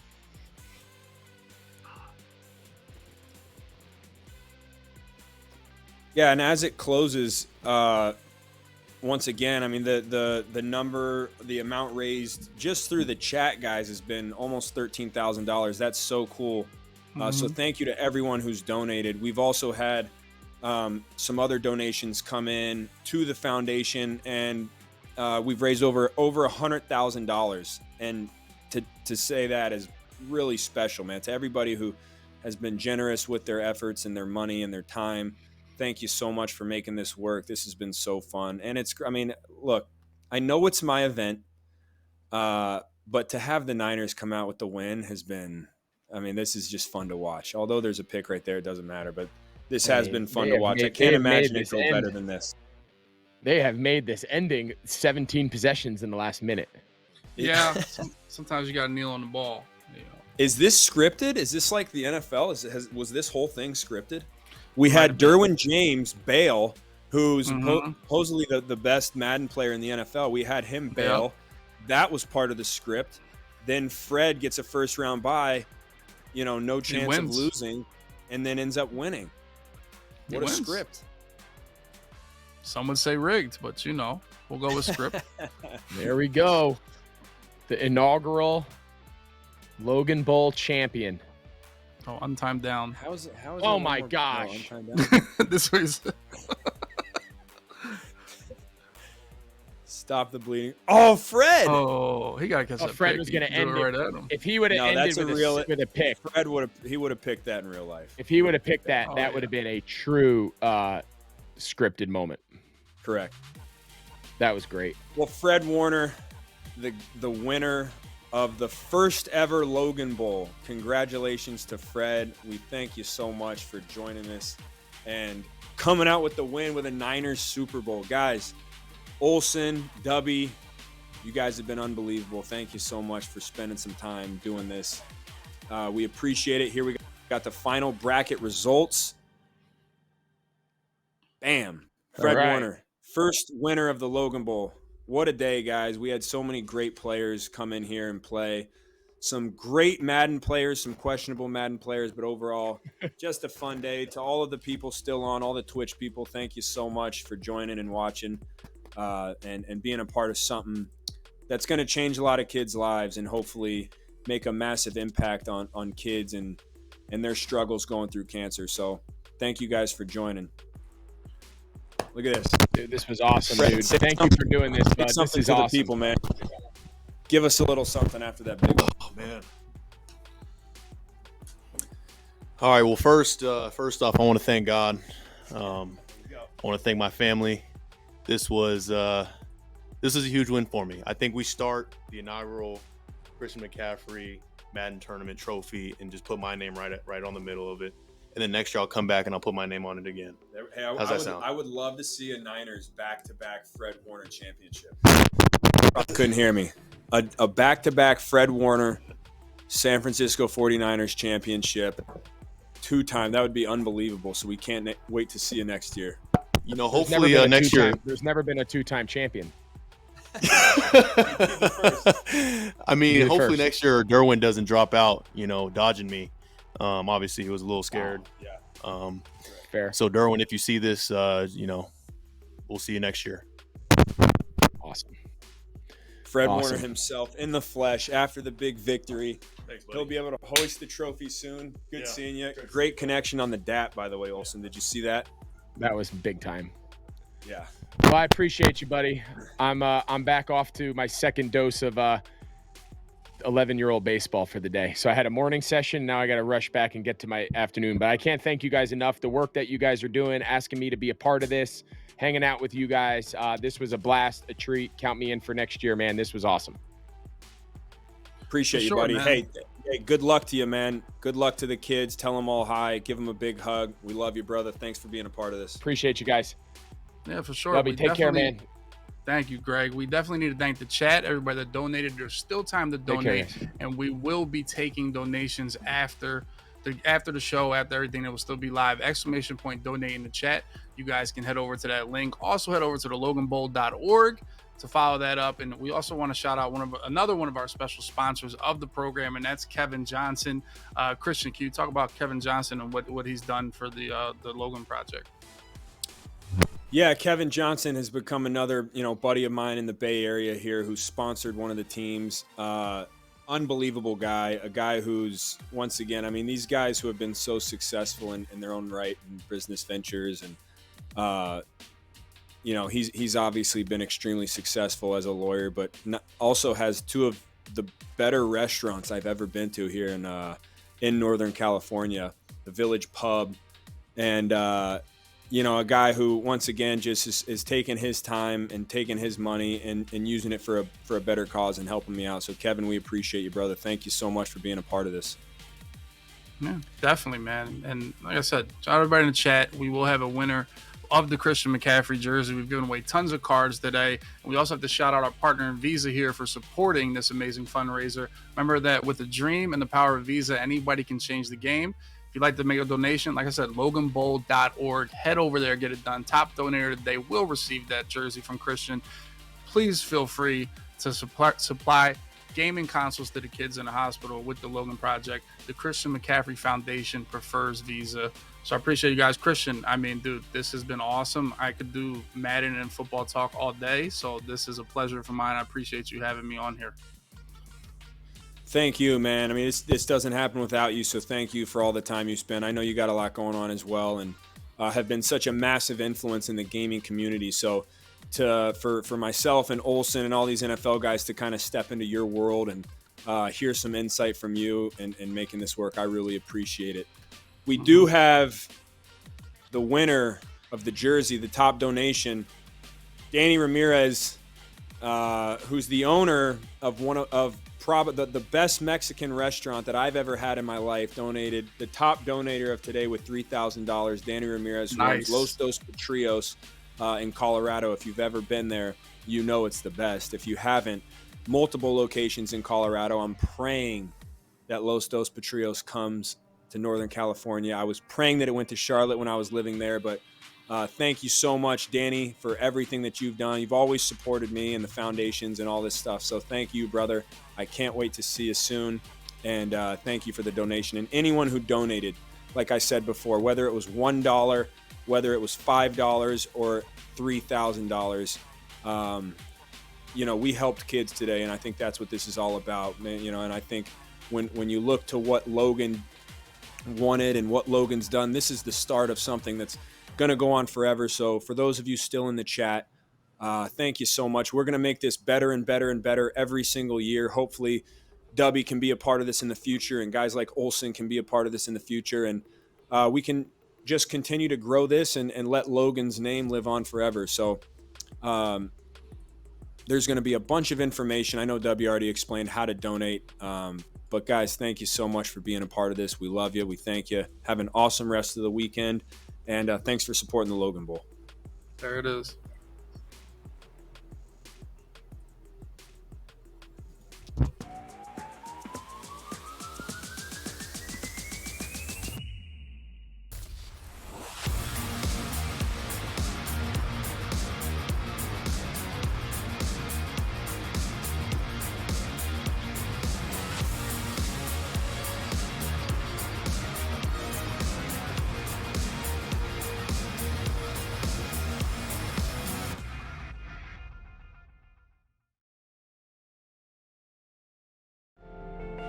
I first heard about Logan from a friend of mine. There's a boy who's a big Christian McCaffrey fan, and he's battling cancer. We had followed up, and Logan had passed away. He had been buried in your jersey, and that hit me like a ton of bricks. While he was battling cancer, he had wanted to do something where he would give other kids gaming systems in the hospital so they could keep in touch with their friends, and it hit me right away that I wanted to do that for Logan, and I wanted to honor him by calling it the Logan Project.